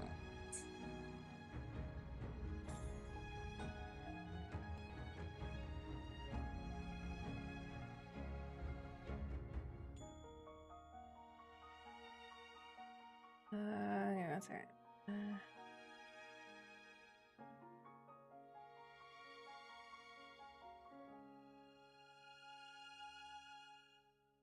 Can't get a full body, I think. See if I can find a full body.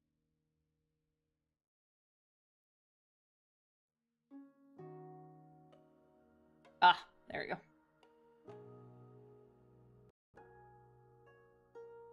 It's gonna be really grainy, but whatever.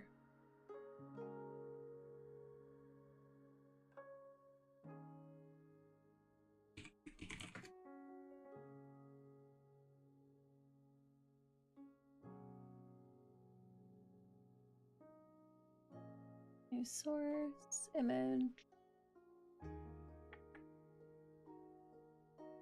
Download. There we go. This one is Gavies. Oh, it's super grainy. There we go. What's MC's job? She is a producer in a like a talent agent. She's a talent agent is what it is, I think. The Gavin shirt unbuttoned outfit is just like, oh yeah. There's I have a few other outfits too. What?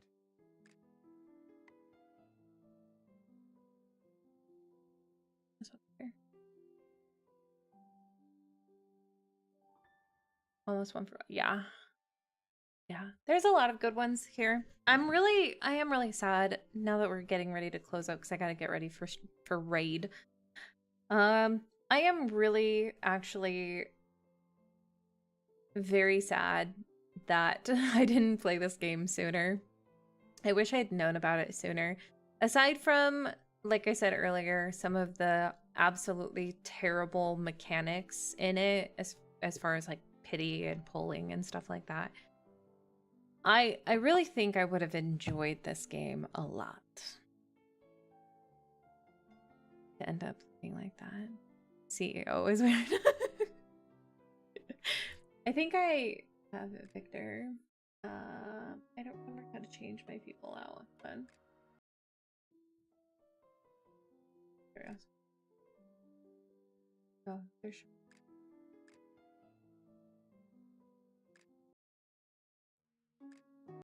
What do you mean I can't change them? Oh, there we go. Victor, what the fuck are you wearing? Right. Get in your this.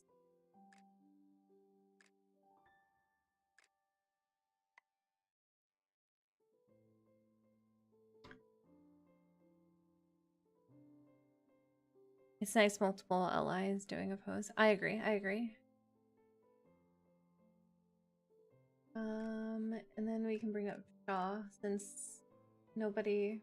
Hi, I have not had you on my screen before, Shaw. How's it going? How's it going? Wait, can you, oh, yeah.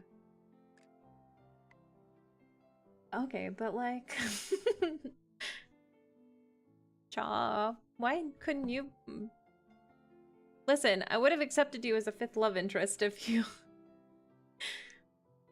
At least there's hopes lads won't end up the same way this one is, since Fair Games in full self-published lies. Yeah, that is one, and you know, I would listen. I would be lying if I didn't say.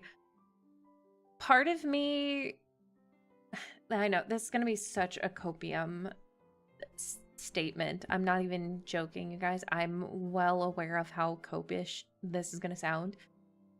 But part of me really would think it would be really neat if Infold picked this up for EN. I know things.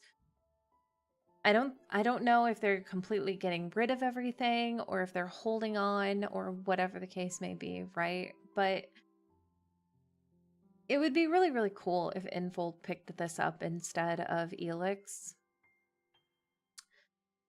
so that it comes back, because I really would enjoy playing this game, and I would, you know, aside from, you know, maybe fixing some base mechanic stuff as well. I think that this game would do really well still. If they just you know, because part of the issue was the servers and the Elix not being very good from my understanding and all of that, you know. I still think that this game would do really well, but it's sad to see it go.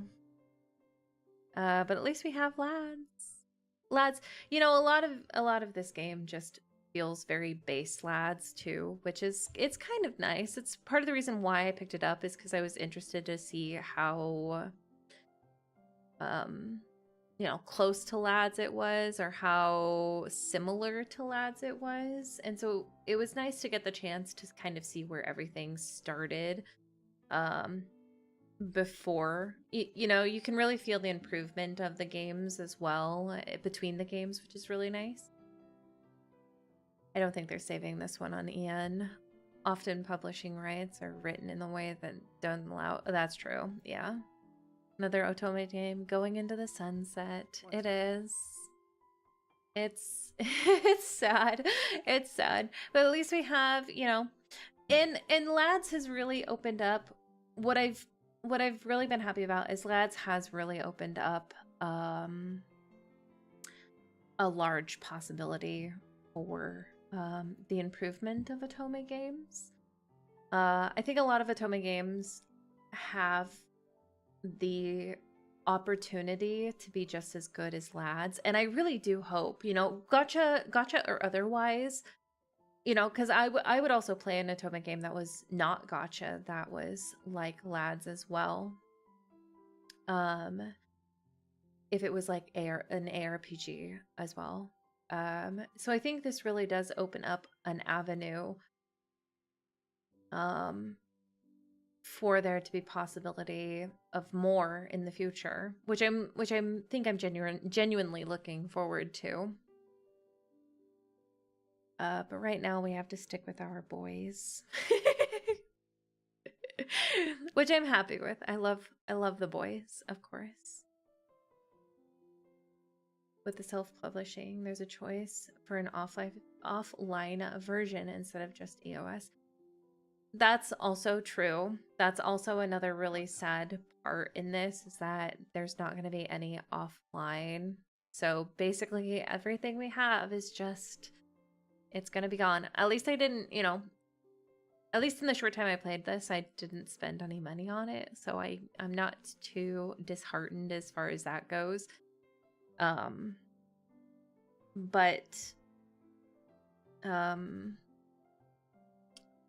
Yeah, it sucks because I would have really liked to have like all the cards that I have and be able to go through them always. I'm hoping still kind of that they'll unlock the cards before EOS, maybe like a day or two before, just so we can go through them completely. But I also doubt that that will happen. I don't think they would allow that to happen. I actually don't think by law they could have that happen. I don't know. I don't know how that would work as far as like fair gaming and, you know, the kind of rules that they have set for gacha and gambling and stuff like that. I don't know how much they'd be able to unlock realistically, but again, another cope that could possibly happen.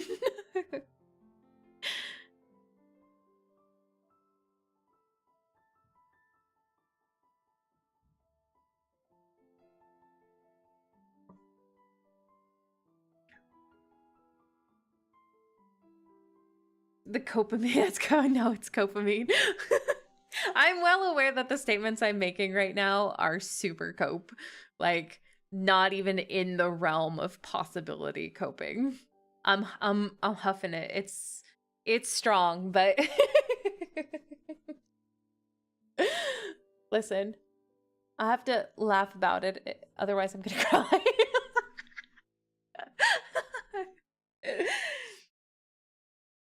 All right. I am going to start wrapping this up though, because I've got to go get ready for raid. I've got to go make food first before, and then we're going to go beat Tyrant. So those of you who are interested in Final Fantasy XIV as well, I raid heavy duty.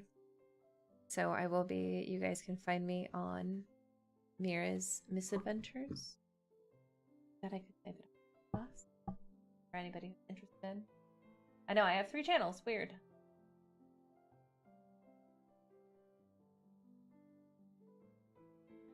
The 2, that's not Mira, that's Miracle. I have for 2 of my channels, I have my algo really. Oops, that's not.